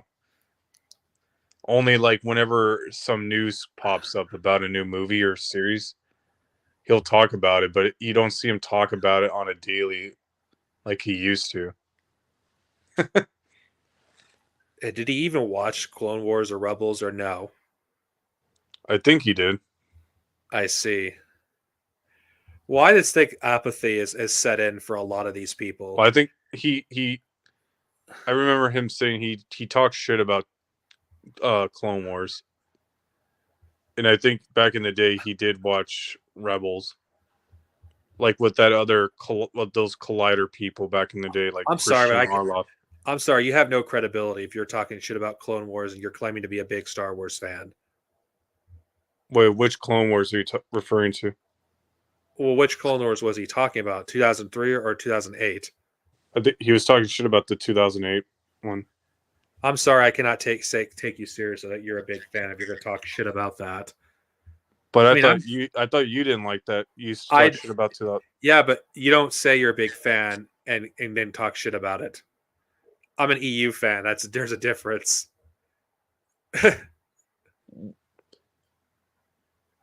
Not to mention, I don't pretend to be something I'm not, like John Campea is.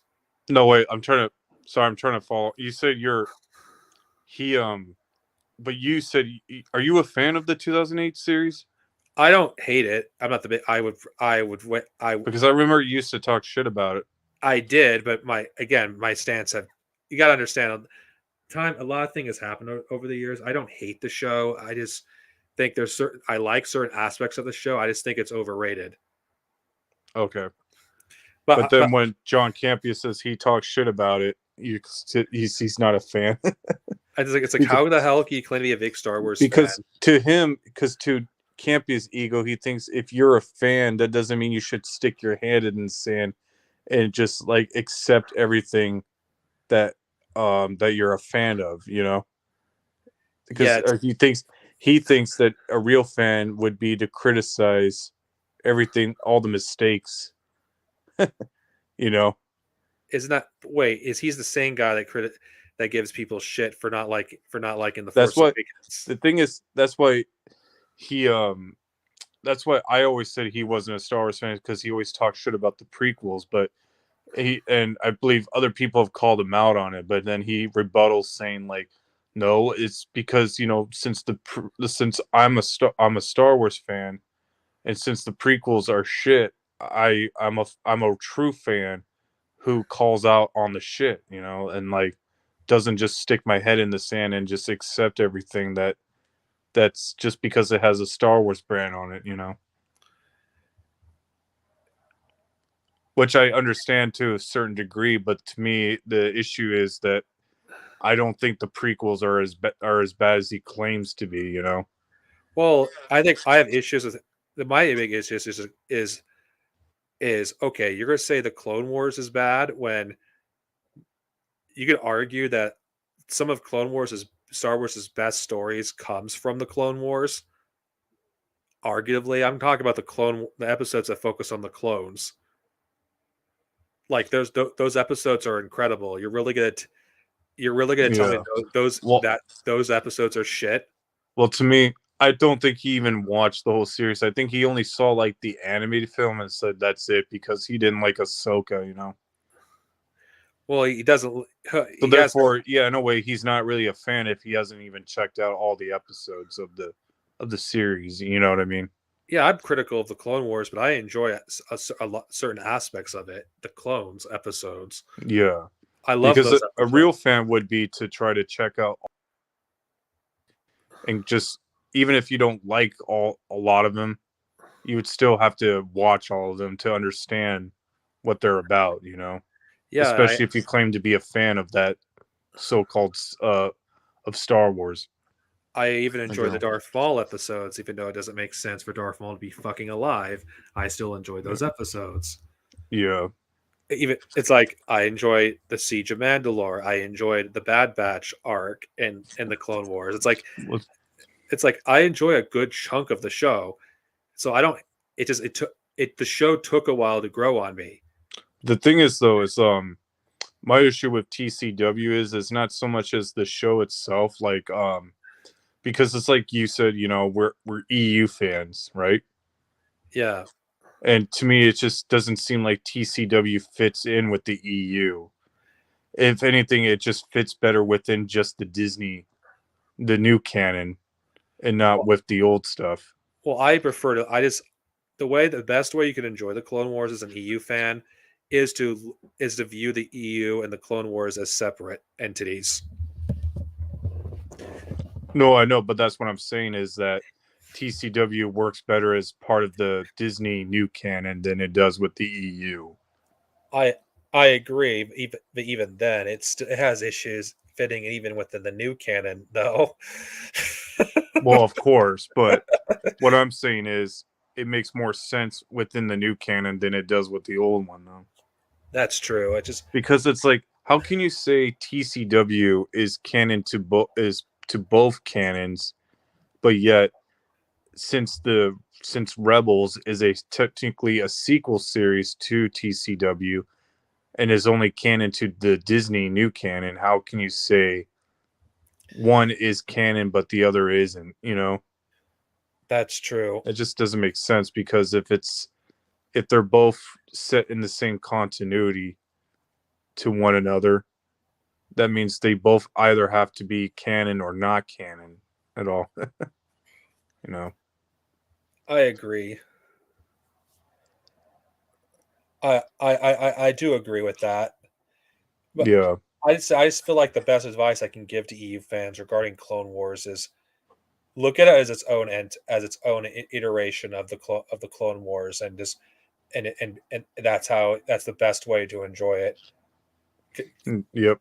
Because I feel like that's the best way to enjoy almost a lot of this stuff in the new canon in general. If you do, like, if you are an EU fan and you don't want to like give up on Star Wars completely because you want something new, the best way to do that is to look at it as its own iteration. Who forget about canon because we've grown beyond that point. I mean, the Yeah. canon of Star Wars is so fucking broken at this point. Like, should we really care about what's about canon now? No, not saying we shouldn't care about canon, but I'm saying should we really care about what is and what isn't canon, or what was or wasn't canon? Because I'm sick of because that's the conversation that why I've grown sick and tired of it, the conversation as a whole.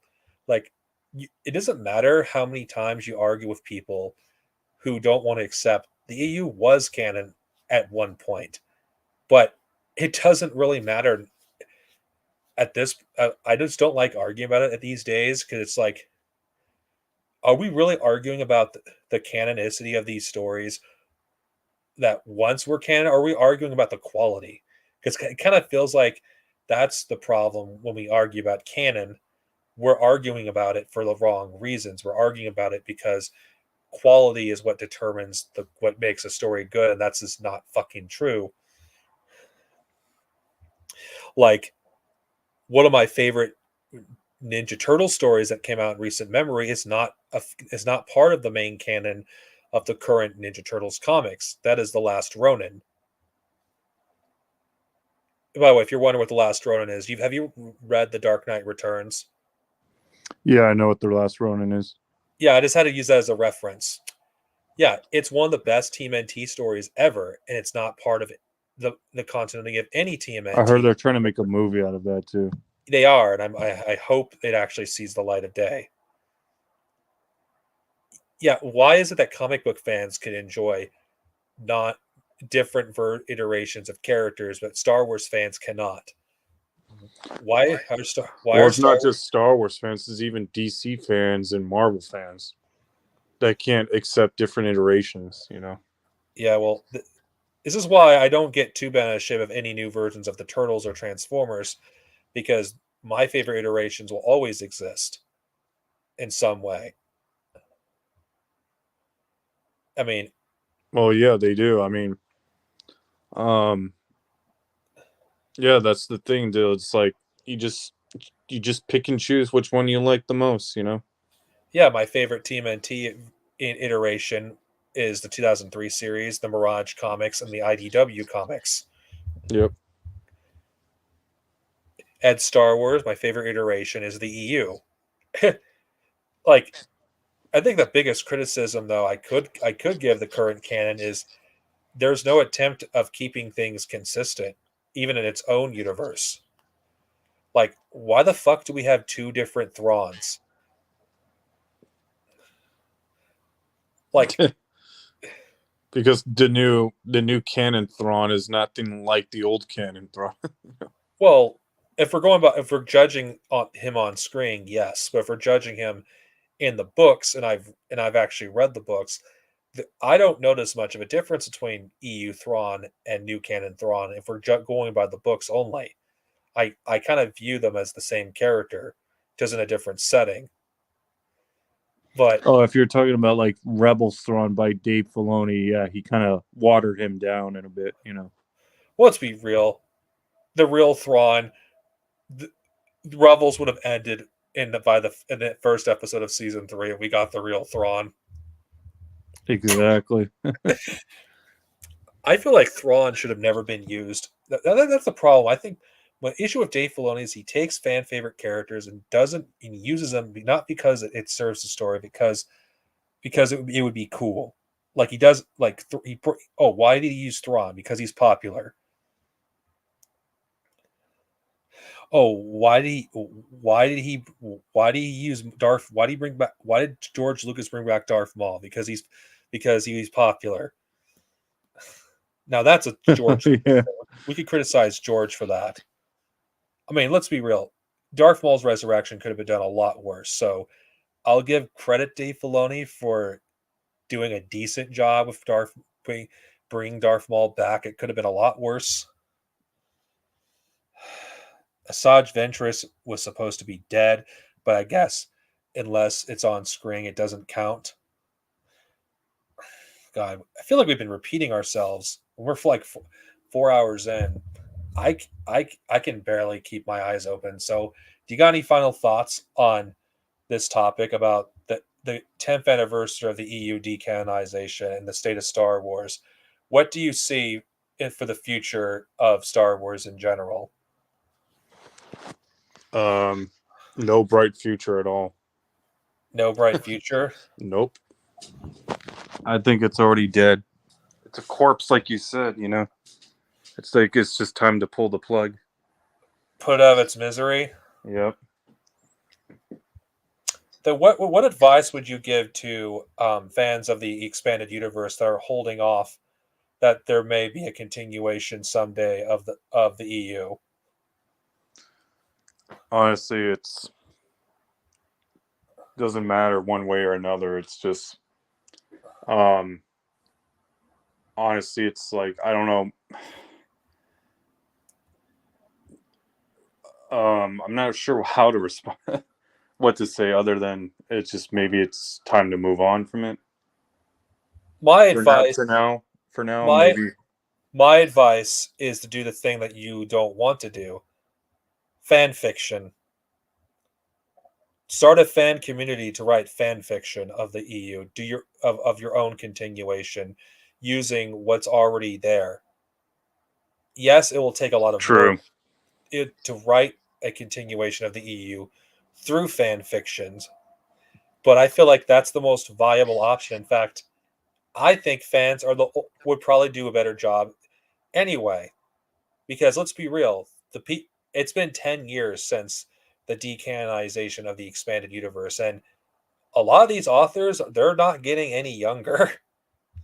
Let's be real. Some of them are Yeah. like in their like or in their 60s. Some of them are even in their 70s. Like Honestly, I don't even think. Yeah, I'm at this point. I don't even think it's coming back. it's not. And I feel like if it, do you? Let's hypothetically entertain the idea of them doing of the EU continuing. Do you really want the current people who are currently writing the new canon to write in the EU? Because I don't. No. Well, I mean, except for the people who were involved in the old canon. Yeah, but they have moved on too. Troy Denning does Halo.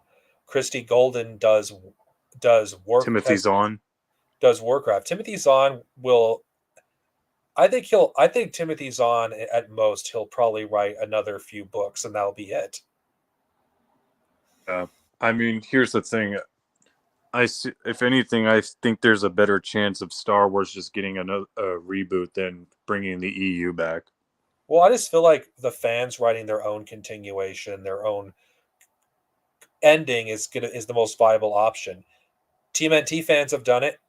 There's fans of Team NT that have like got together to write their own, with of course with help from the original creators. Of course, did you know the original a few of the comics had had endings made by the fans in order to give closure? No, I didn't. Well, they've done it. I feel like Star Wars fans need to put their like pride aside. It just embrace fan fiction is the way to go. In fact, use your creative mind to write your own stories. If you want to write your own ending for the That's expanded true. universe, you guys can that would be more productive than fighting amongst yourselves or going to fucking Facebook pages every time a new novel comes out and ask for a new Legends novel. It's not going to happen. Like, I feel like the time window to ask for more Legends, it the best time would have been when the EU was much closer to what it is now. I mean, 2019 would have been the best time to do it because there was still a decent amount of people that were asking for it. Now, barely when people hear of Give Us Legends, like, wait, what? Like, okay, let's be real. Outside of Facebook, who's heard of Give Us Legends? I'm pretty sure those who are new to my channel probably doesn't know that there is a Give Us Legends movement. It's because it's confined mostly on Facebook, and boomers use Facebook, not Gen Z, not millennials, not Gen Alpha. It's fucking boomers. They should have been everywhere: Instagram, Tumblr, YouTube. But the EU movement refused to evolve, and that's why we're not any closer of getting new Legend stories. Yeah. I mean, not saying the demand isn't there. It's just there wasn't enough coordination. And no, don't compare the Zack Snyder fucking cut because that is a movie that's apples and oranges. We it's not a I guess you could say I don't want to quote I'm just going to quote Tony Stark in Avengers Endgame. You know, all things come he didn't say this, but I don't remember how he said it's yeah, it's something about the journey being about the end. Like Legends had a good run, it really did. It's more than you could say for other like tie-in media and other franchises. It's more you can say for that. It had a good run. You cannot say that by most franchises. Yeah. Well, Star Wars in general has had a good run, I'd say, for the most part. Yeah, I think Star Wars' glorious days are behind it. There is no like there's nothing that could take that'll ever take away that from you. And the EU stories, we didn't lose these stories. We still have them. We could still read them at any time. If anything, my advice, I think what is more important than having new stories is preserving the ones that we already have, because we don't know what will happen to them in the future. we should have efforts to preserve these stories. Preservation is what our priority should have been in the first place. We've had it asked backwards. Because there's some legends like stuff that's lost media now. Like Galaxy of Fear is lost media.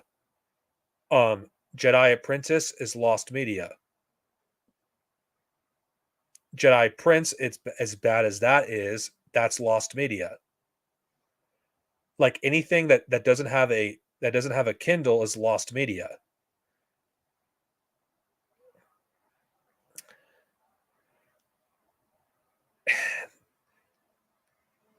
Hell, there's some Star Wars audio dramas that are lost media, such as the original trilogy audio dramas, the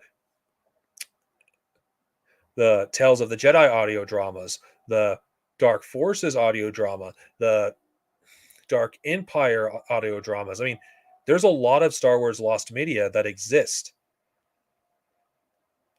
And fuck the copyright holders, fuck the corporations. It should be up to us to preserve this stuff. There's a lot of stories of Star Wars that are in danger of being lost because EU fans are more interested in trying to appease a company how to continue their stories or try to go by their rules, when we should fuck that. We should go by our rules. Piracy is what's going to preserve these stories. And I think you're not stealing stuff that's no longer being sold. I'd even mention other stuff that's lost media that was popular at one point, such as the Young Jedi Knight stories, Junior Jedi Knights. There's a lot of the short stories. Yeah, you still have websites that probably has them up there, especially the short stories. But there is a lot of Star Wars stories that will be lost if we don't preserve them. So yeah, this is not I'm not angry or bitter anymore about the EU being decanonized. In fact, I think it's a good thing, because at least these stories cannot be ruined anymore than they already are by mindless retconning. This is the longest Star Wars stream I've ever done, and I'd like to thank my guest for coming on. I gotta stop this stream because it's like 2:12 in the morning as of this recording. Yeah, for those of you who got to the end, I went off topic like a lot in this stream. It's kind of a clusterfuck at points, but Yeah. I thought it was a good stream.